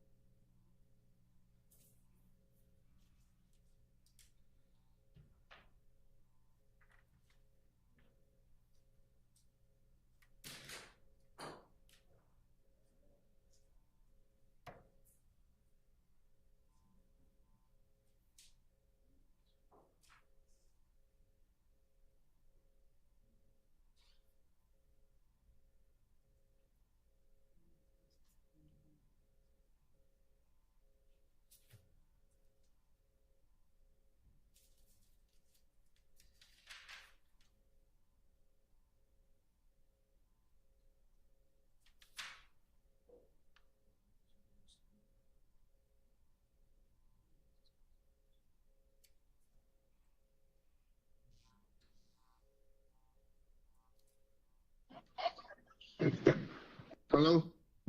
Hello? What's going on? What's up? Hey, what's up with you? What happened? What is that? That, my bad, I don't know, look. I just seen the news. I seen the news, they said the two they got, and they said the one they got on, outstanding one, they ain't say my name. Oh, okay. Yeah, well, I just still. Well, I said I just want to make sure I don't know what's going on.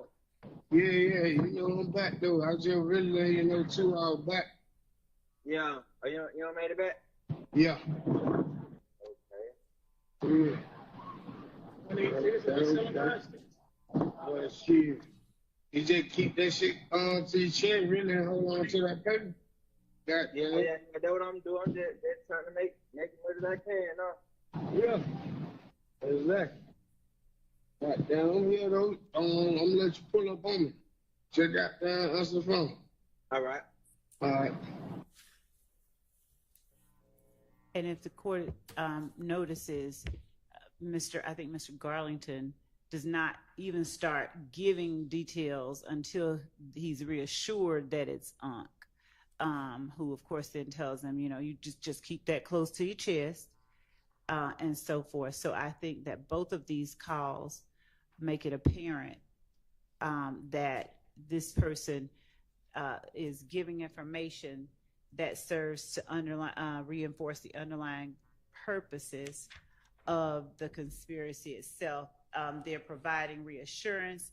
They're informing of what's going on, that is putting members of YSL in peril. Ms. V out there looking for Mr. Garlington. He knows who she is. So we believe that these all form to tell the court these are statements of co-conspirators that should be admitted. And yes. I'll hear any defense argument.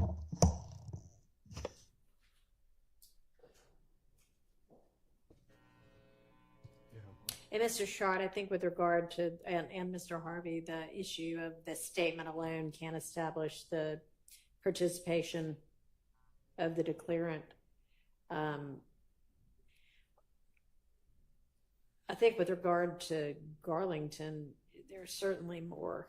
And are y'all offering like both sides of the conversation?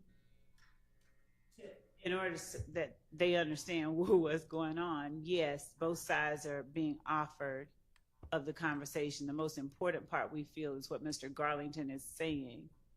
His words are more pertinent because they're reflecting a knowledge of something that just took place. Is very important and close in time to acts that are alleged via overt acts or counts on this indictment.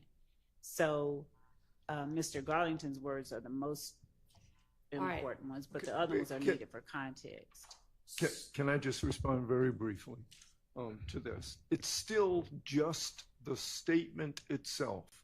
And every court, the United States Supreme Court and our Supreme Court, have specifically said in determining the existence of the admissibility of a co-conspirator's statement, the trial court may consider both the co-conspirator statements and independent external evidence, although the co-conspirator statement alone does not suffice.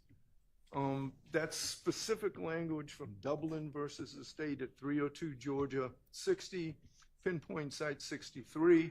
But that's the rule, and that's the intent of the rule in the code. I have heard nothing but argument about the statement itself, but no external evidence other than the statement itself. And that is simply not enough with an unidentified party. Right. Period. Yeah, so I think with regard to whomever Unc is, that it does sound like all you're relying on to establish that Unc is a co-conspirator, and therefore the jury can consider what Unc is saying is what he's saying and what he seems to know that's based in the statement itself. So I think that if this comes in, if these two come in, there needs to be an instruction that, you know, it's only Garlington's statements that you can consider. In his, hang on, sorry. In as much as Unks is providing context to what Garlington's statements are, one moment, Your Honor, I'm reading a statute. If the court would indulge me, I apologize.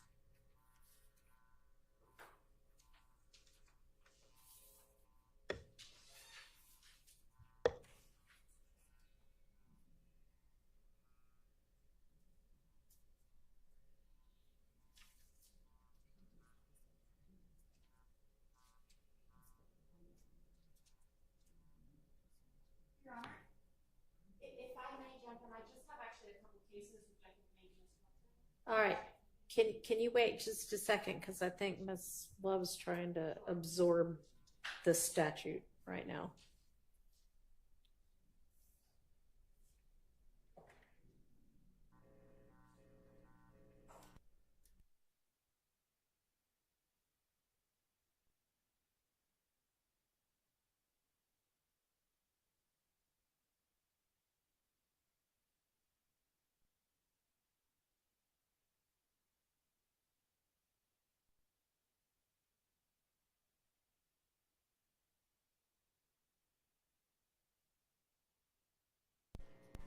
Almost, Judge. I apologize.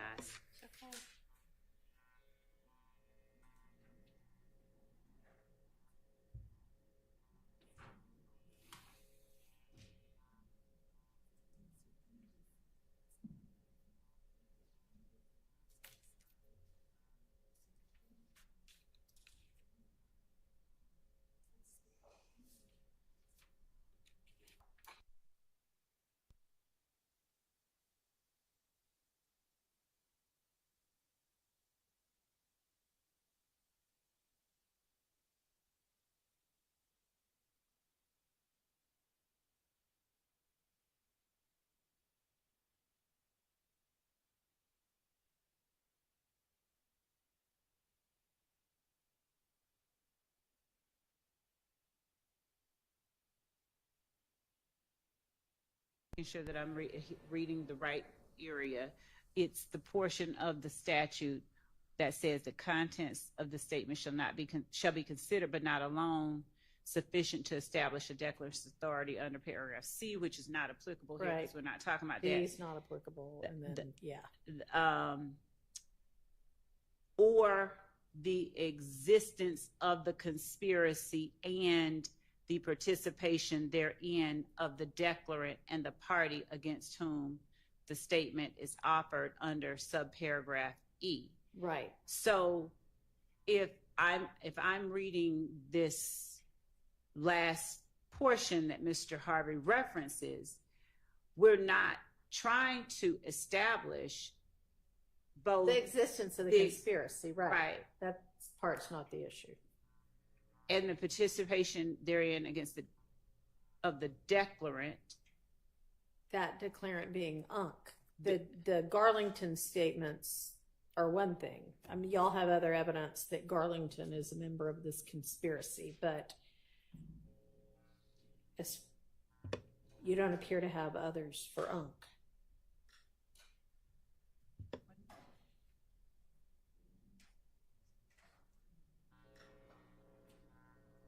So it's not, and I hesitate to say it, but it's not so much Unc's statements that are important. Unc's statements are the ones that give context to Garlington's statements. And so to the extent that you need to hear what Unc is saying so that you know what Garlington is responding to, that part is important. So to the extent that I guess an instruction that Unc's statements, you can consider them for context for Garlington's statement.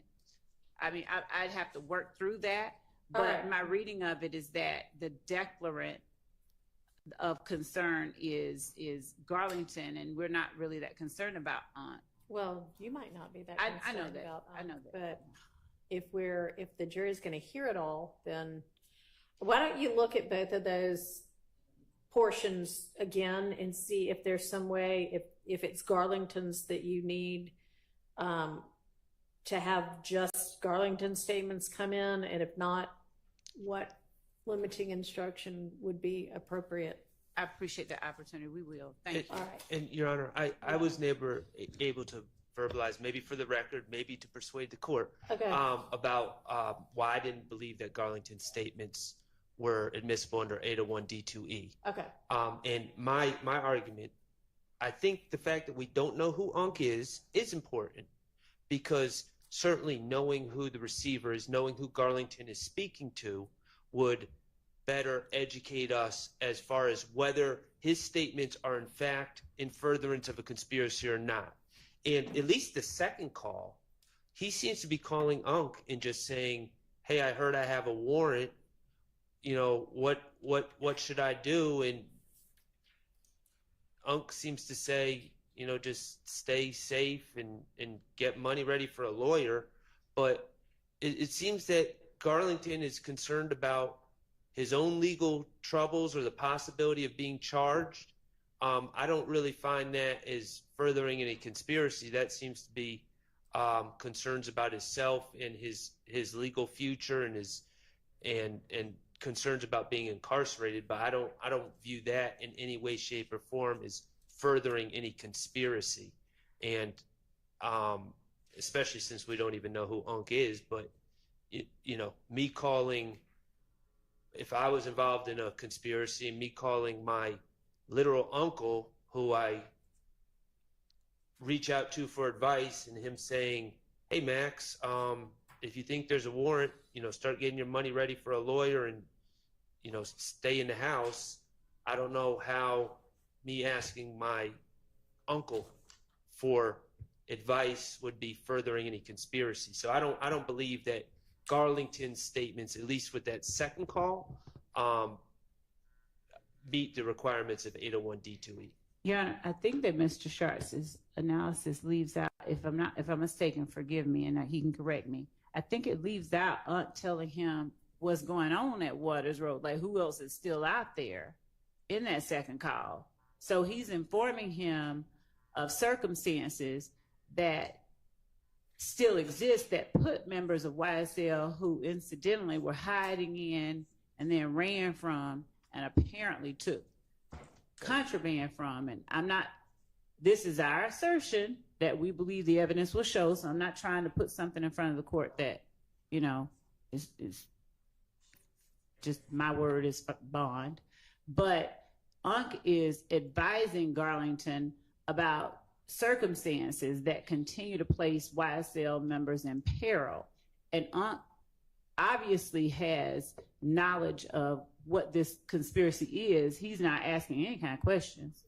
And then Garlington's responding, he's wanting to make sure what's going on and is told to keep it to your chest. And frankly, he doesn't need to be talking to a co-conspirator. I agree. Okay. I agree, but I still think knowledge of who he's speaking to would certainly, sure, further elucidate things for us, but it's not necessary for the admissibility of this statement.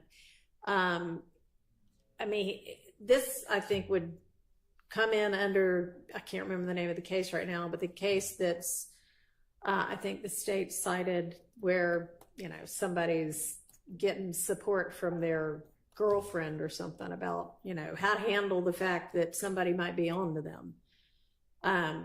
It's not exactly the same, but it does sound like, frankly, it sounds like this is somebody who knows a whole lot about what's going on at Waters Road, and they're sharing information in order to stay hidden. I don't think. Respectfully, so this is the day after the Waters Road shooting, so this is not while Waters Road is in practice. And he says, "I'm pulling up," and I think a very common sense reading of what was said there is he's pulling up to where Unc is and wants to know who's at Unc's house. The state keeps saying, alerting about who's at Waters Road. That's not the way I hear that call at all. Your Honor, the court should also be aware that this is the day that police go to search Waters Road. And I think in another call that the court heard in our previous hearing, they find that the sticks were removed, like they took guns and stuff out of the Waters Road the night that they were there initially just to check on the occupants, and nobody was willing to come to the door, but they found everybody hiding in cubby holes and stuff. And so in subsequent calls, I think the court heard last time that they didn't get the sticks that were in the attic or wherever it was. And now Unc is talking about, my reading or listening to it, Unc is talking about who's still around, and Mr. Garlington is talking about Miss B. I think whether he's saying who's still at Waters Road or who's at wherever he's about to pull up to. I just want to make it clear for the record. This is not the day, to my understanding, that Waters Road was searched, okay? And the state, I would love to hear their evidence, whoever Unc is, that he was at Waters Road on that day, because it doesn't exist. He's talking about where Unc is, and I'm pulling up to you, and who's over at the house, which is not furthering any conspiracy. But, I understand the court's ruling, and I just want to state that for the record. All right. Thank you. Your Honor? Yes. I do just want to bring attention to one case. This, I don't know, perhaps frames it in a bit of a different different way. Statements are admissible when the state establishes a prima facie case of conspiracy independent of the co-conspirator statement. I think looking at this, if we look directly at that standard, let's take out what the statement is. What evidence is there to make a prima facie case? Nothing. And the case I'm relying on for that is Williams versus State, 293 Georgia, 750 from 2013. There's another case which quotes the same language.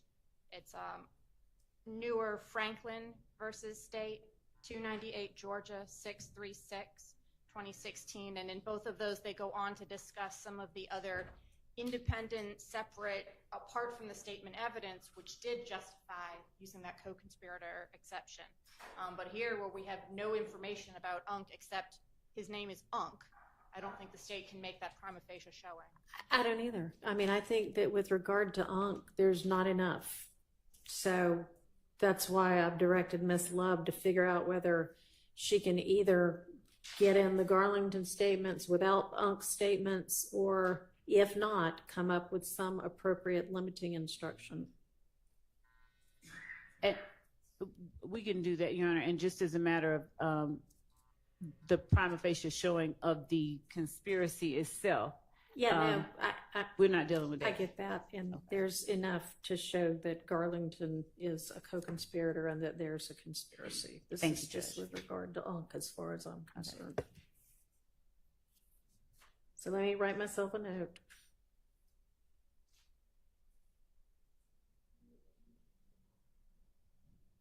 And then we'll circle back to the 513, 523 one. Thank you, Judge. And this case that Ms. Abbasi just cited, does the court mind providing that site one more time? Franklin or Williams, or both? Both, please, if the court doesn't mind. Franklin versus State. Franklin versus State, 298 Georgia, 636 from 2016. And Williams, 293 Georgia, 750 from 2013.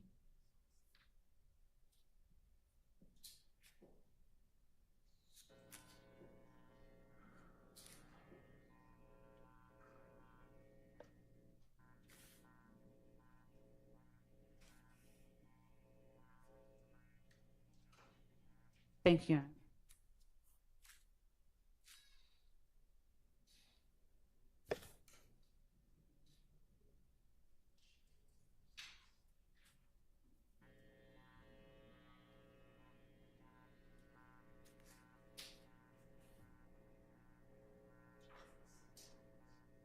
And I think that the court already has Kemp. I do, thank you. All right, let's go back to the 513, 523 or whatever it was, one.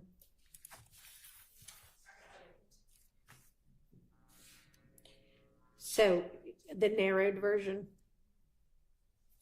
that's what you were gonna do, was figure out. So it appears the narrow version is going to be from roughly 34 seconds.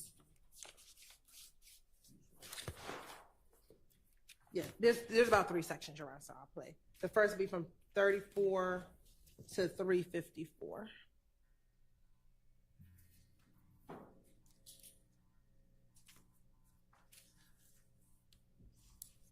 I don't need to hear the drug part again. We already rolled on that. I believe we're past the drug part. What? Nick? Something free. Last night, boy. You know, I wasn't even gonna come out. Man, it was like, goddamn, pull up. We were finna get on one. Goddamn.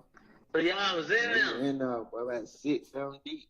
Tunk just had them pulled out, boy. Damn, that's some food. I thought they already went over there and shot one upside. They did, but still, man, I'm on some everyday shit. They double back. Oh, you talking about Oh, yes. right? Yeah. Oh, ain't nobody went next, right? Oh, no, I heard it a couple days ago. Somebody they said they went over there. Oh, that one I ain't know.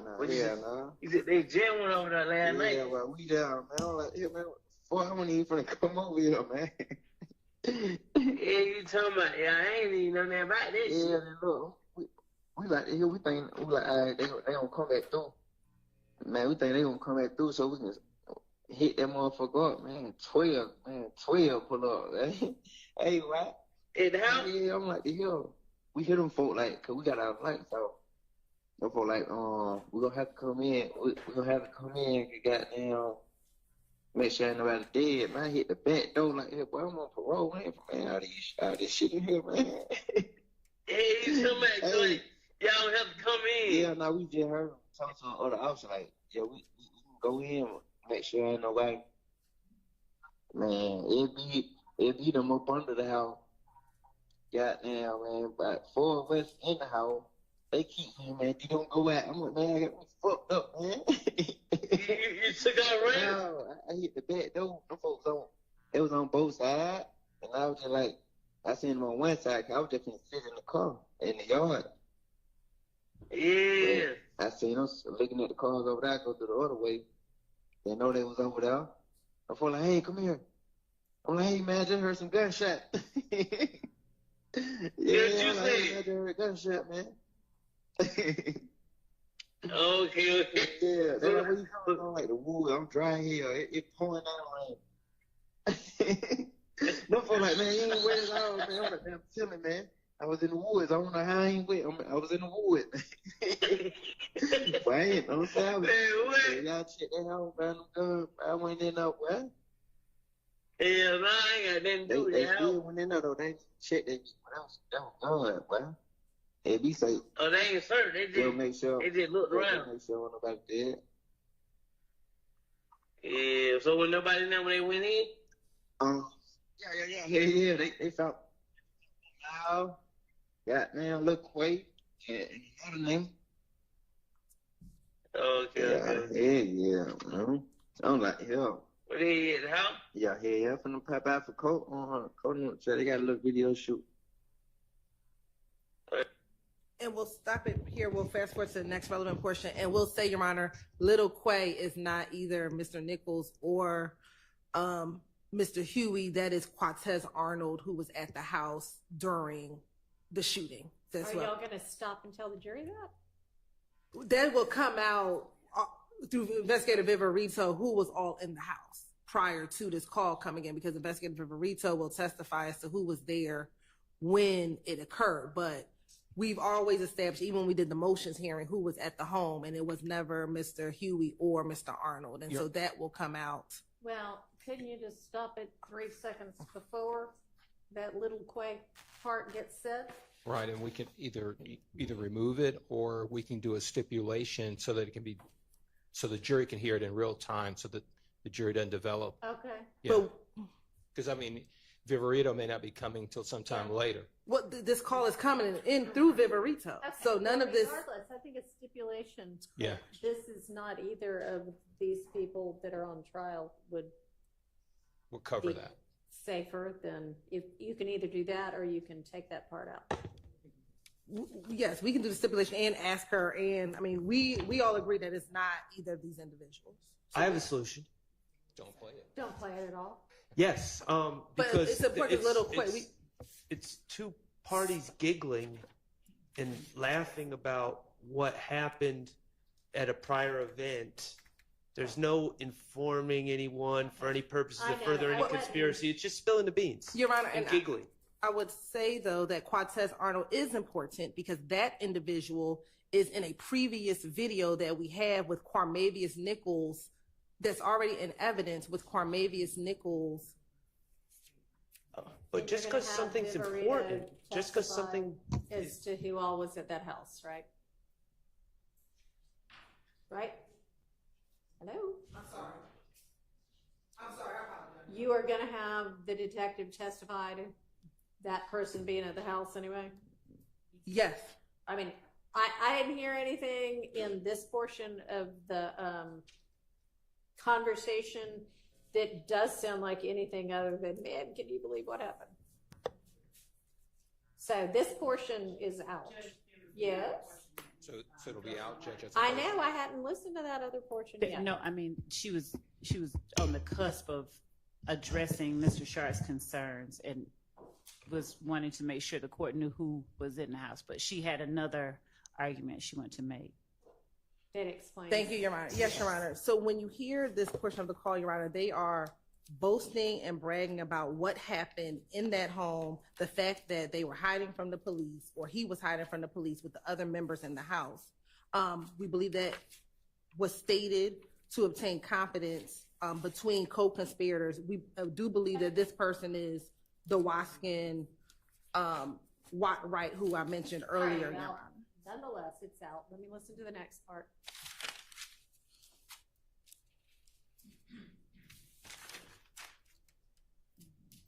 The next portion starts at 4:18, Your Honor.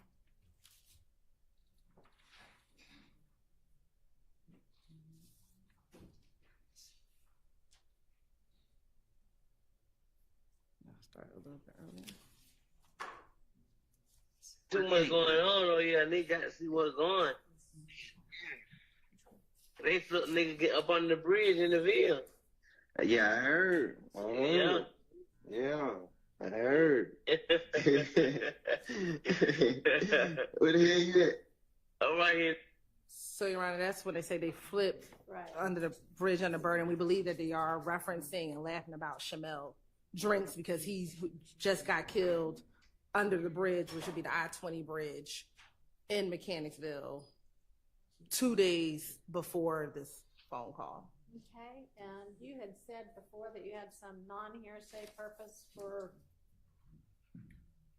it, that wasn't even hearsay that you had. I mean, I don't know what it was, but you said that there was some non-hearsay purpose to introduce that so that it didn't need to come in under an exception. I mean, I don't know. I wrote it down. I don't know what it was. I got it. Your Honor, we believe that the fact that they are speaking in code and laughing about this particular murder when they say, I heard someone flip the car in Mechanicsville, and then there's like a pause, and then they both laugh. Given that this is again 2 days after the murder of Mr. Drinks, and we believe that Mr. Garlington was a part of that homicide, the fact that they are laughing about that particular instance at that time is a non-hearsay purpose of why this portion of the call will come in.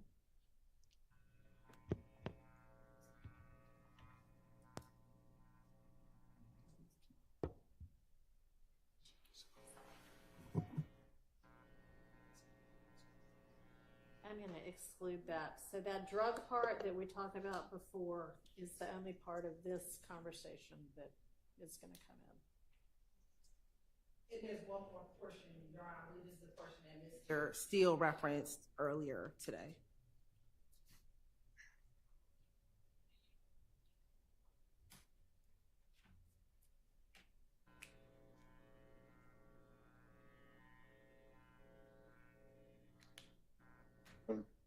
Oh yeah, they were like, they said your mama like, well, she don't even want him to come.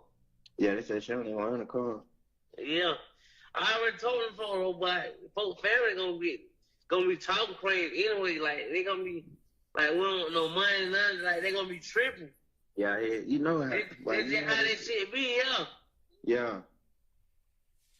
I'm like, damn. That's why I know he just like, man, he just respect it. He just know how that shit is. Yeah.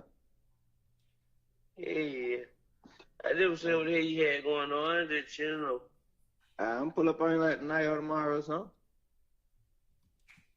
And Your Honor, that portion is Mr. Wright and Mr. Garlington speaking of the murder or the funeral of Christian McMiller, and it's Christian McMiller's funeral, and that Mr. McMiller's mother did not want Mr. Williams to be present at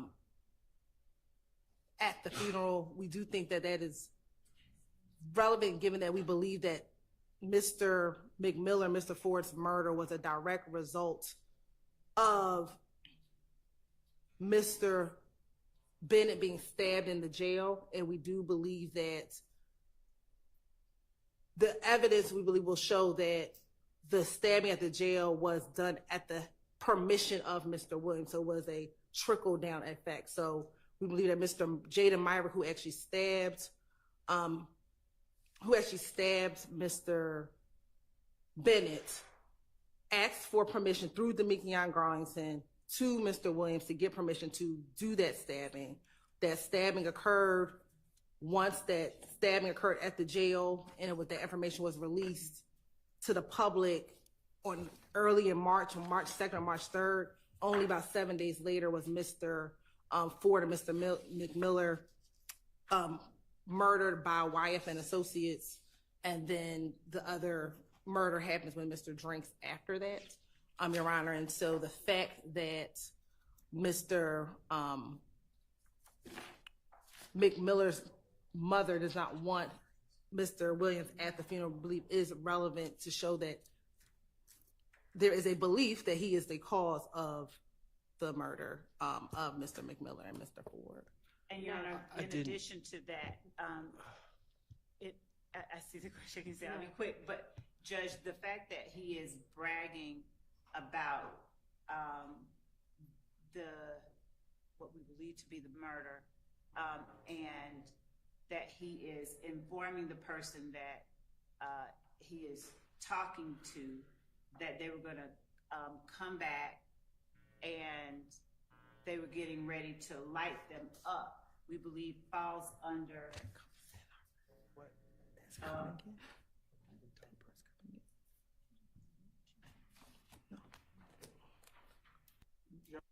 that in that clip. No, the part about the funeral is definitely out. If there's some other part where somebody... That's the first part, Your Honor, I think is coming in, that you allowed to. My understanding is everything from the drugs to everything before Little Quay can come in when we talk about what it... No, nothing from this call is coming That in. part is the only part that can come in. But, Your Honor, Yes. But there's portions of that first part where they discussed that they were going to get ready to shoot back at the opposition when they were going to come through. And so earlier in the call, When they're talking about shooting up Big Nick's, is that this part? right? So before, And being surprised nobody got hit? right? But Demekion says we were getting ready to shoot back at them, but it ended up being the police and not the opposition coming. And so I think that that's important, that they were willing to shoot back at them if they came back through the location. And to augment that, Your Honor, just to add a little to what Ms. Hilton just said, them boasting and bragging to one another, we would argue our statements used to obtain confidence between co-conspirators, and it is serving to up and maintain trust and cohesiveness among them, and to inform them of the current status of the conspiracy, and in doing so furthers the ends of the conspiracy, as Ms. Hilton. Thank you. I understand the argument. I appreciate y'all perfecting your arguments for the record. My ruling stands. So the drug part can come in, and that's the only part from that wiretap. Now, I have a note that the one above that, 502 or 512, there's a reference to a quay in that one also. And there was a question whether there needed to be 105 instruction, or there could be a stipulation that as to who that was about, if y'all know it wasn't. Yeah. In Your Honor, I'll just add to that. My notes indicate that the reference to Quay is that he's locked up in that call. Okay. So that made it especially concerning.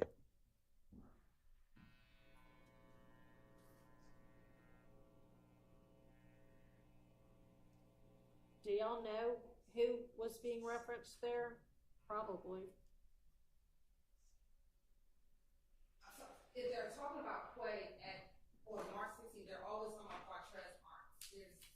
That is who was at 2380 Waters Road.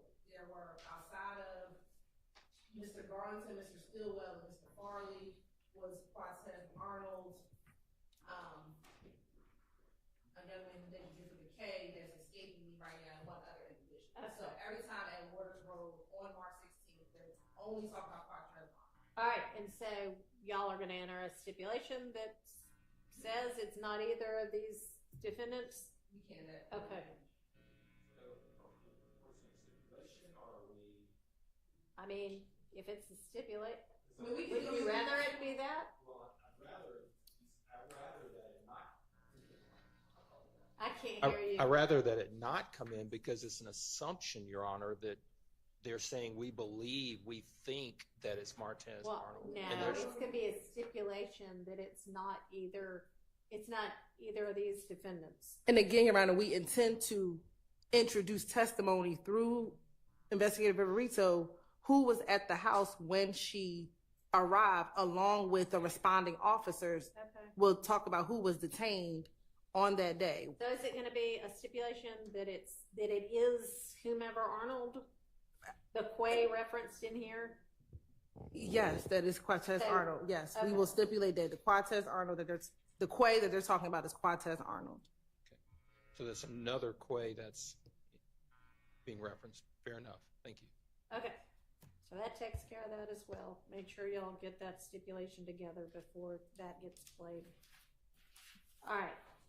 Let's get this nested hearsay issue taken care of before we break for the day.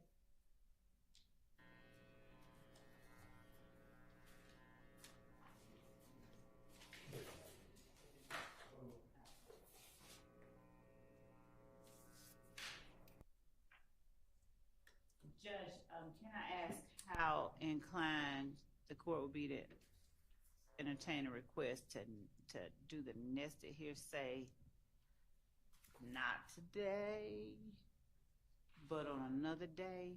Why? Because I want to make certain that we have our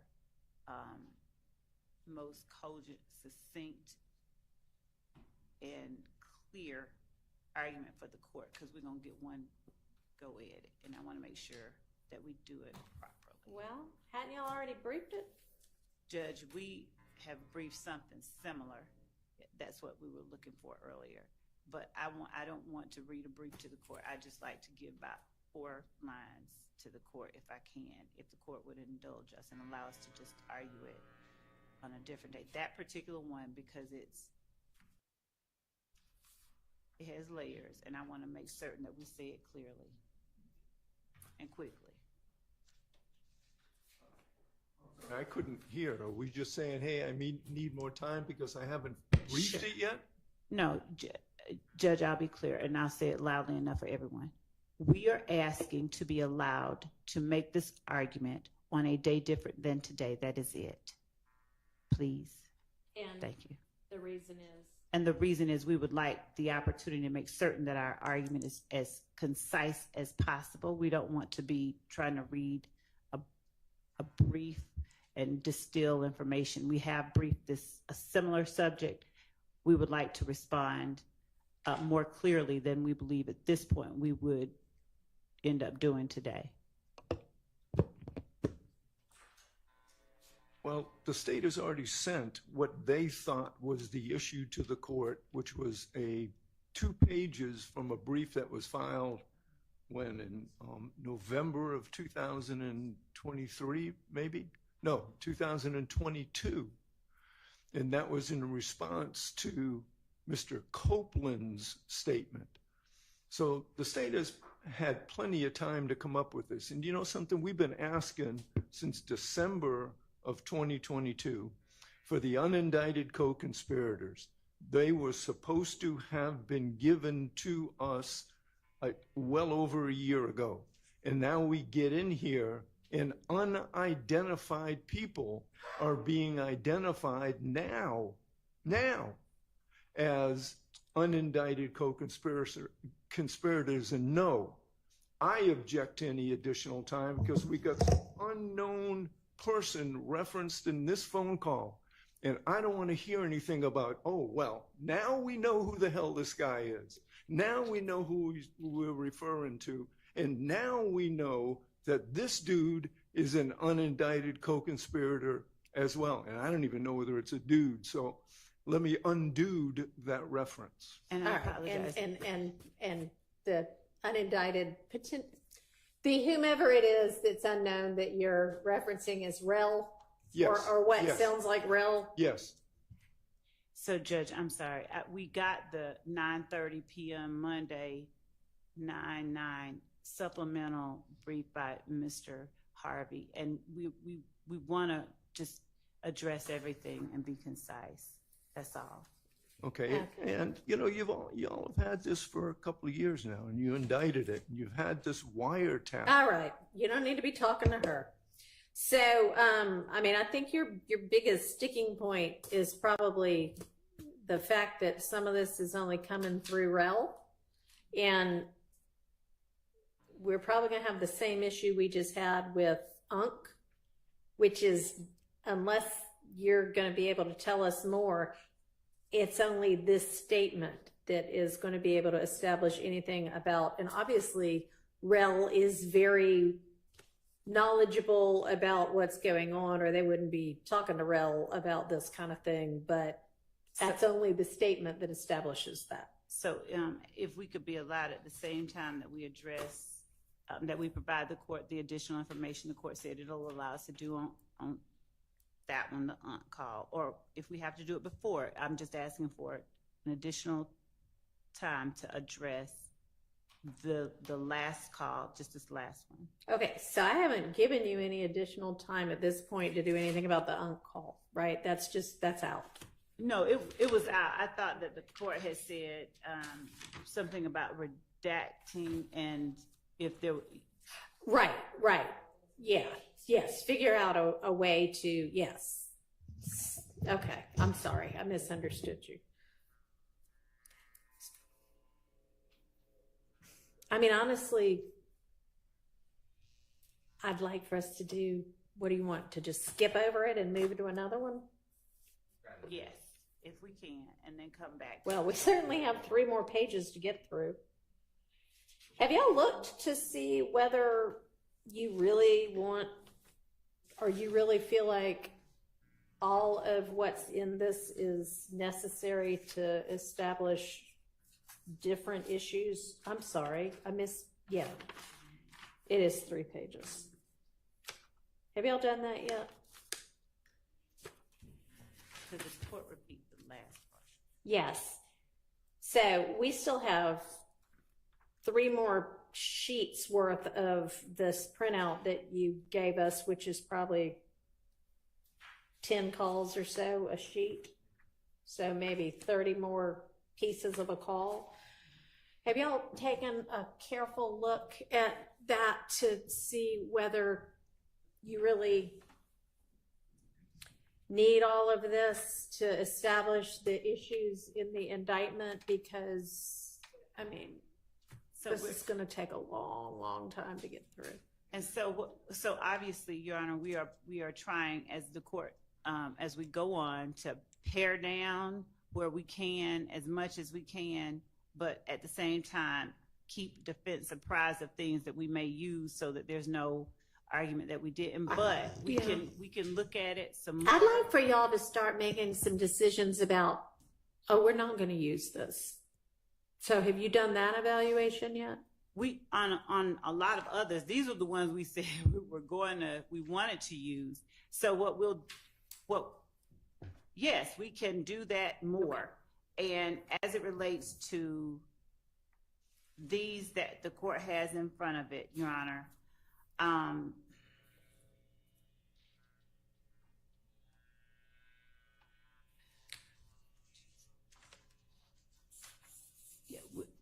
we'll give it another pass. Okay. We'll give it another pass. Appreciate that.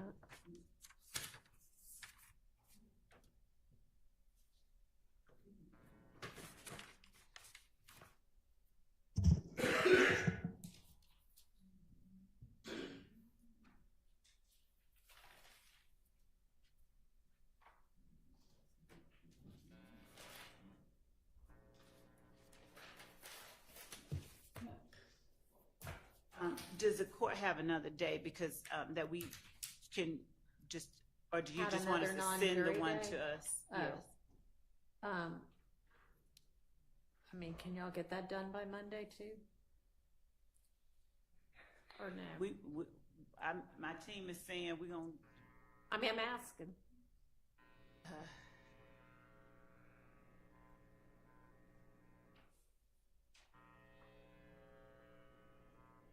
If we could have a couple more days, but if we have to, we will. That's, I mean, get it, we're not gonna be able to discuss it next week anyway.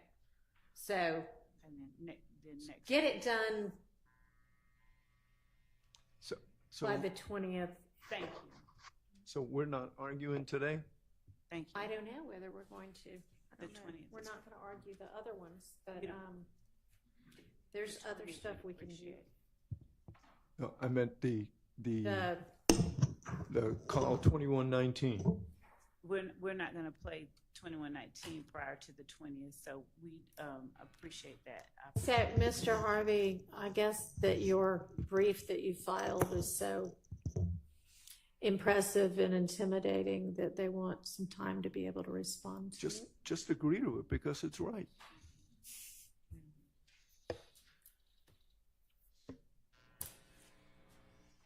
So, have y'all gotten together yet on, Mr. Steele made us all a nice chart of where he thinks the evidence, the status of the various exhibits is. Have y'all been able to look at it and see where there is any kind of discrepancy in what y'all believe?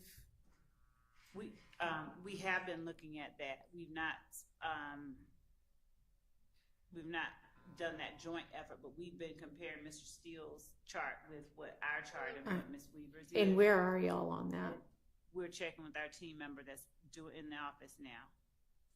Okay, because had I walked in here at 9, dealt with the 2 Rule 22s, and then said, let's hit the exhibits, which I told y'all by email several days ago is what I wanted to do today, would y'all have been ready? Look at that person over here to be arguing that. Okay, so that answer sounds like. We have a master exhibit list, Your Honor, Okay. and then we can forward that we believe is up to date. And we can take some time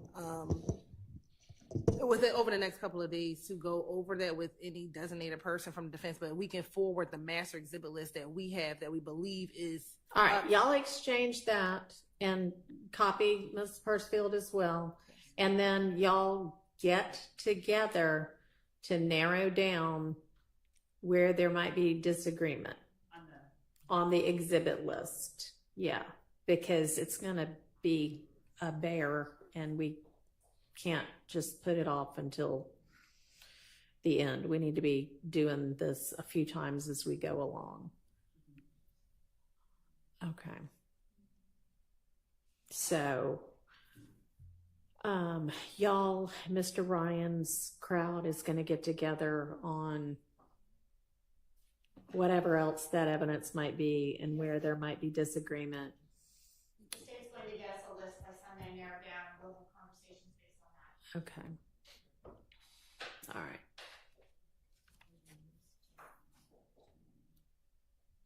And y'all are both going to get me briefs by Monday, I think is what I said on the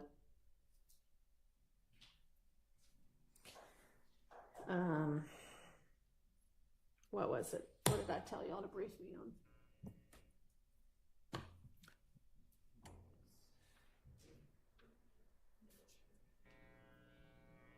Anybody know? I believe we were supposed to. Yes. Over whether or not It was over some of that. X. Yeah. Was someone in jail that ends the conspiracy with that one? Well, somebody wanted to do that a long time ago and never did. The other one was whether or not an overact not listening indictment could solely be the basis of a conviction on count. Okay. But you abandoned. No. You think that it's something not charged? Is that what we're going to reason? Yes, that's what An was overact that is not listed, not a count charge, but an overact not listed.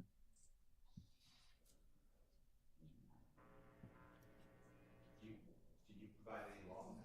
No, they haven't yet. That's what I would like for them to do.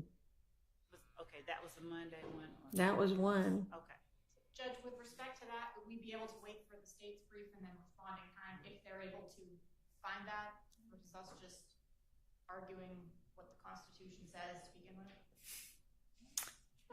Sure, you can wait on that. Thank you. And then, okay, I guess if a prior conviction, which Mr. Ryan's murder conviction is alleged to be an overt act, were y'all going to brief me on whether and how and if that needed to have any kind of a limiting I think that instruction? That would be a smart thing to Or was I just writing that down on my own as an issue? No, I don't. I think that we had earlier Okay. today we had said that his conviction, that there should be a limiting instruction as to his conviction. We had not fleshed it out or anything, Okay. but I think it does bear some addressing. I think so too. Your Honor, again, and I'll do whatever if you want to brief, but I can't imagine a limiting instruction to cure. You know, I'm on trial with Mr. Ryan, and to have this jury be told that another jury in Fulton County found Mr. Ryan guilty of murder, and that his overt act, because you're dancing, the court's going to tell the jury to do this dance because, okay, don't use the prior conviction against Mr. Williams or anyone else of the jury because it's hearsay, but you can use it against Mr. Ryan somehow, but then it's an overt act against Mr. Ryan, and if Mr. Williams and Mr. Ryan are in a conspiracy, even though Mr. Williams is not part of that overt act, you can use that evidence against Mr. Ryan to find the overt act, and therefore Mr. Williams gets convicted on that piece of evidence. I don't mentally understand how you're going to cure that. The determination is going to be made separately as to each defendant, whether they participated in those. And Your Honor, I think overt that acts. the conviction Right, so- itself, the issue of the conviction, not the act of the murder, not the evidence or proof of him having convicted the murder, just like we've had to present evidence of other overt acts that were external to the conviction itself. And you're presenting that evidence anyway, that he committed that murder. Right, yes, Your Honor. And so the conviction itself, and by conviction, I mean the certified Right. isn't the overt act. It's the actual murder that we are putting up evidence of that we. Right, but you're also wanting in the certified copy of the conviction of Mr. Ryan for that overt act, right? Right, and that's what we were Right. discussing with the limiting instruction. Right, That's and so there is certified. a danger, or it gets complicated about how to tell the jury what they can do with that evidence. And Your Honor, I think. And I hadn't looked at the two, cases that you cited yet, the 14 F third 881 and the Toco 200 F third one. That was you, right? Yes, Your Honor, that was the state's cases. So maybe those will elucidate it somewhat. I don't know. Anyway, I just want to follow the court and aid the court if we can. So whatever I need to do to write, but I think that would be very prejudicial against. And that's the danger. Is it going to be? Is there a way to correctly limit it? So I think I need some more. We something on that would be nice as well. Yes, Your Honor. All right. And Your Honor, I think we asked for just some additional case law, not in brief form, possibly about prosecutorial meetings. Okay. Those were my additional information. Yeah, I mean, if you wanted to provide that.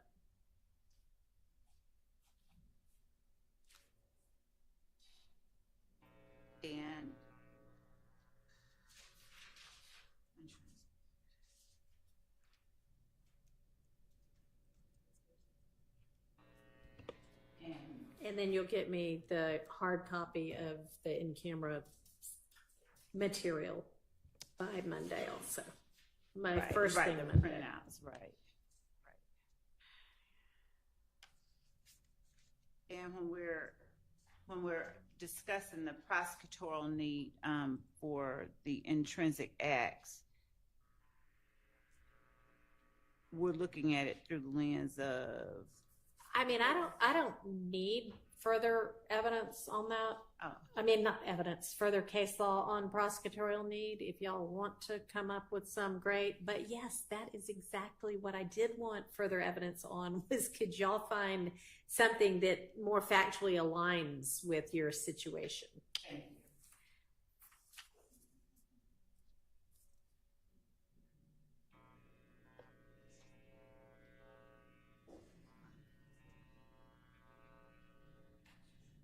And obviously that one, y'all were going to file at the same time because you can find case law that factually aligns and says, no, it's out.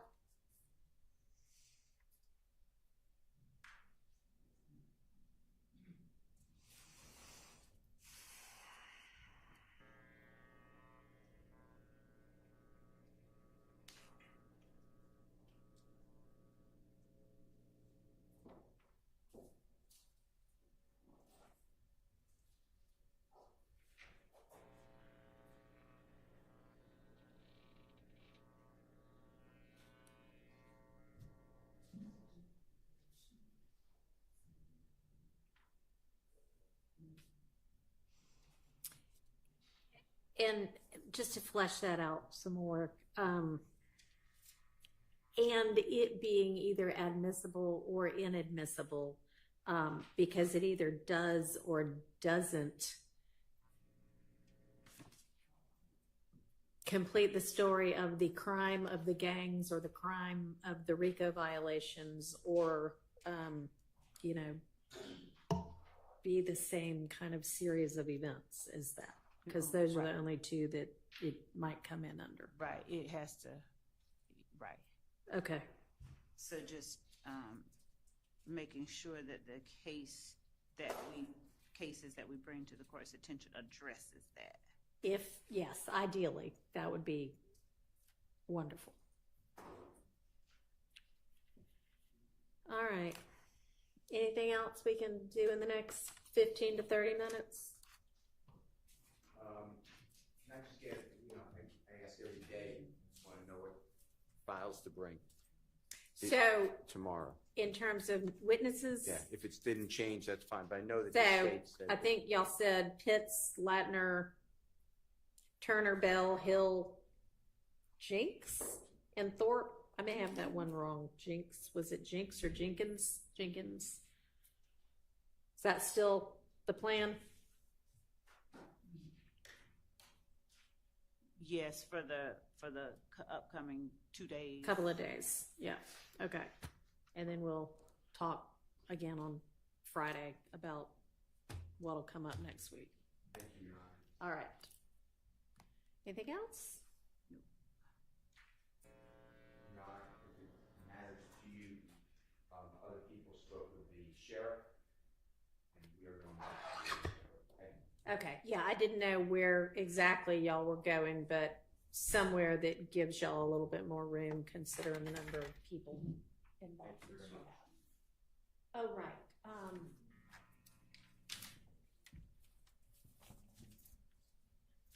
I'm sorry, I don't mean to just point at you. Miss Borden. Yeah, come on up to the podium.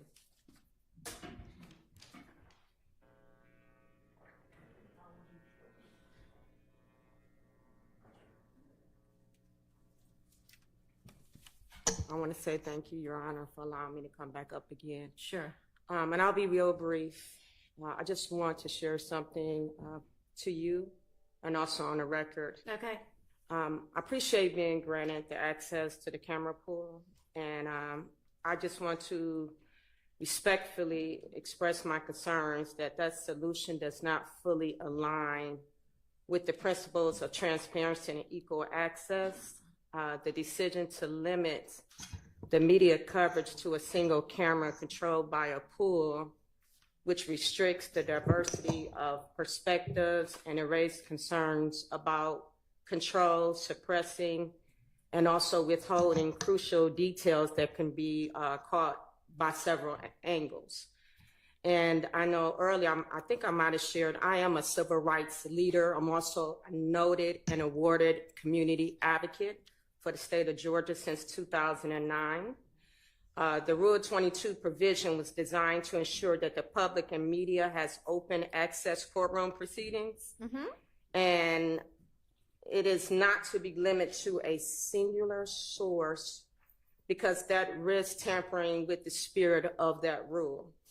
By only allowing one feed, it is inherently biased. It ends up being biased with that coverage. Are you reading from a case or are you just reading? No, I just take some notes. I didn't want to spend extra time and I'm almost done. I mean, so this is just your position. It's not case law, is I it? do have some case law. I got two of them. Okay. All right, go ahead. So it assumes that one viewpoint is sufficient for capturing the full scope of the trial. It's essential that different media outlets are allowed their own access so the public can be provided with a fair and transparent view of all proceedings. So I am asking the court to reconsider this limitation and the transparency of the Rule 22. So when it comes to, for example, O.J. Simpson trial, also I was a part of Derek Chauvin trial. We were permitted live streaming to ensure full and unbiased representation of the proceedings. If you look up Press-Enterprise COV Superior Court, 1986, also Richmond. I don't know how to look that up. Oh, I'm sorry. You just said. Okay. Do you have a site to a reporter, like a case reporter? Well, it's usually like numbers and then a book and then some numbers again. I didn't. So basically, I pulled it. If you was to type in Press-Enterprise COV Superior Court 1986. COB? I'm sorry. I got Enterprise. C is in Charlie, O is in Oscar, V is in Victor. V. Okay. Yes, V is in Victor, Superior Court 1986. And I have another one. What state? Wait a minute. This is in the state of... I mean, I can try that, but I don't think that's going to bring anything up for me. But anyway, what's the next site? Okay, the next one is Richmond Newspaper, INC versus Virginia Supreme Court.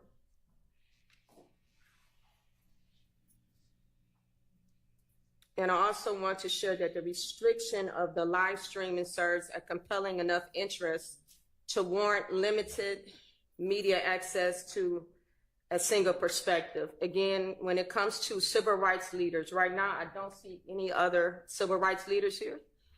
Also, when it comes to community advocacy.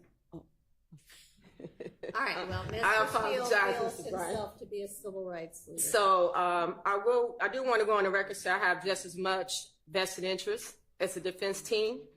And I did look at the media room, what is required, I do not have. So therefore, I would ask the courts if I can bring a computer into the courtroom. I don't have to have my phone, but just a computer to do it physically in here. And to do what? I'm sorry, physically to be able to do my notes, also to do live commentary from my computer.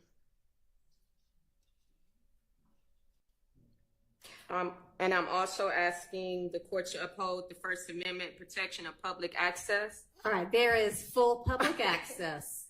Anybody who wants to can watch this trial. It is being live streamed with a pooled media of at least 6 different news organizations. It is also being live streamed by an individual who is pooling with another individual whom you are welcome to pool with. And so you can do that as well. Okay. So then are you saying at this point you just want your computer in here so you can do live commentary, but you're okay with not filming it because you don't have the capacity to do it from the media room? Yes, Your Honor. Okay. And also, I would like to, I know I brought it up earlier, I still would like to submit to the courts. Maui Davis of Davis Bozeman Law Firm did a letter. Also, Channel 11, I work closely. Oh, yeah, I mean, and I said before, I'm Okay. happy to, and I I would like know to Mr. submit. Davis, and happy to, but again, I don't not believe that you are a civil rights leader or that you would be able to add something to what's already in the news, and you are certainly welcome to report on, everything about this trial. So in there also is a letter from DeKalb, Mr. Robert. He was the DA, DeKalb County. Yeah, I know him as well. Also, Channel 11, I work closely with the investigative team. They also did me a reference letter as well. Okay. All right. Yes. Yes. I just wanted to, this young lady referenced Richmond newspaper so v. much. Virginia, and I believe the site is 448 U.S. 555.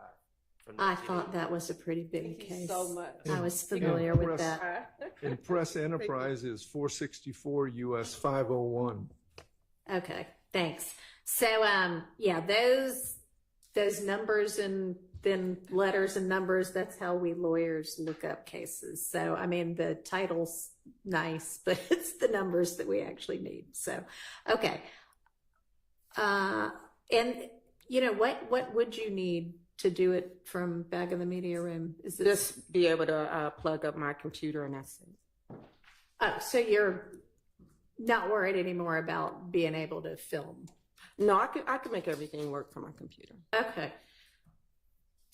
All right. Well, I mean, I just gave somebody else the ability to do that. So I will revise your Rule 22. I don't know if I think it might have already been emailed to you, but Yes, it we'll was. withdraw that one and do another one. And just to make sure I'll be able to But come again, into the y'all court. are going to have to fit in the media rows that are available here in court. So it might get pretty, I mean, sometimes there are only a few people here. Sometimes there seem to be a lot of people here, okay. Thank you, Your Honor. Thank you.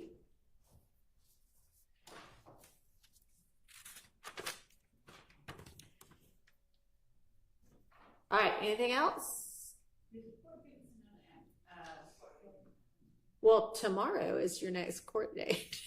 Is that what you meant? Or no, the jury's coming back tomorrow. Did you mean when are we going to have our next non-jury date? I don't really know.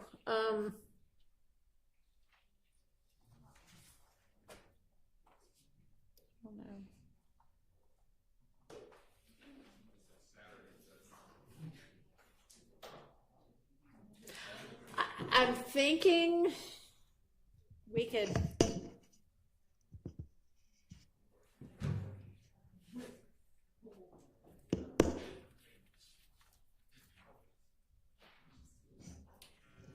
I don't know, possibly sometime the week of the 7th, later in the week. But if we need one before then, or if we need one or two before then we'll have to fit those in.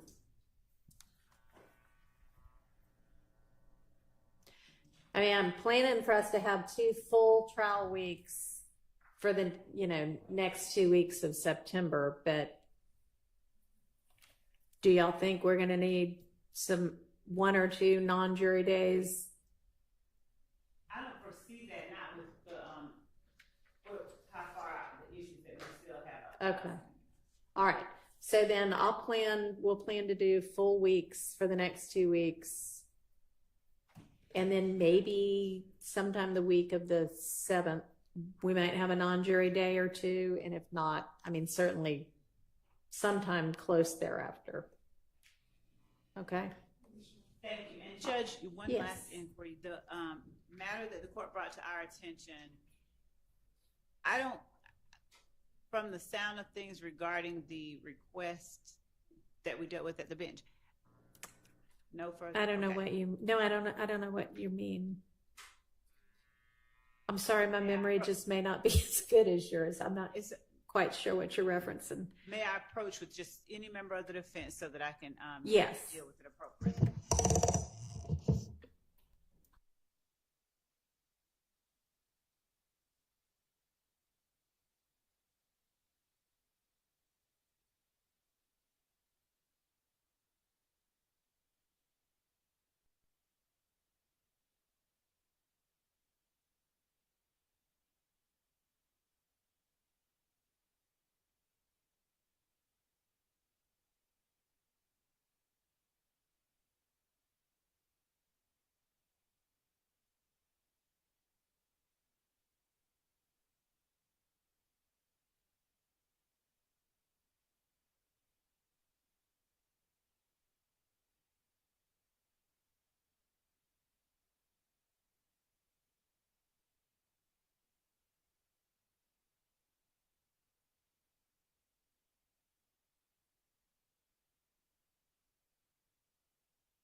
Or anything else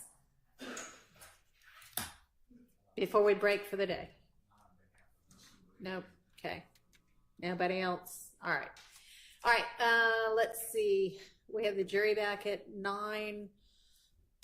You know, considering that we've been together all day today, hopefully we won't have anything unexpected in the morning. Do you think we could just plan to convene at like 5 till 9? Okay, let's do that. See y'all tomorrow.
wallet in the center console of the Mercedes. So those are the actual receipts. Yes, And do they appear to be in the same or similar conditions to when they were recovered on the day of the search? yes. Your Honor, at this time, the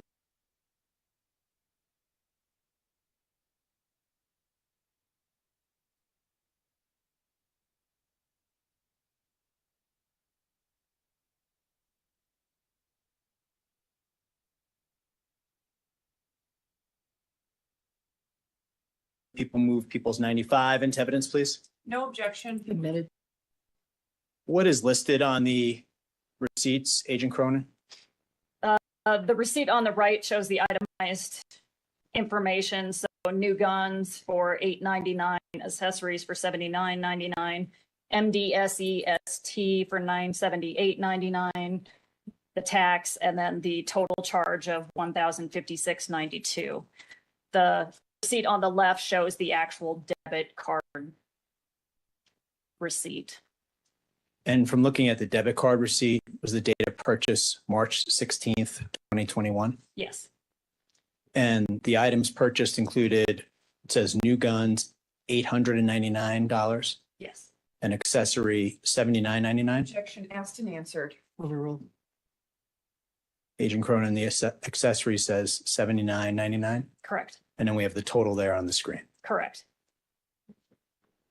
And from looking at the receipt on the left, was it paid for using a debit card ending in 9033? Yes, And are those the same 4 digits ending in the debit card pictured here in People's 84? yes.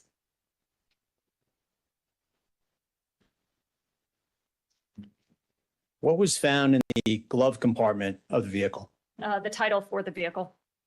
Your Honor, may I approach with what's been marked as People's 96 for identification? Yes.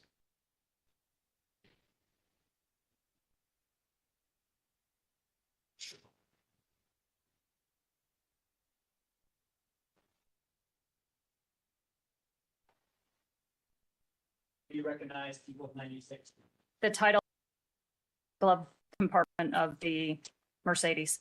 And does that appear to be in the same or similar condition as to when you recovered it on the day of the search? Yes, Your Honor, at this time, the people move People's 96 into evidence, please. No objection. Admitted. Whose name is on the title for this vehicle, Agent Cronin? Mohammed Al-Awali Al-Alisa. Thank you. What'd you find, just moving on here, what'd you find of evidentiary value in the center console of the vehicle? We found another receipt, which was for Westminster Arms, and a Chase bank receipt. I'm going to put People's 86 on the screen, and Your Honor, may I approach with what's been marked as People's 97 for identification? Yes, sir.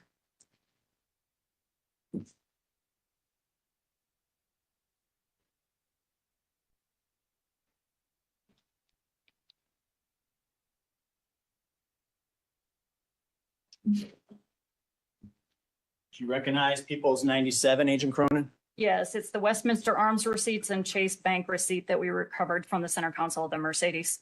And do they appear to be in the same or similar condition as to when you and your team recovered them on the day of the search? Yes, Your Honor, at this time, the people move People's 97 into evidence. No objection. Admitted. Agent Cronin, starting with the Chase bank receipt, what is contained on the Chase bank receipt? there was a $1,400 withdrawal that was conducted on January 15th, 2021. And the Westminster Arms receipts, please. The first receipt says one quantity, a Ruger AR-556 for $50. It has this number of 858-98453. And then the receipt on the right here says SAR Arms K2, $10, serial number T1102-19Y00390. And these are both from Westminster Arms. Yes. And the second receipt you said was for $10, and I'm not sure you said the dollar amount for the other receipt. The other dollar was $50 for the first one. And what else did you recover from the center console? There was a pocket knife, a foldable pocket knife that was in the center console. Your Honor, may I approach with what's been marked as People's 98 for identification? Yes, sir.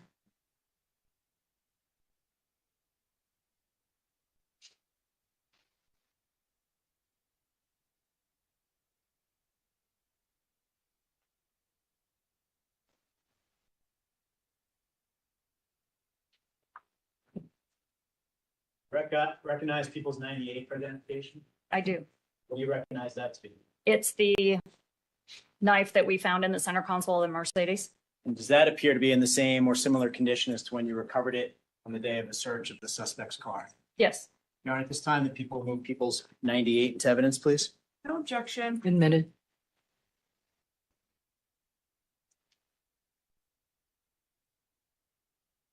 Agent Cronin, can you just hold up the bag for us? I'm not going to ask you to open it. And that's the same knife depicted in People's 87 on the screen? Yes.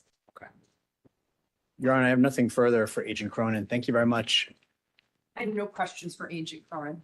All right, Agent Cronin, you are excused and you're released from your subpoena. You can just leave all that there. Thank you. We'll take our afternoon break, 15 minutes. Just remember the admonition, please, and follow it. And I'll see you back here at 5 till 4, and we'll finish up for the afternoon at that time. Stand for the jury. Thank you.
Okay. Probably a half a day.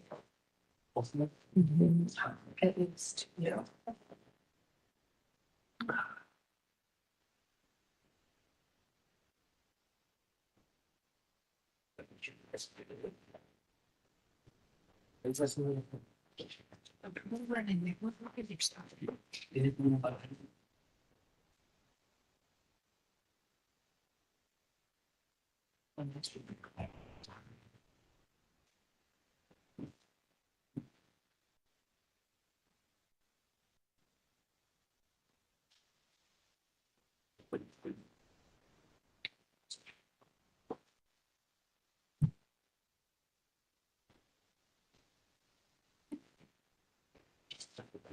All right, be seated.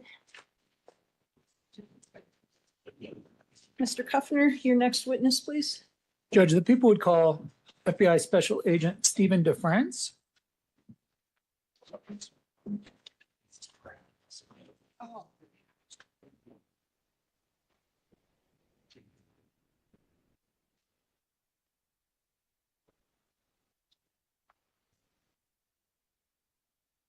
Good afternoon. Just keep coming around and I'll swear you in before you have a seat. Please raise your right hand. You solemnly swear or affirm under penalty of perjury that any testimony you give shall be the truth, the whole truth, and nothing but the truth. Thank you. Thank you. Please be seated and feel free to adjust that microphone so we can hear you.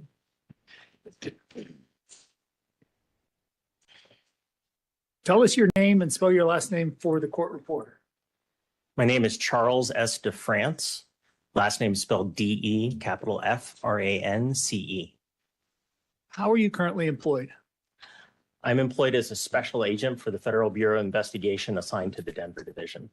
How long have you worked for the FBI? I've been in the FBI since 1996. I first started in the laboratory division as a physical science technician and then a physical scientist. Then I became qualified as a firearms tool marks examiner. Then in 2001, I went to the FBI Academy and graduated as a special agent. And I've been assigned to field divisions in Washington, D.C., San Juan, Puerto Rico, and Denver, Colorado. Where are you currently assigned? Currently assigned to Denver, Colorado. What does your day-to-day look like as a special agent assigned to the Denver division? I'm currently assigned as the senior team leader of the evidence response team. So I'm responsible for the entire evidence response team and all our deployments, which includes covering the states of Colorado and Wyoming. How many teams do you have to cover that area? We have 4 teams. One of them is a dedicated team for hazardous crime scenes.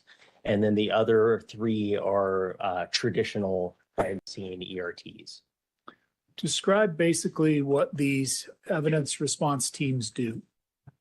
So our responsibility primarily is to process crime scenes and FBI investigations. For our division, again, we cover the states of Colorado and Wyoming. So any FBI investigations that have crime scenes, we would be responsible for those. And then we also provide assistance to our state and local partners when necessary.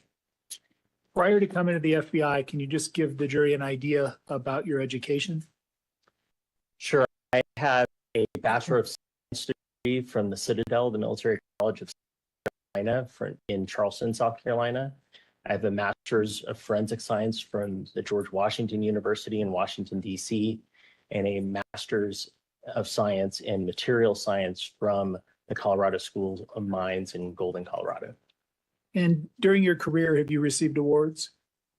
I have. Briefly give us an idea of the types of awards you've received. I don't really remember a lot of them off the top of my head, but I did receive the U.S. Attorney General's Award. What was that award for? It was for an investigation that we did in Indian country up in Wyoming. What professional affiliations do you have? I'm a member of a number of different professional associations in forensic science, most notably the Association for Crime Scene Reconstruction, where I'm a past president. What about your role in standards developments? I'm also a member of something called the Organization of Scientific Area Committees for Forensic Science, called OSAC. OSAC is an organization under NIST, the National Institute of Standards and Technology, that is developing standards in forensic science, and it covers all disciplines of forensic science. I'm specifically on the Crime Scene Investigation and Reconstruction Subcommittee. I've been on that subcommittee now for about 8 years, and for the past 5 years, I have been the chair of that subcommittee. How many crime scene investigations have you done in your career? I don't really know how to answer that question, but between my time in the lab, where we did respond to crime scenes, and my time on the evidence response team, I've been working crime scenes for 27 years. Something in the hundreds or thousands? Certainly in the hundreds. Have you testified as an expert witness? I have. Approximately how many times? I've testified as an expert in a few different disciplines, in state court, in Pennsylvania, Florida, Texas, twice in Ohio, in territorial court in Puerto Rico, and in federal court in Florida, Colorado, and Wyoming. Judge, I would ask to have the court recognize Special Agent DeFrance as an expert in crime scene processing. No objection. All right, he'll be qualified as an expert in that field. Special Agent DeFrance, were your evidence response teams utilized in processing the crime scene in this mass shooting?